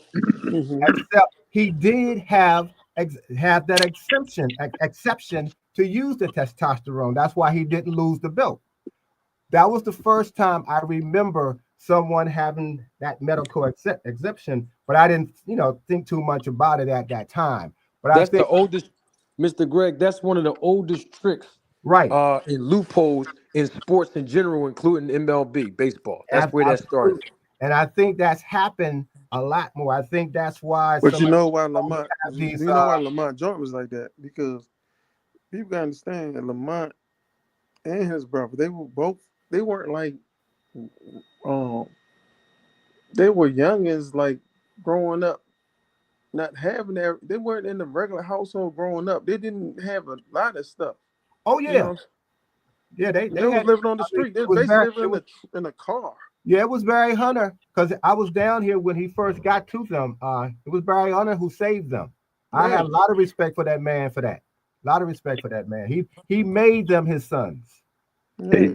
Hey, Marty, two quick points because I know you want to want to kind of at least close out that line of business. Um, Brother Greg, so one, yeah, I agree that there is a different type of package that boxers get versus, I guess, the people that are at home. Mm-hmm. We even know through Bud's own words that there are different packages that different boxers get from Victor Conte, right? I can't quote him verbatimly, but I Yeah, do he said that remember. before the fight with that Andrade had against Benavidez. Yeah, he said that. I do remember him speaking to the fact that he got something a little special, something a little different. So on that point, which ties back into, and I can't remember the brother name. He had a YouTube channel. Used to call everybody Jack, and I think Ross, who? talking about Ross. Yeah, he Oh yeah, brother ended Ross. up showing a couple of things, and so when we're building the reason for suspicion, like the folks did. And by the way, Marty, boxing, a hacker boxer hack, whatever. Man, you set him up like a 25-year litigator in the courtroom, man. He walked into all kind of traps. But I digress. But Ross ended up showing a couple of pictures, man, where Bud ended up showing what was that? What was Kevin Hart talking about? The bum bumps. He ended up Yeah, talking about the showing. bumps you get from using certain type of um metabolic steroids or whatever, things that that your body shouldn't have at a certain age. So it has to come out of your system some way, somehow, and usually it's on your face. And Yeah. I don't know, So man. I don't get me wrong. I like Bud. I like Spence. But the thing is, I understand you can't just do something you never done before at a later age, all of a sudden just because you're just a good boxer. No, it don't happen like that. It just don't, man. As yeah, amazing as Ali was, he wasn't doing the amazing things he was doing later in his age than he was in his early years. Even though he beat Foreman, no, that was a different type of technique. Had nothing to do with with with his power or none of that. So I don't care who it is, Mike Tyson. It just doesn't happen like that. You can have abilities, you can have skills and stuff like that. You can have technique. But guess what, dude? You putting your knuckle prints on the side of a person's head in the third round? No, that don't happen. Mm-mm.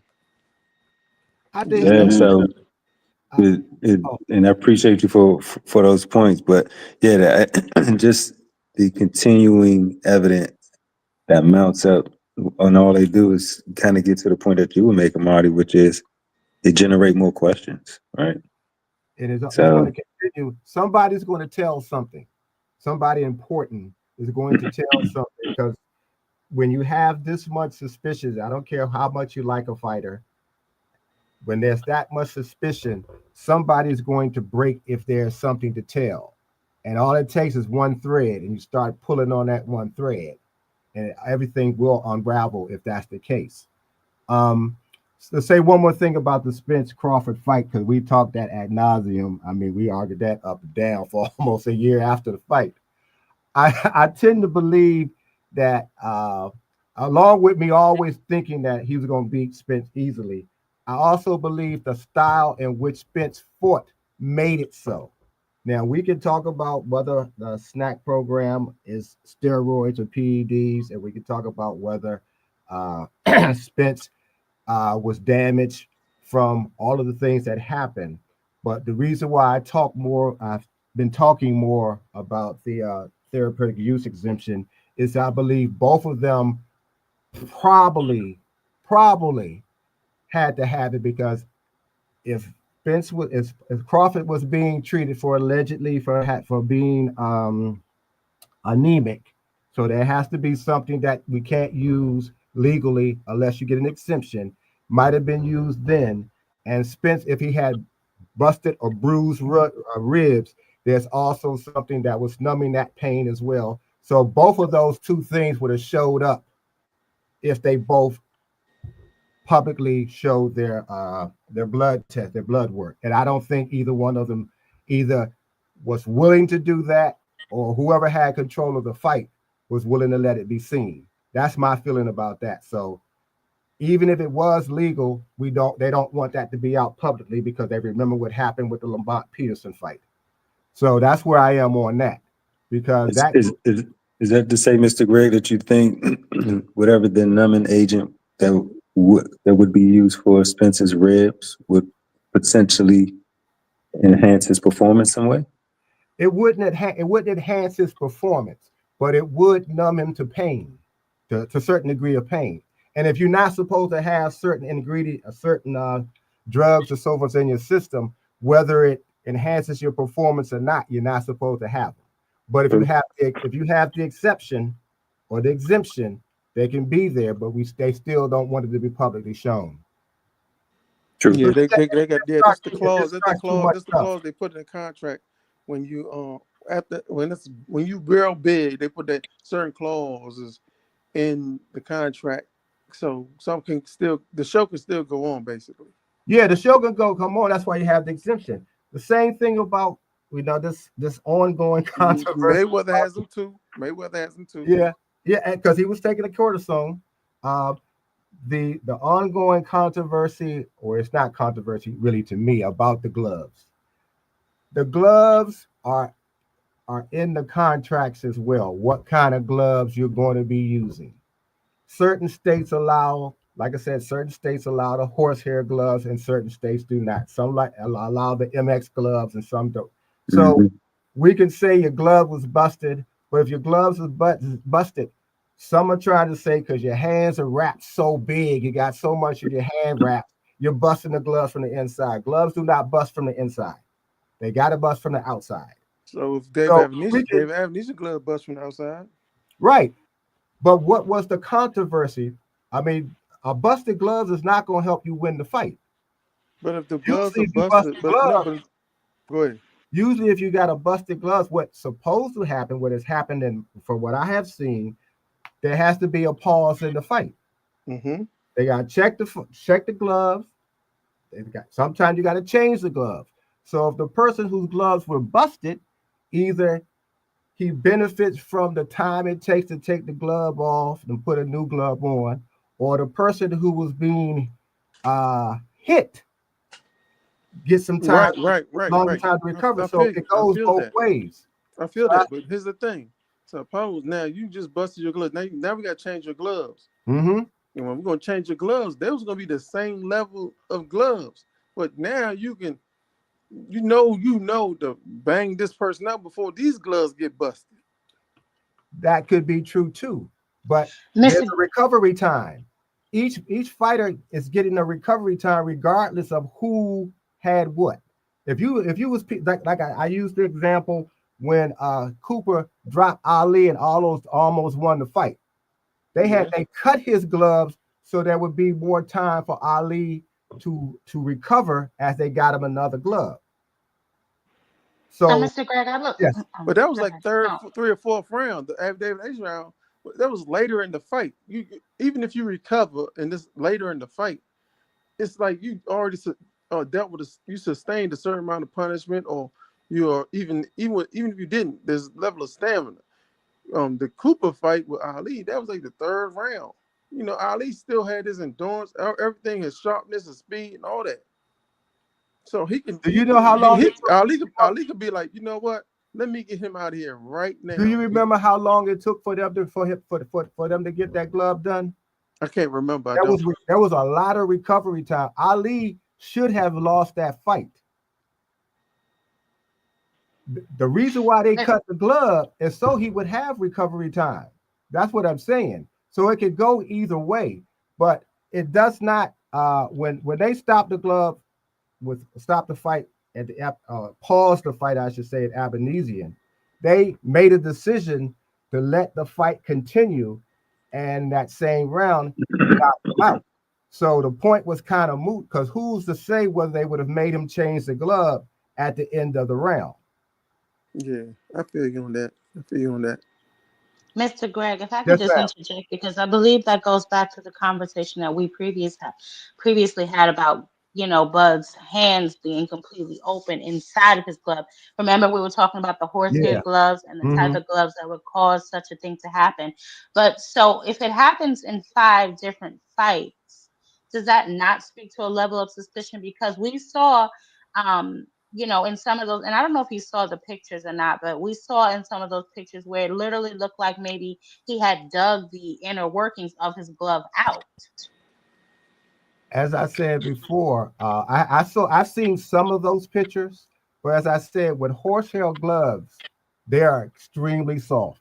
You can feel the knuckles in horsehair gloves, but you have to have very hard hands to be able to use them because But if they're they're not brand new, dangerous but for horsehair you gloves got to be and your brand new before the hands. fight.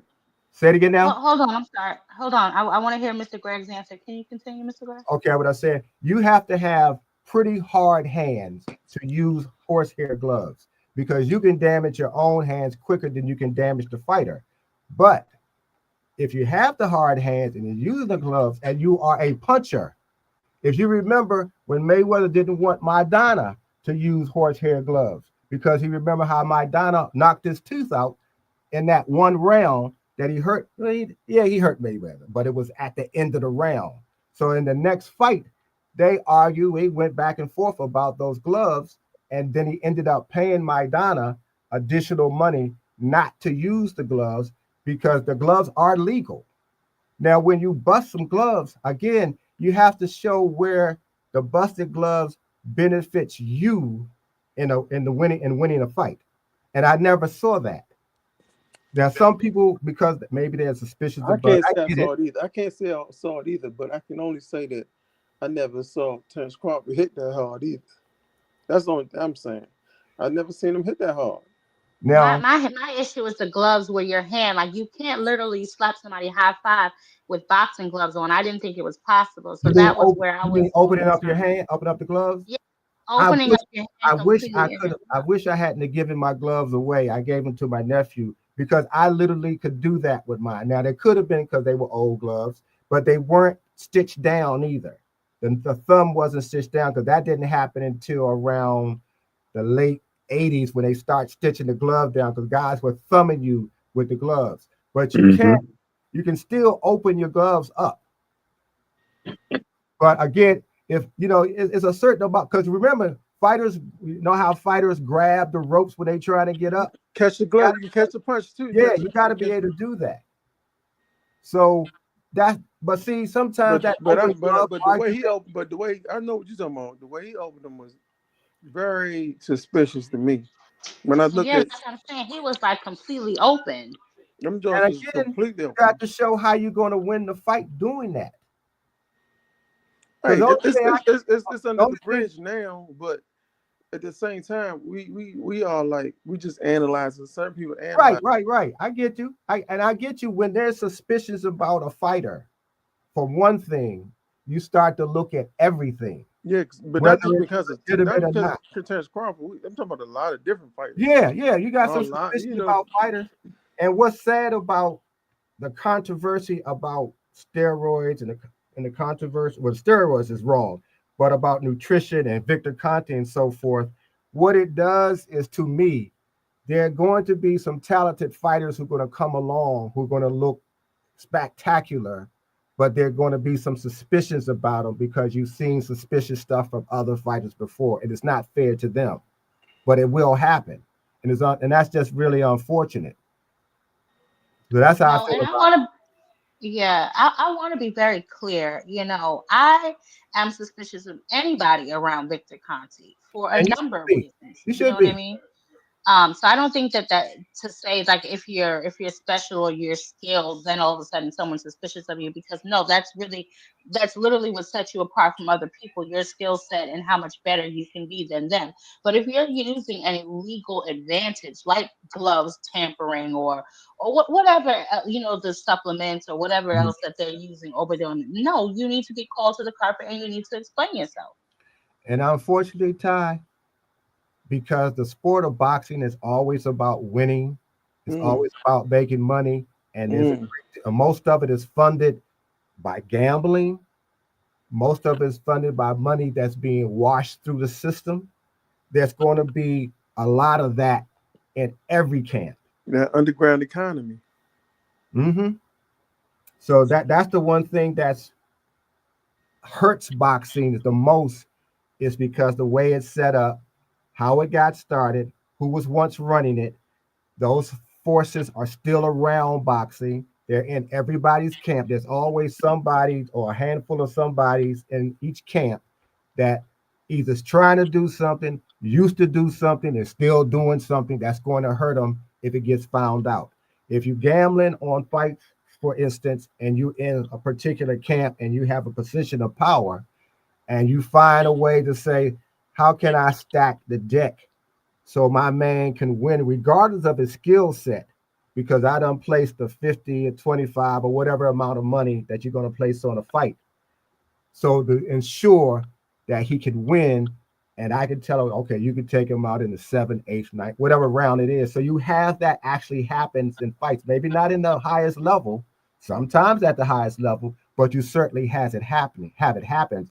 So that has developed a lot of cynicism among all of us to some degree when we start to say, I've never seen him do this before. I've never, when we should be able to see fighters do things that they haven't done before because they prepared to do that.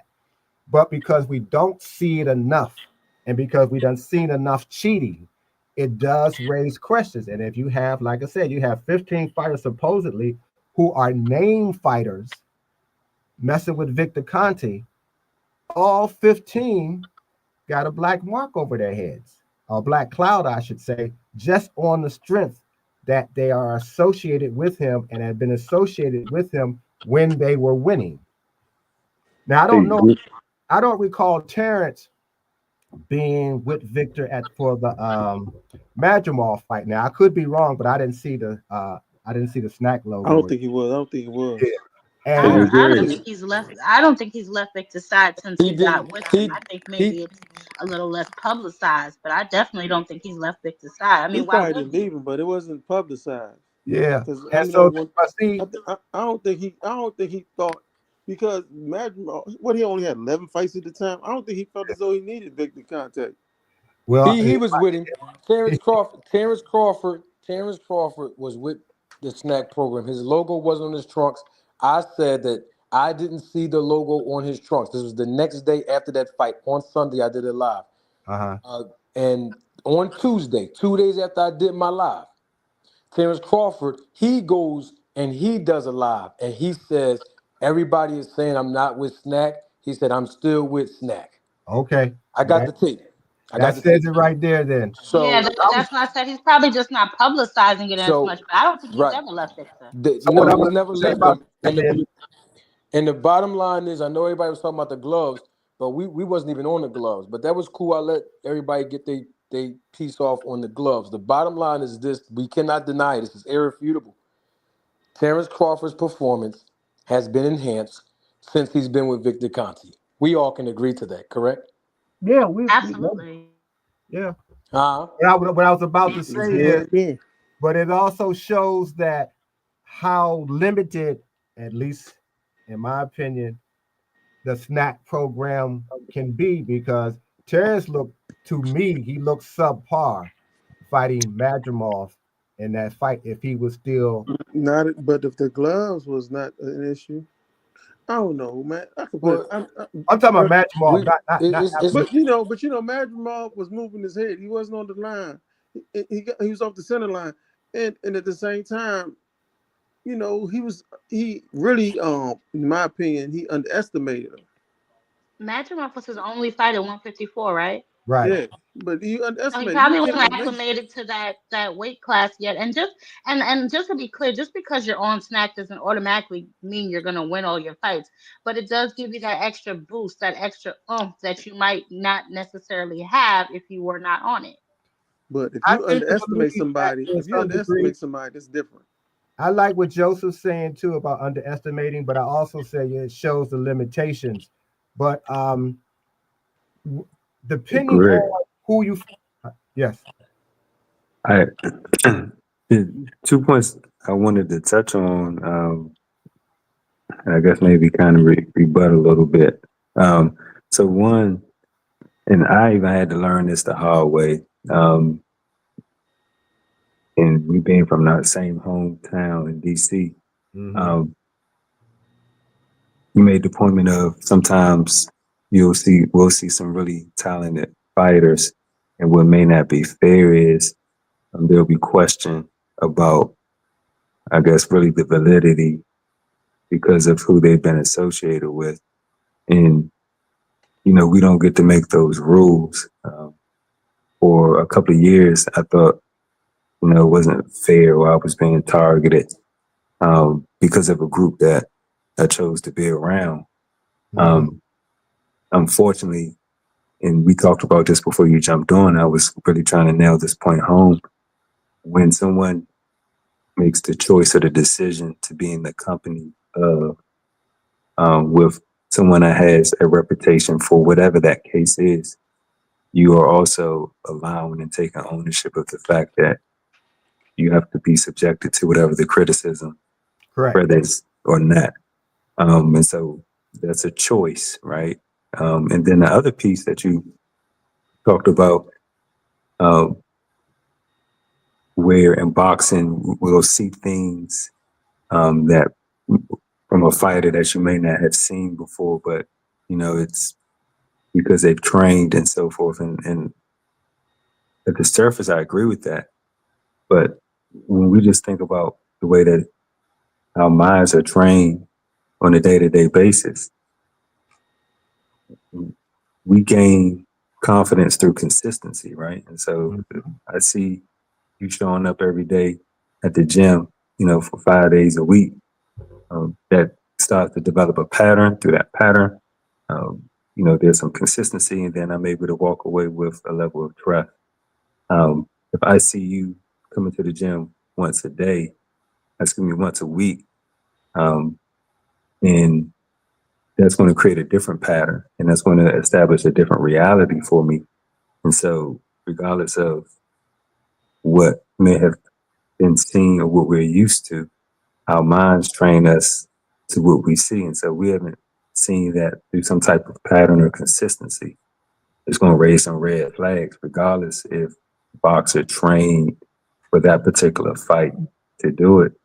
And we're not really even talking about skill, right? And so I don't, the Spence and Bud fight, I don't necessarily think Bud displayed any skill that we hadn't seen before. I think it was really what kind of jaw dropping was the two things: Spence's lack of performance, and then what was jaw dropping to me was some of the clean shots that Bud was able to take um, from Spence, although it was not a lot in overwhelming circumstances. Those were the two things that kind of jumped out uh, immediately off the bat. Like, wow, okay, the skill level you expect, but come out southpaw, you expect them to have good shots based off of angles, setup, counter. We saw all of the skills on display as you normally would. Um, it was Spence's a lack of performance, and then a couple of times when that shot did come, it was like, man, normally where you would see Bud take a step back. It was a left when Spence caught him. Bud ate it like it was a lunchable, right? But I was surprised too. But we have to understand something. He didn't underestimate Spence. So when he got hit by him, he was sort of prepared to hit hard. So that being said, we got to look at who he trained with, who he sparred against too. You Of know, course. so it's like, I mean, I was So then let me surprised, ask you but this question then. So, and with that same, because I like to follow people's frame of logic. So, if this Canelo fight should take place, and going off of the logic that you just shared with you said the what should Spawn, take place, if the Canelo fight should take place with Bud, right? going off the logic that you have, sparring and being prepared, not underestimating Canelo. And I know this is an if, but if we see Bud not, well, I don't necessarily know if that'll happen, but if we see Bud's punch resistance to Canelo display itself in a different form and fashion, will it be more of you thinking it's because of his training and his sparring that got him that punch resistance or increased his punch I will say resistance? this. I will say this. This is what I would say. Because the Spence um Crawford fight took so long, I really was like thinking like, hey, Spence gonna surprise this guy and work on his speed and his footwork. Yeah, we Mm-hmm. know he got body. He go to Mm-hmm. the body and hit hard and all this. My man will even tell you. I said, man, I'm trying to tell you, this dude, he probably working on his footwork and his hand speed because nobody is expecting that.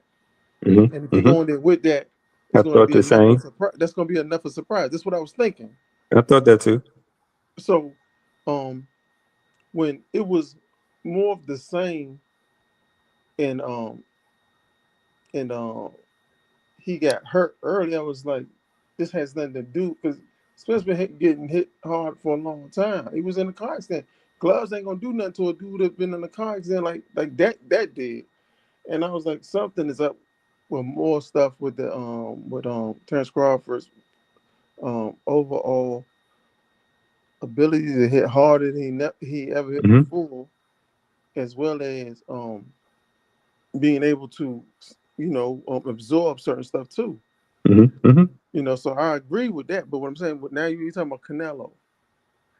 Now I know all the dots, all the I's, all the T's are going to cross, and the I's are going to get dotted against um both both both fighters.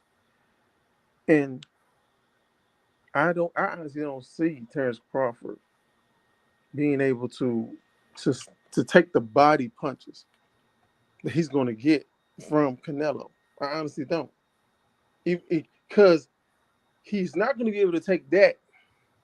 He's not going to be able to take that from his sparring partners. He's not, and still have a fight. Have this fight will still be able to take place. See, I they've been kind saying of that. understand. I'm sorry. I understand that. I'm gonna say these two things, so I don't want to take a lot of time. No, go ahead, bro. I think for Spence, Terence Crawford was superbly prepared for everything, Mm-hmm. everything, including the size. So that played a huge role. Now you can say his performance was enhanced. It should have been, and so should Spence have been. And we're not talking about Mm-hmm. anything True. illegal. I think the wide stance, and I know a few people have spoken on that before, didn't serve Spence in this particular fight. The Terrence is a better counter puncher than Spence, and that also served him in the Mm-hmm. fight because most of the punches were counter punches that dropped Spence and hurt him. Mm-hmm. As But he's far not that much. He's as not Canelo, that much of a better counter puncher than Spence. And I was He's gonna not, say that jab shouldn't have been dropping him like that. That's I think where the initial like eyes started coming from. the suspicion. He was getting yeah, done with like I can see with like that. jabs. And so when we talk about Spence being damaged, it wasn't just the car. Because I spoke on this before. I always said who you are outside the ring comes into the ring with you. And Spence had a long history, even before the car accident. As a matter of fact, that's what led up to the car accident. He had a long history of partying and drinking, and now he's driving a high performance car. I don't know whether somebody was chasing him. I think that's foolishness. Yeah, But you're trying to the say point, that. the But I point of get the you. I get matter you is, because when you're doing certain things like that, You Yeah, gotta have you somebody drunk. else driving your seat. Yeah, You you do drunk whatever. driving a high performance car, and he's lucky he got thrown out of the car, to be quite honest, because if he had been strapped in, he would not have been here. So, you know, the creator can work in mysterious ways sometimes, but all of that does long-term damage to you. And yes, Spence was a damaged fighter. He's been a damaged fighter for a long time, but the thing was, he kept winning. And that's what seems to be lost sometimes. Yeah, he had been doing all the things that did him damage, but he still kept winning. And that's what you have to look at if you're the fighter who gonna fight him, regardless of what you hear and even what you might know about what he's doing. If you're winning, there's a reason why you're winning. And I believe my feeling was it was the size, and that Spence kept coming at you like a freight train. So with Canelo, Terence would have to fight. He would have to fight or box, I should say, the perfect fight for 12 rounds, because Canelo, regardless of what people Yeah, say, Canelo 36 has a minutes. history of being outboxed by smaller guys until he gets the kill shot in. Oh, but Canelo understand. But Canelo was also like one of those cats that after his whole boxing, he changed a lot after that Floyd Mayweather fight. He changed a whole lot. Floyd could have fought him again, and I Yeah, forgot who his trainer was that said he said straight up if Floyd fought Canelo again, he wasn't gonna win. I forgot what his name was. One of his trainers, dude that was in the Olympics, you talking and he about was Garcia? boxing. No, it was a black brother from Chicago. He was, John, not John David Jackson. that I think he used to be with Ross. Him and Ross was working together on YouTube and stuff like that. And Hmm. he said straight up, yeah, Canelo. He said he beat Canelo, but he wouldn't beat him. He said straight up, he wouldn't beat him again. But even after that Canelo fight, some of the other smaller guys like Cotto, Khan, Laura, they were outboxing Canelo too. Right? They were It's just outboxing a him. history They that were he they were has. out, they're outboxing it. They're Right. outboxing, but they're not like how can I Oh, they're put it? not gonna beat him up. They're not schooling him. That's what I'm Yeah, saying. they're not beating him up They're because not Canelo schooling got him. his legs too Floyd strong. Mayweather schooled him. Yeah, yeah. Well, Floyd is special, but Yeah. Floyd Canelo schooled Here- him. Here's got here's the here's the thing I have to say, and I'm gonna dismiss everybody. Shaheed, you still there, Shaheed? Shaheed. Man, Shaheed, he Shaheed probably. might be gone. He's Well, still the his thing icon the is still up though. the thing about it is, and I'm going to dismiss everybody from here. We 4 hours and 26 minutes. Good God, I didn't know we was going to do it this long, but man, I love y'all. We got to get it done. The thing about it is when we talk about Errol Spence, and we talk about him being in a car accident and stuff, and me and Mr. Greg, we talked about this before the fight even happened. Right, right. All of these things, even though he fought Danny Garcia after that, of course, and then he fought Ugas after that. And Even Sean. after No, before he no, fought that was Sean before. right. He fought Sean Porter first, and then he got Yeah, he into the shot car for accident. Sean before the accident. So Oh, Yeah. the point that I'm trying to make is very very simple. He was in a car accident, and that still didn't stop Terence Crawford from calling Victor Conte. He he he he have all of these deficiencies, and I said this before before the fight to a lot of Terence Crawford fans. All these reasons and keys to victory that Terence Crawford fans told me, the reasons of why they believe Errol Spence would lose this fight. And I agreed with them and said, hey, I get it. If that's your perspective, I'm cool with it. But once again, it didn't stop Terence Crawford from contacting Victor Conte. The point I'm trying to make is a lot of times I realize and see that a lot of Terence Crawford fans were more confident in him beating Errol Spence than he was, in my personal observation. All of those things didn't stop him, including the life-threatening car accident. It did not stop him from calling Conti. Remember, Terence Crawford was at the Danny Garcia versus Errol Spence fight in December of 2020. Now, that's not an opinion, that's a fact. Because I met Terence Crawford and I spoke to him. And anybody that remember me coming on YouTube, I told you verbatim what the conversation was that him and I had. And I never announced that I was a manager. The bottom line is that even after all of that, he still called Victor Conte. And he called Victor Conte to get his performance enhanced. Now we can go back and forth and talk about whether it's legal or illegal. We'll leave it. I'm going to leave it up to the experts to talk about what's legal and illegal. But at the end of the day, we cannot deny it. It's irrefutable. He called Victor Conte, and what comes with any fighter that associate themselves with Victor Conte. I'm not talking about him just sending you some supplements the first time, because that's his MO. I know his MO. I'm not talking about that. I'm talking about on his actual program. The scrutiny that comes with that, like Mr. Greg was speaking on, that's exactly what comes with it. It comes all this criticism and scrutiny and suspicion, it comes with that. When I asked Victor Conte about that specifically, first time he was here, he told me, and everybody knows I own the content, I got the tape. He told me that the scrutiny and the ridicule that these athletes subject themselves to them, it's worth it. They subject themselves to be under pressure and heavy scrutiny by their association with him, and they believe that it's worth it. So in that, we have to really look at this and say, okay, that's what they're doing. All right. And every fight that these athletes that roll with Victor Conte based on his history, because that's what Terence Crawford told him, according to Victor. I know your history. I know what it is that you do. He didn't say, I know what it is that you used to do. This was what Victor said, Bud said. Your history, I want in. I want to be with you, and I want to be with SNAC. This is what comes with it. So to me, any fighter that continues on the SNAC program, that get their performance enhanced with the mere association of Victor Conte, their performances will always have an asterisk next to it. If they win, it's going to have 2 asterisks next to it. That's in my book.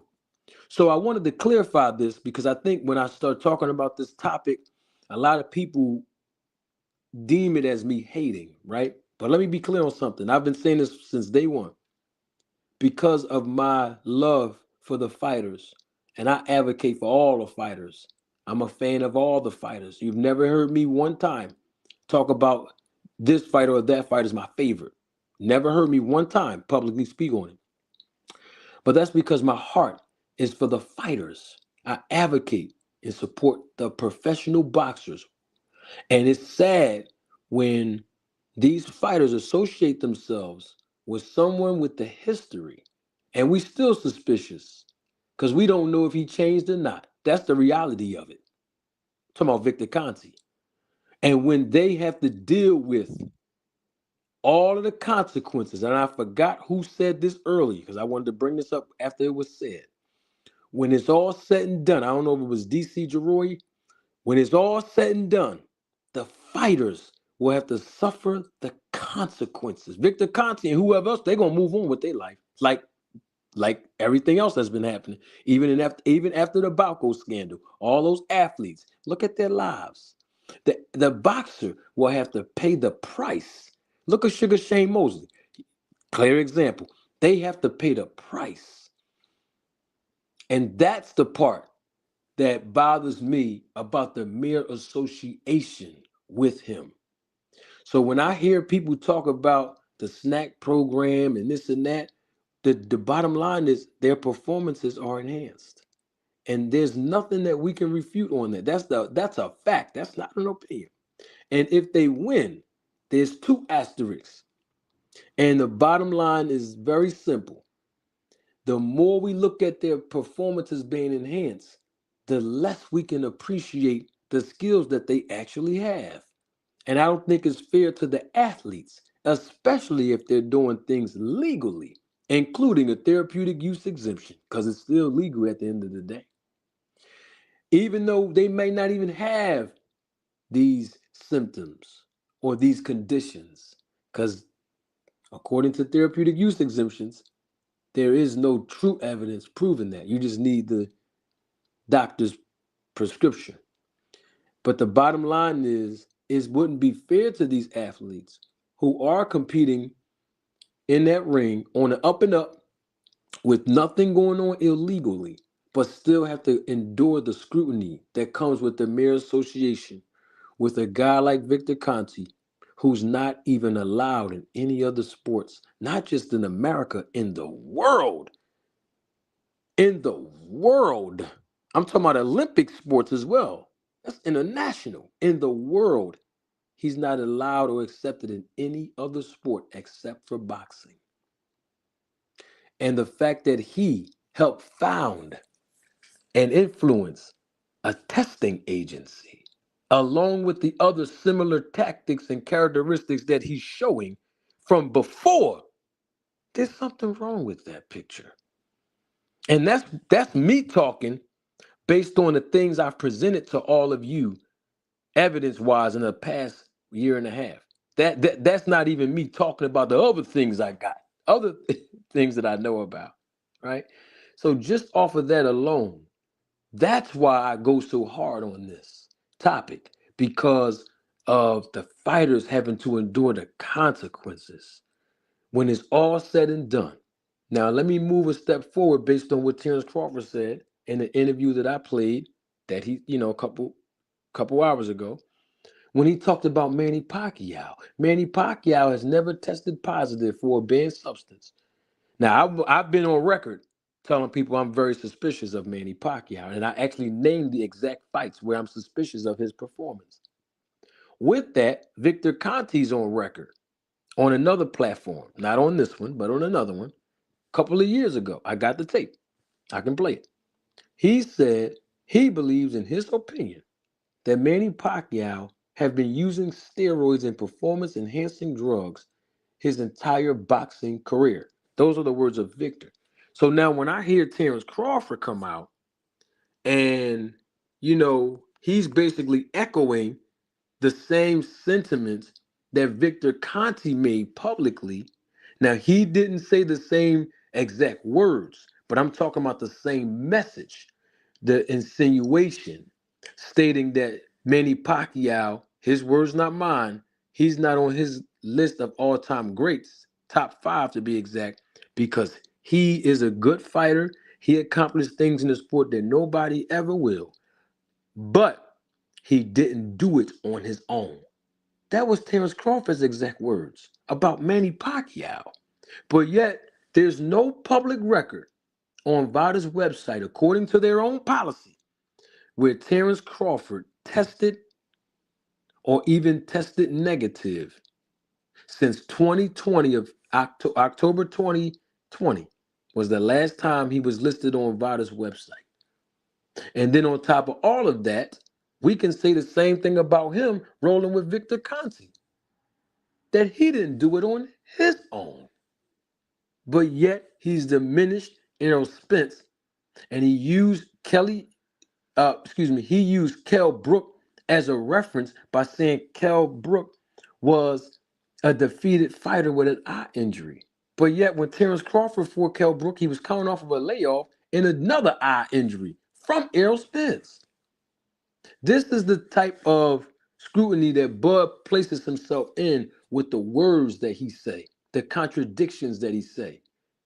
So when his fans come up on my panel, I can't speak on nobody else's channel, but when his fans, not you, Mr. Greg, you keep it real, the other ones, I'm talking about them, they know who I'm talking about. When they come on this panel and they're trying to use arguments and talking points to defend Bud, and I'm playing the tape that contradicts their own talking points to defend Bud, it makes them look terrible, especially talking to me, Mr. Roller Tape. Why does it have to be like that? And the bottom line is this.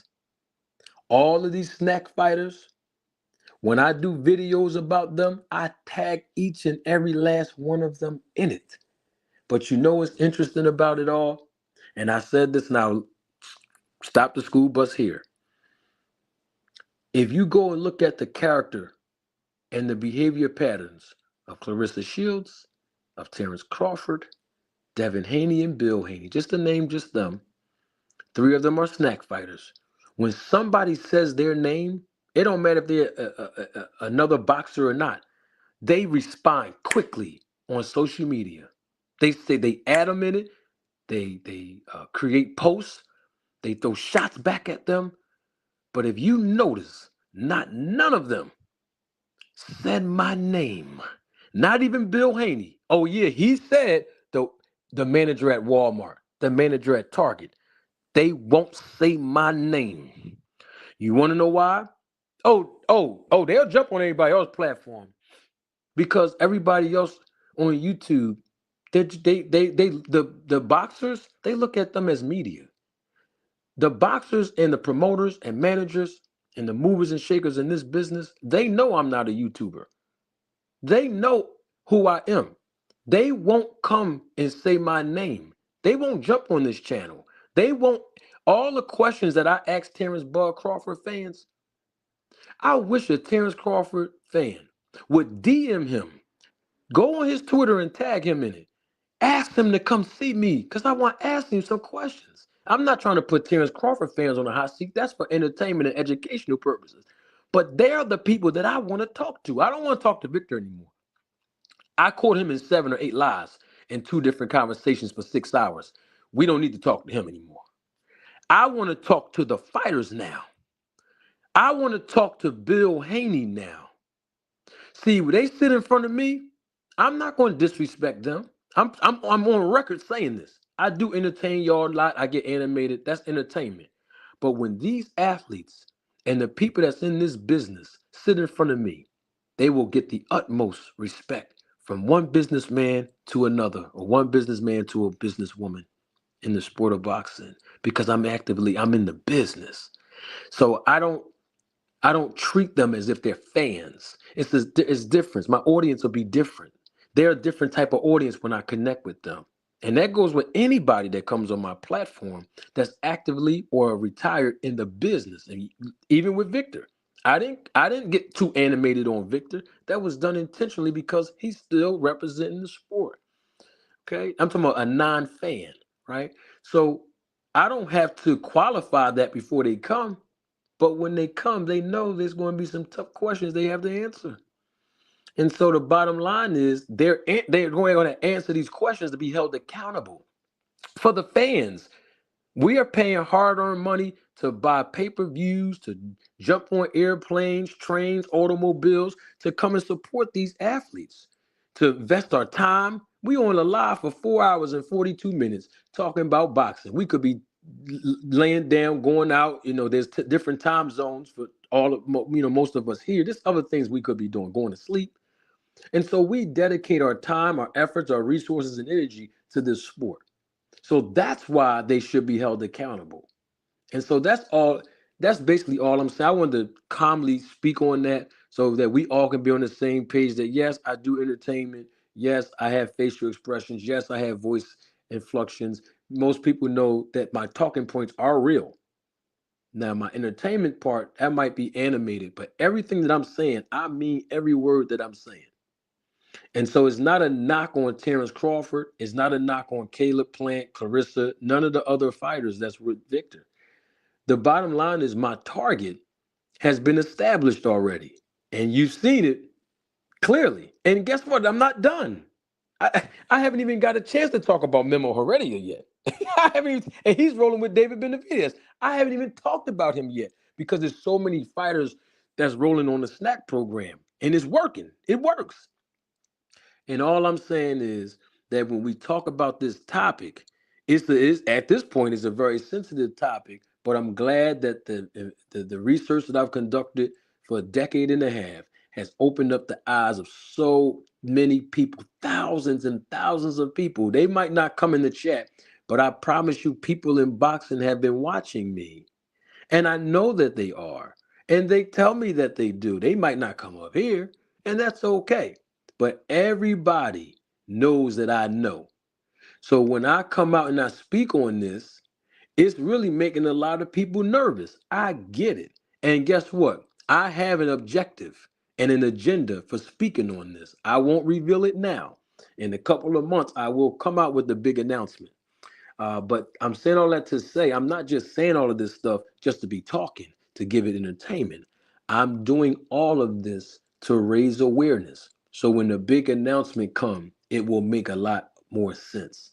And I need all of your support. And we'll talk more about it as time progresses. But I wanted to calmly speak on this without the entertainment so you all know that I have a vested interest in seeing all of the fighters rise to the level of occasion to make money in this business and do it in the most cleanest way possible in this sport, and to be able to take care and provide for their families, to entertain all of us, whether we have favorite fighters or not. And that's my whole objective when it comes to the coverage that I provide. I am not a member of the media. I don't use media credentials like other content creators and go to these fights for free to, be all in the face of the fighters so I can, basically be a groupie. No disrespect to anybody. I'm just being clear. I really am in this business and been in this business, and I've seen a lot of fighters get hurt very, very badly from performance enhancement drug use of other people. And it does trigger certain things in me, not just PEDs, but even loaded gloves, and different things of that nature. So I am working on not being so animated and not being, I'm still passionate, but not being so, like, not letting it trigger me, and stuff like that. When I see certain performances being enhanced and I get suspicious, it does. It still kind of bothers me a little bit. I'm working on that within myself, I'm saying. But at the same time, I wanted to be genuine about this and end the show on a peaceful note without me being so animated. Because a lot of times I give education and entertainment and I'm animated. People like it, and I'm sure y'all learn from me. But at the same time, I want y'all to get some more of the calm swag too, just like when I first started. So I wanted to, end it on that note. I want to say I appreciate all of you spending your time with me, all of y'all on a panel. Ty, Shahid, Joe, Mr. Greg, DC Jeroy was up here. Even Boxing Hacker was here. Band Up came through. I appreciate all of you guys. And of course, you, Miss Lady, Ty, everybody in the chat that came through. We rocked out 4 hours and 46 minutes on a weekday. That's awesome. Awesome. And people show so much support in the super chats. The air fryer done went up. I think we done broke the air fryer. It went way past 500 degrees with the contributions we received tonight and the support. I want to say I love all of you. Thank y'all so, so, so very much. And I'm going to try to come back probably on Thursday. I know people have been hitting me up all week long, asking me about Devin Haney, his physique, the little spots on him, on his shoulders. I'm going to speak on that. I have pictures of this happening, and I know exactly when that started a couple of years ago. I'll hold all of that. We'll talk about that probably Thursday or Friday. Not just that, but more boxing.